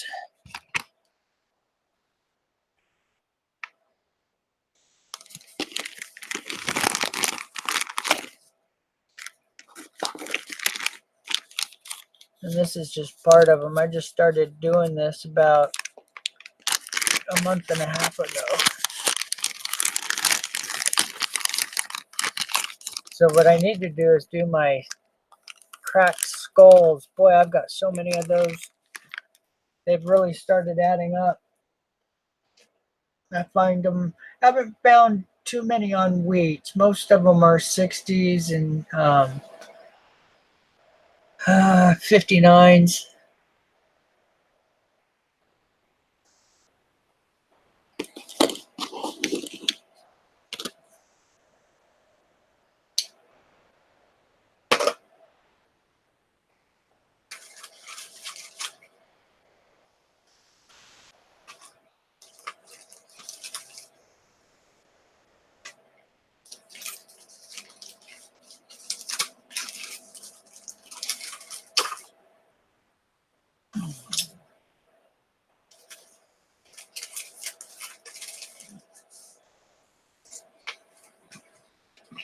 Just a minute, I need to put some things away so I can get back to my coins.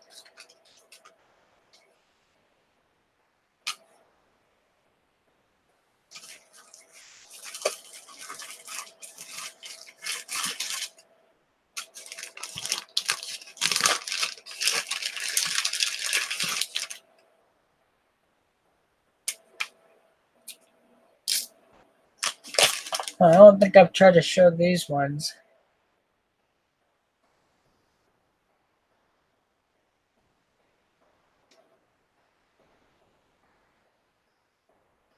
Not very good shape. Oh, there's some of the color. And these are green and blue. Let's see. I had one roll of these.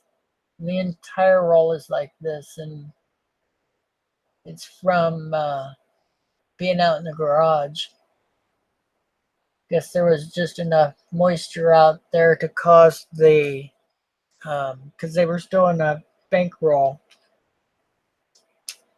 And it was enough to cause all the edges to start to tone, which in turn got the whole coin after time. They probably sat out in the garage for 25 or 30 years. Wish I could show you more color though. There's a little bit more. There's so much solid blue on these.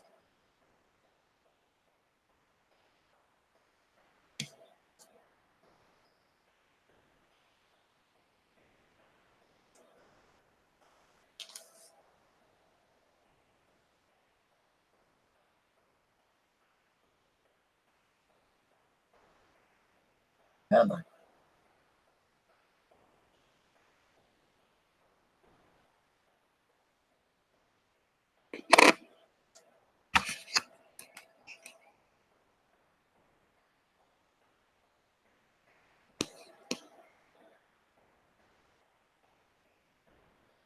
Nope. That's crazy. So much color.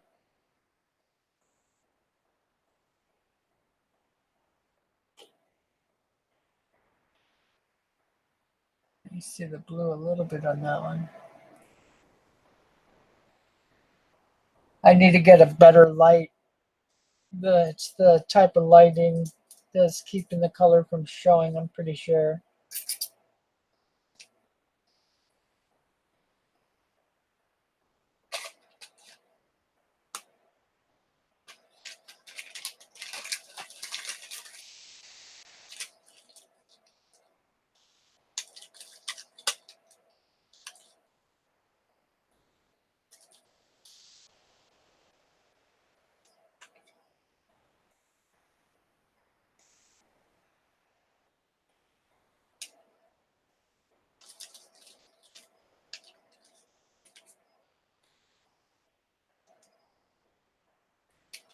When I'm blocking the light.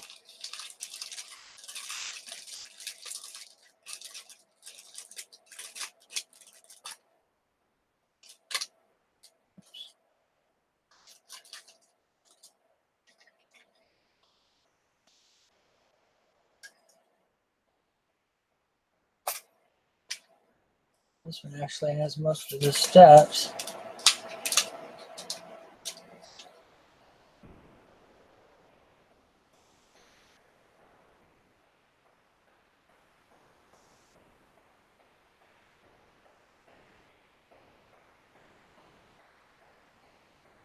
doing?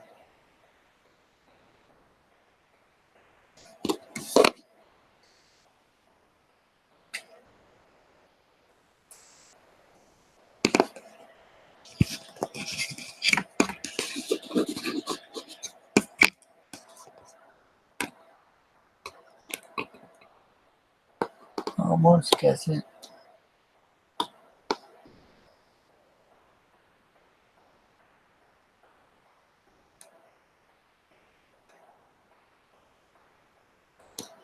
So strange.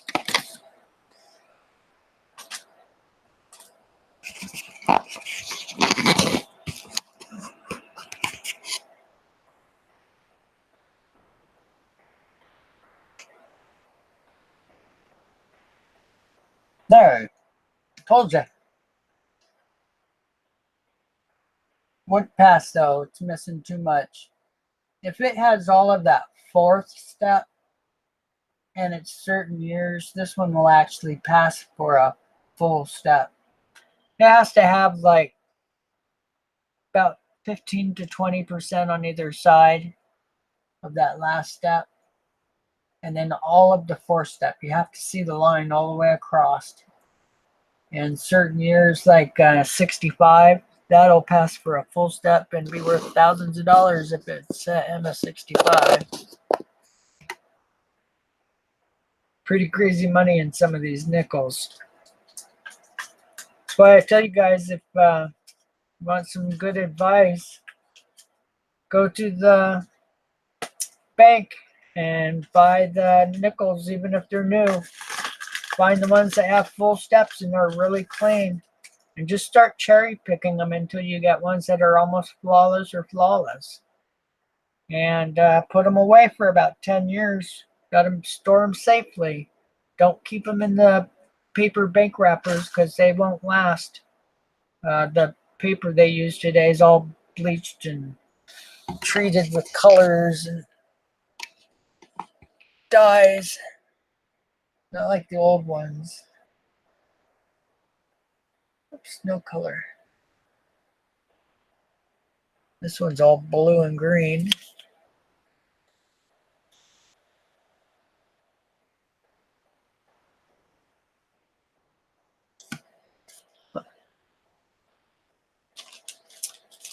If you use the square coin tubes like this one, well, this isn't the better brand. There's actually a better brand called CoinSave. And I would pull them out of the roll. And what I do is I use airtights. And I use the ones with the foam holders like that. Well, I pulled this centerpiece out and I put in the end of my coin tubes until it fills them up and there's no air at all. Because if you close one of these tubes and there's even a little bit of air in between the top of the lid and the coins, that'll cause issues. So if you fill them up with these foams, that gets all the air out and the toning goes to a minimum, and they stay nice and brilliant. And for the pennies, it's a must. If you don't do this and you just put them in the tubes and you're half full with coins, you'll see them changing within just probably 5-6 months. You'll start to see it. Let's see if you can see these ones.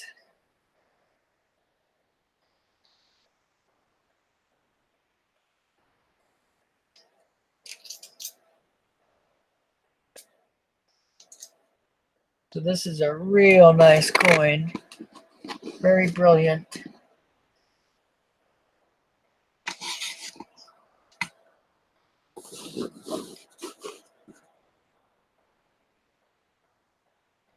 That one looks like it has some kind of error. And a little bit of scratches on his nose. Now there's I'm not looking through a loop, so I'm not seeing which coin has a few scratches and which one doesn't. But you go through this roll enough, because look how clear the fields are. The fields are almost 100% clear. And his shoulder, that's a real big deal. The shoulder, the collar, right there on the neckline on the collar, the bottom of his cheek, his ear, his brow, the top of the cheek. These are all places that are high and get scratched really easy. You go through enough of these and you find them without those scratches there in the clear fields, you normally have a pretty nice coin. And I've gotten quite a few of them graded and gotten MS67, and they normally pay between $300 and $1,000.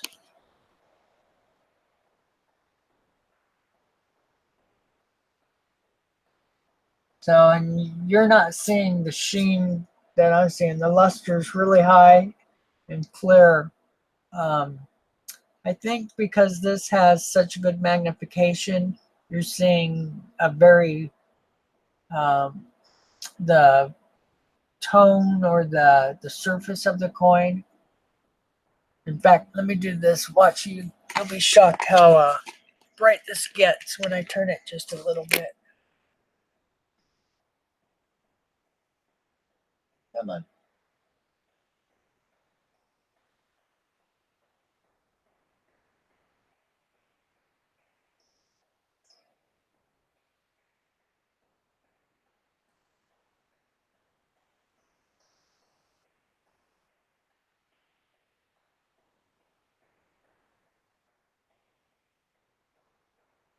No, not showing up very well. A couple spots are.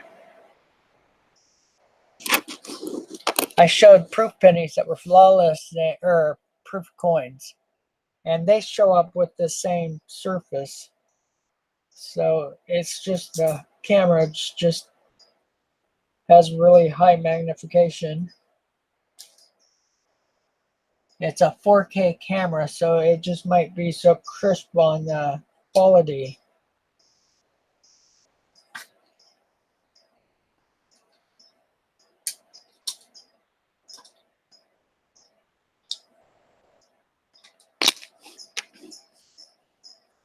Here's fun errors to do for the kids.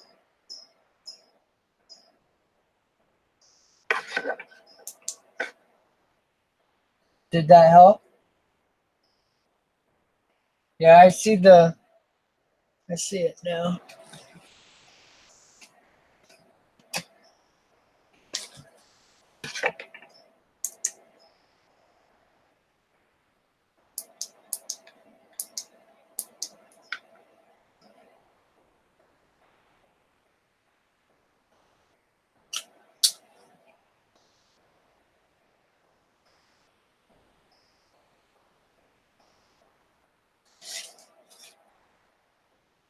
So I need to put a couple things away here. And give me a minute, guys. Or Rhonda. I don't even know how many people are in here.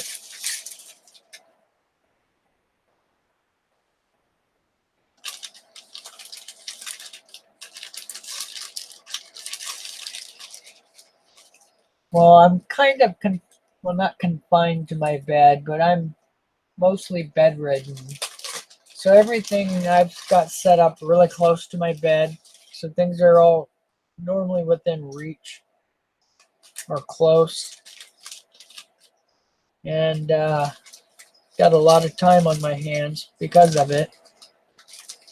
And that works great for coin collecting. I don't get any sleep. I only sleep about 16 to 18 hours a week. And when you're up that much, the only issue is my eyes get extremely exhausted. So I watch movies in between to relax my eyes. But yeah, it's a lot of fun.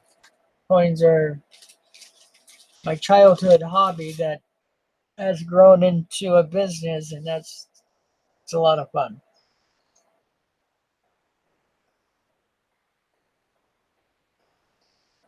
So how old are your grandsons, Rhonda?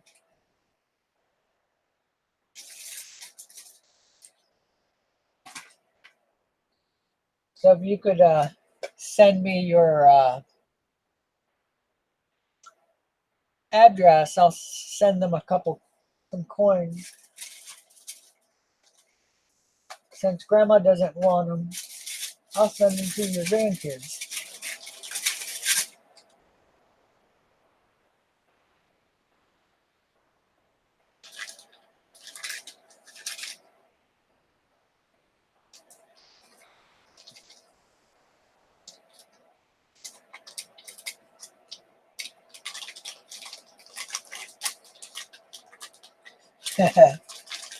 At 420, you take it easy.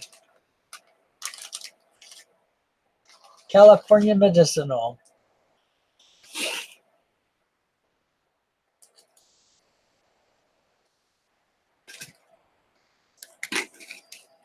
Thank you for stopping by. I'll be streaming quite a bit now that I have a good camera. I just need to learn its little tricks and ticks. So, look forward to seeing you out there again.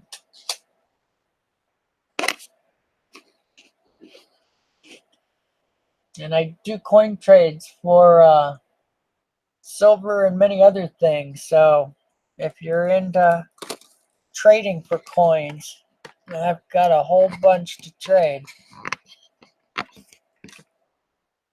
And I give you like $20 an ounce on silver that you're trading for or with. So you get an extra good deal.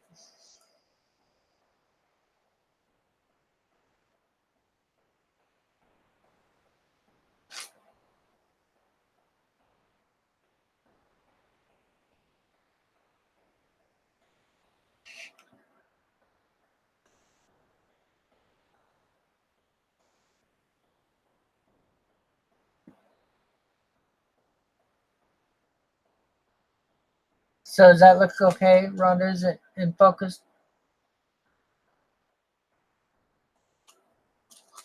Thank you. I'll look for you.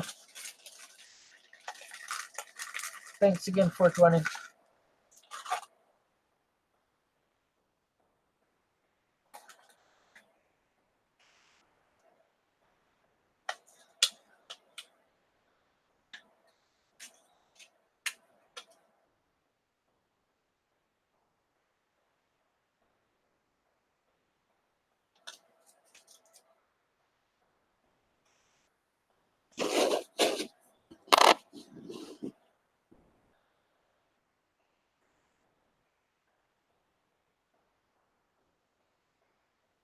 So that going out of focus for a minute, I wish it was in focus doing that. 69, good day. Great error. Just haven't found this one yet. And they have some really tricky ones. There's a lot of machine doubled ones that have such heavy doubling.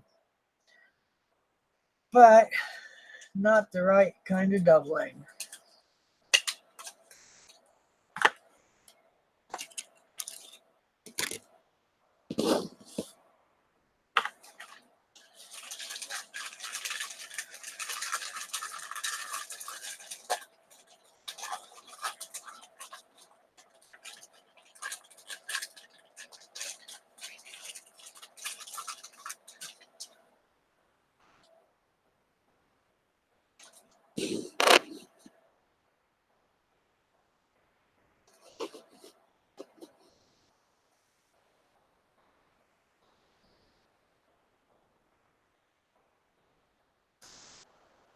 So that one has just a couple scratches on the face. But the rest of this coin is extremely clear. Unfortunately, the color is starting to change enough that I don't believe it would get a very good grade. It would pull a red. It looks yellow to you guys, but it's definitely red. But you can tell that it's right at that stage where the red is changing and starting to brown. Surprised it looks as brown as it does here, because it's actually pretty shiny still.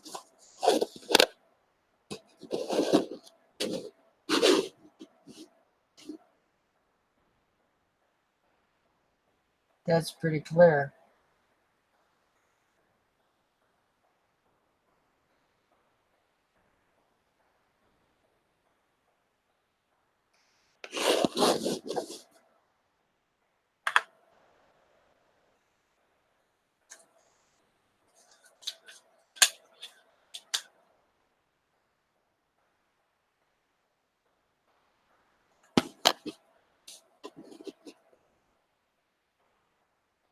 So I have so many rolls of the 60 and 60Ds.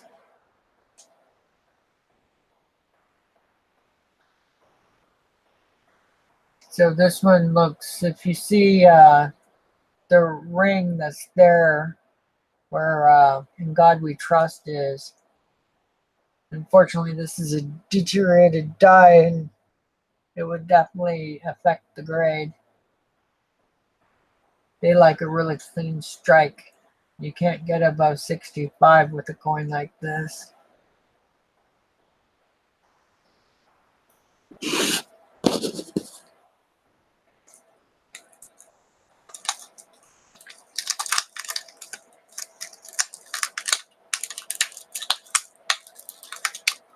So Rhonda, did you send me the photos? I started to look for them. I didn't remember if I had looked at them or not. But the last couple emails from you, I didn't see any pictures. And if you did send them, sorry I didn't get back to you and check them out yet.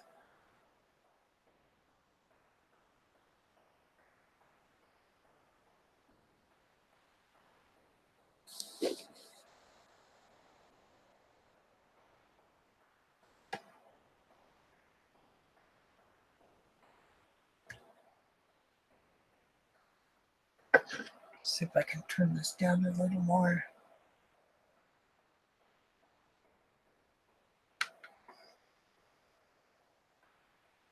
Huh. It's getting a shine from somewhere. Oh, the sun's starting to come out. How funny. It's just enough to cause a reflection.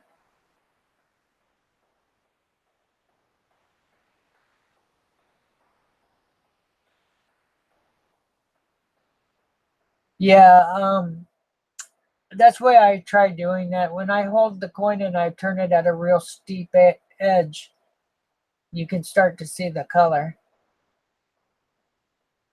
Okay, well, take your time. Do you have a cell phone that has a camera?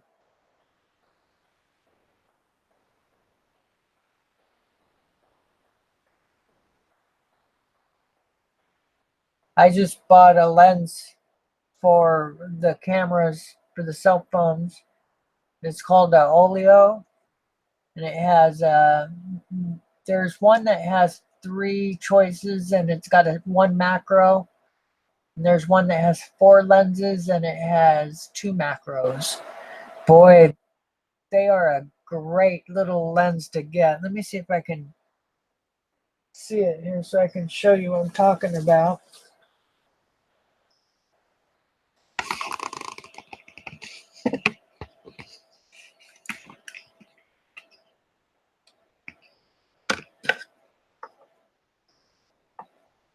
Okay, turn the light up a little bit here. So I have a iPhone 5 that I use. I don't go anywhere, so I don't find a reason to upgrade my phone other than it's going to stop charging on me soon. It does a really slow charge. Oops.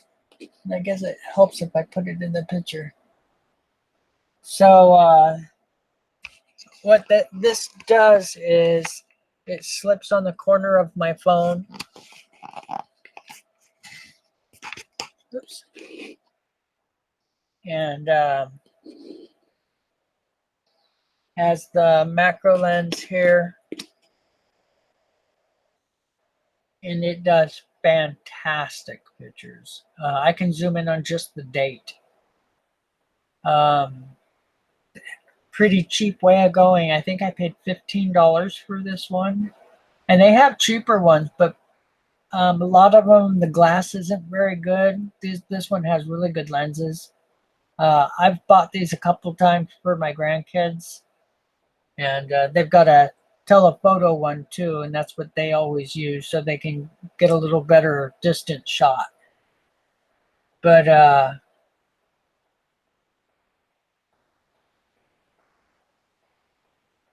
well, maybe this little lens would make a difference for you, but if it's not focusing or something, Um, no, it's okay. Even though the scope is 2.0, all the 3.0s are they're backwards compatible. All of them. As long as the plug actually physically fits in it, it's compatible. The only ones that aren't is the new 3.0A or whatever it is, that Type A. Those ones are a whole different shape, and they did that for a reason because they're not backwards compatible. So yeah, I've got 2.0 and 3.0s all over my stuff. I've got backup drives. I've got in fact, my microscope is a 2.0. So unless you have a driver that's an issue, but boy, you really shouldn't on that one.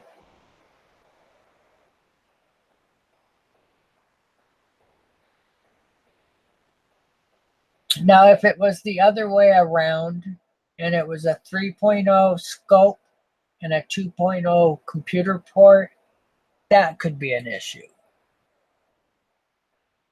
But not the other way around. Christian Coins, welcome back.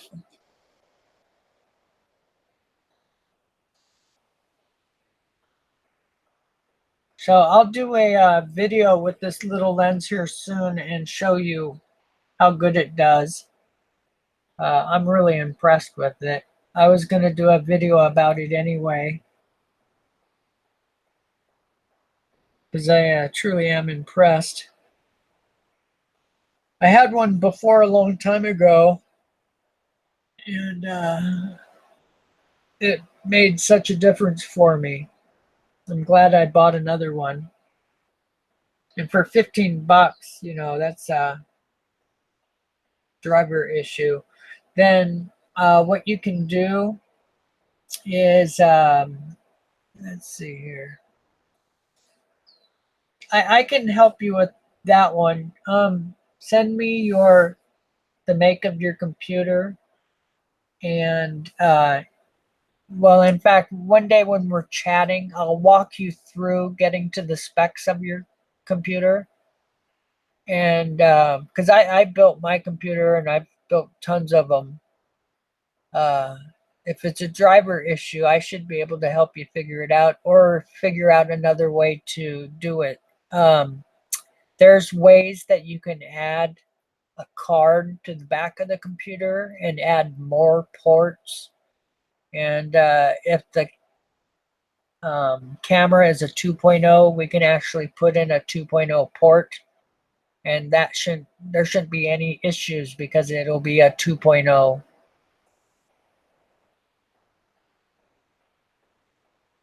Oh, wait a minute. No, because you said, yeah, your scope is 2.0. So yeah, if there's an issue, that should fix it.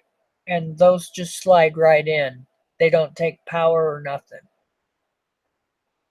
Do you have a laptop or desktop? Hey, ECP, how you doing?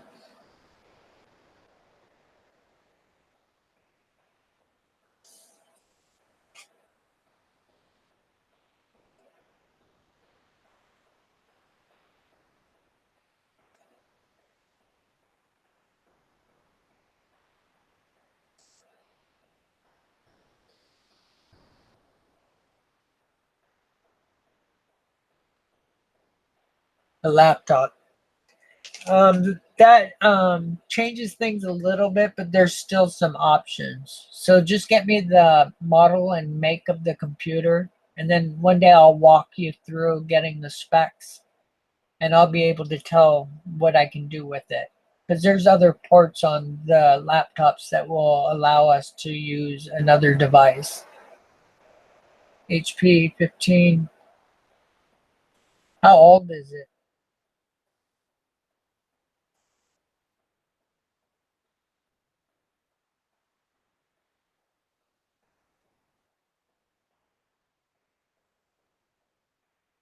Yeah, no problem. Anything like that, I'm more than happy to help you with. I'm pretty good with cameras and computers and software and hardware.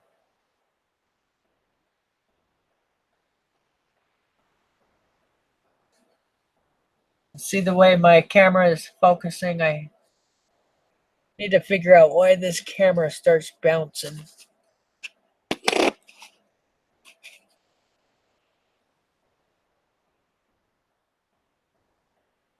Wow, that is so strange. Is it bouncing for you? That's okay. We'll still be able to figure it out by the specs.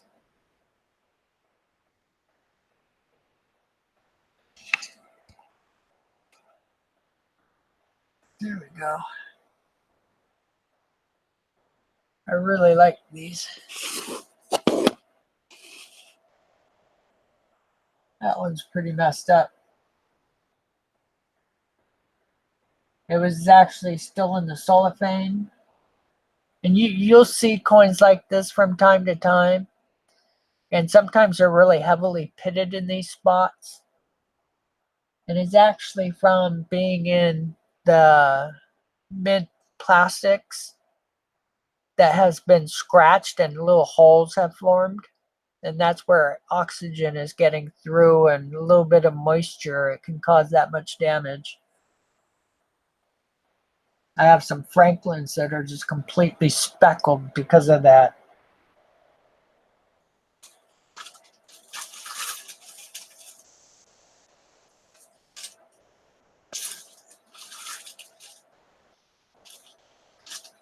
So here's some better coins.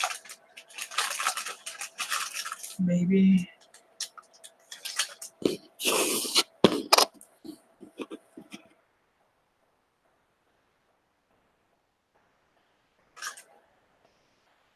Lincoln Central, hello.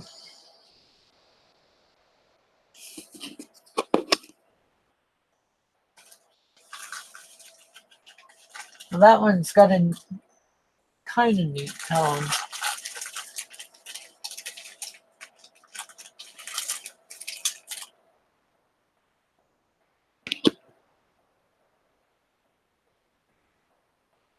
I'm not showing the tone. Here, let me turn this light down again.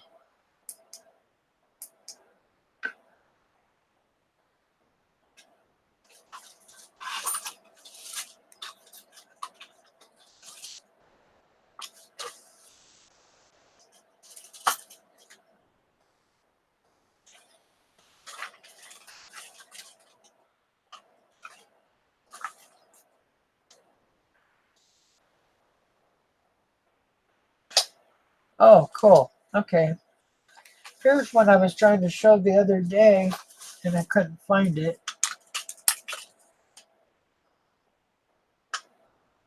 See what you guys think of this one.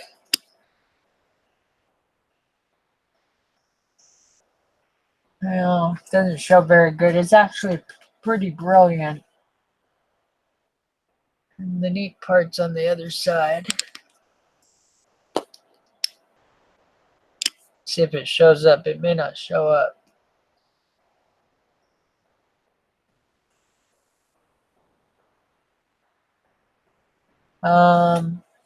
Look where the E is on dime, and you can see the heavy clash. There's a huge clash in this coin.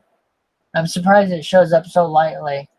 So both the E's, behind them, you can see the clash marks. And it actually goes all the way around, but it's just not showing up very good. Maybe if I turn it around. Thank you, Lincoln.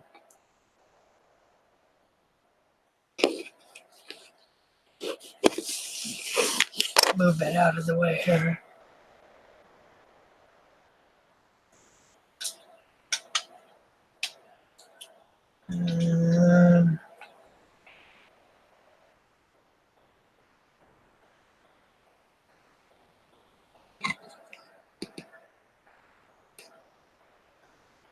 There we go. Okay, you can see it a little better. You can see it below the E and 1. You can see the straight line there from the end of the wheat stalk.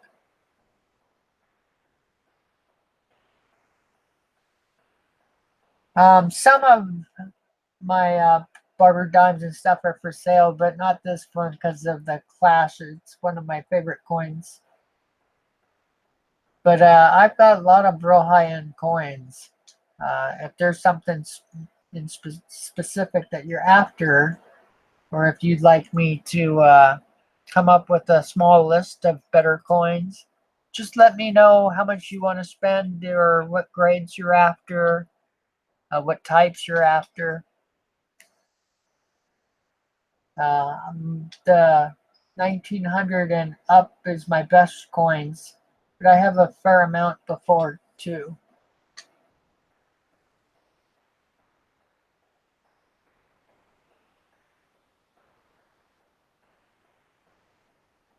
Oh yeah, I remember, and I looked for another one. The Ikes, I have about probably close to 300 Ikes.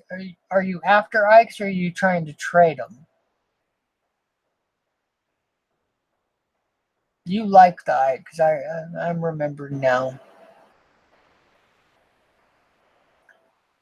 So are you looking for some high grades to send in for grading or something like that? Or are you missing proofs in your sets?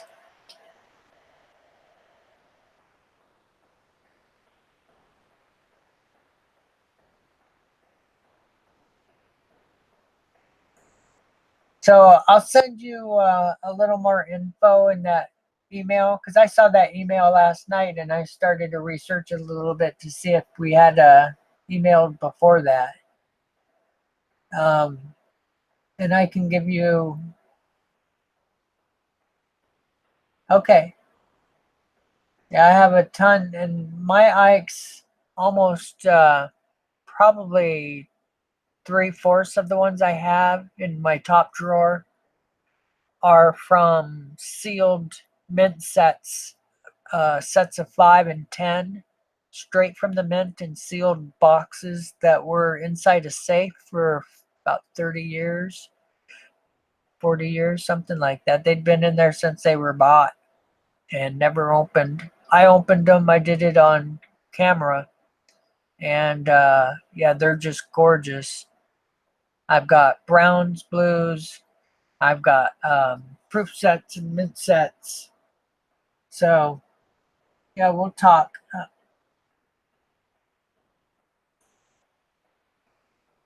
Yeah, they're pretty nice. So the only thing that holds me up is I'm doing sets of 10 for my grandkids. So 10 of everything I have like that is going to them. But when it comes to the Ikes, I have quite a few.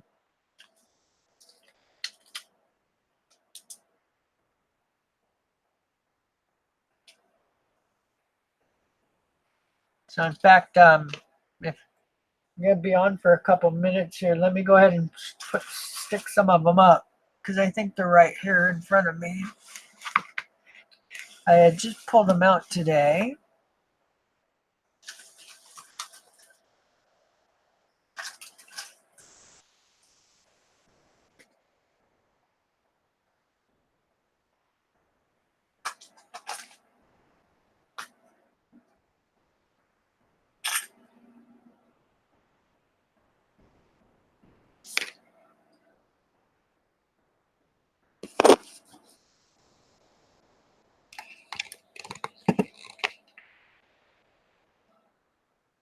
Now, for some reason, the luster on them looks like it's really poor, but it's not. It's just this camera. When I get these a certain way, you'll see the whole coin light up if it'll focus. Well, I've got too much light. Let me back the light off a little bit more.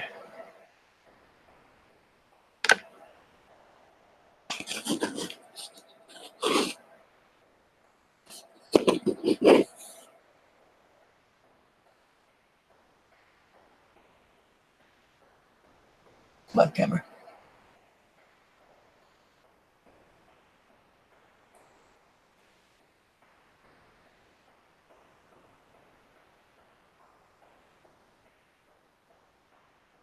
But I believe that's an error there in Above in God We Trust.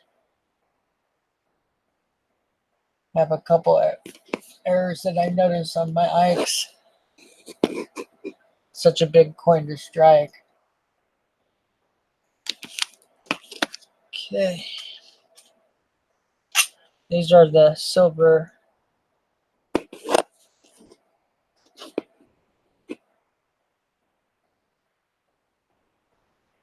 That one I saw print.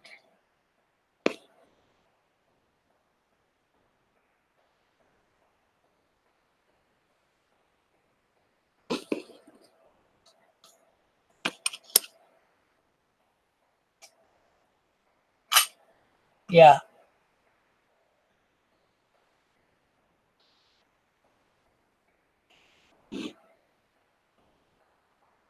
Oh, that one's got some scratches. Most of them are in really good condition, but there are a few that show some marks.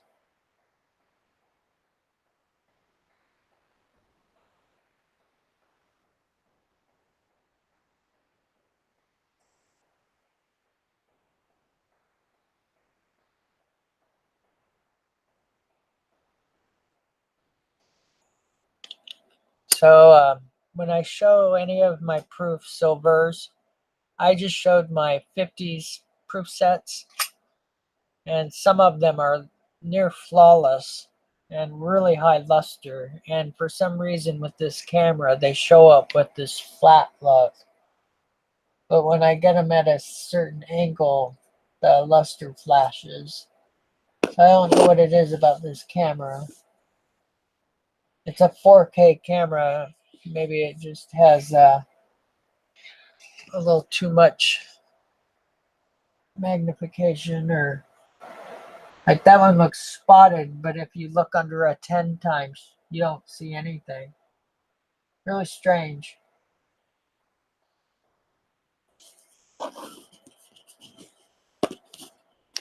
And I've got some really nice cameras set up for taking pictures of these. So if you want some photos so you can see what they look like, I can do that.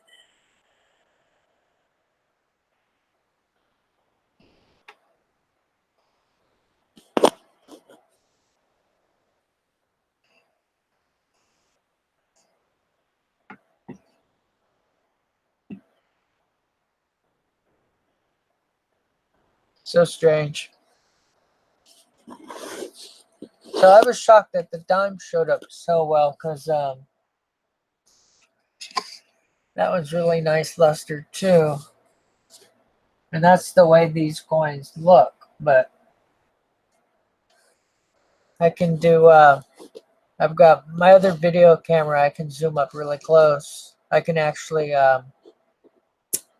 zoom into the O, or I mean the zero in a 1960 penny, and only see the inside of the zero.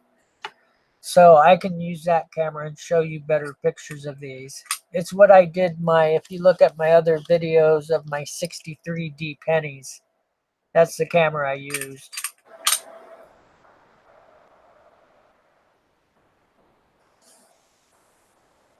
So do you want the Ike still in the blue and brown holders? All right, Christian. Hey, you take it easy. Thanks for sticking it out with me.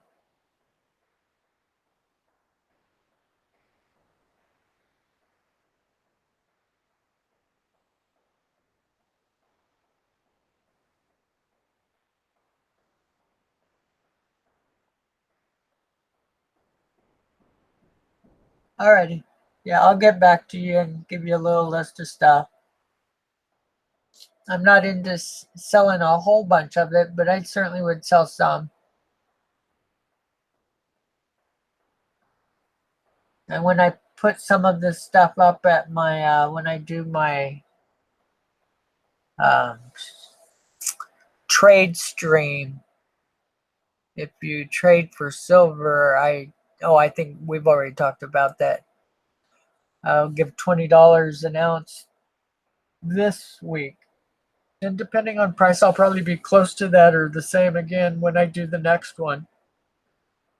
I tried to do that for the younger people that have a couple silver coins and are after my nicer pennies and such.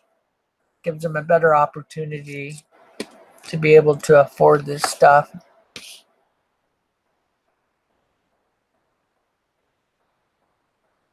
You bet. Hey guys, I actually need to get going. My grandkids are going to be here in about 20 minutes. So thanks again, Rhonda, for stepping in and helping. And please send me your address in the next email so I can get some coins to your grandsons. Oh, that'd work perfect, Lincoln. I'd more than likely honor the $20 regardless of if silver drops too much. And we can trade from there. You bet. I'm happy to do it. Have a lot of fun sharing my coins.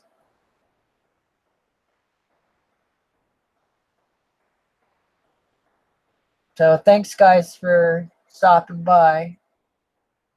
And thanks for your help again, Rhonda. Be sure to get me the info on your computer and then we'll go from there. You too. Thank you very much. I got my grandkids coming. I'm going to have a great day. So my little grandson's almost a year old. And he calls for Papa. So that's me.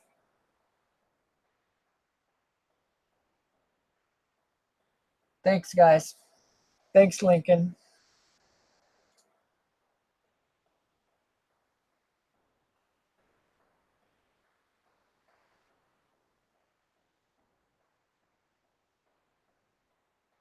So it says there's 5 in here. So the rest of you guys, I don't care if you lurk in the background.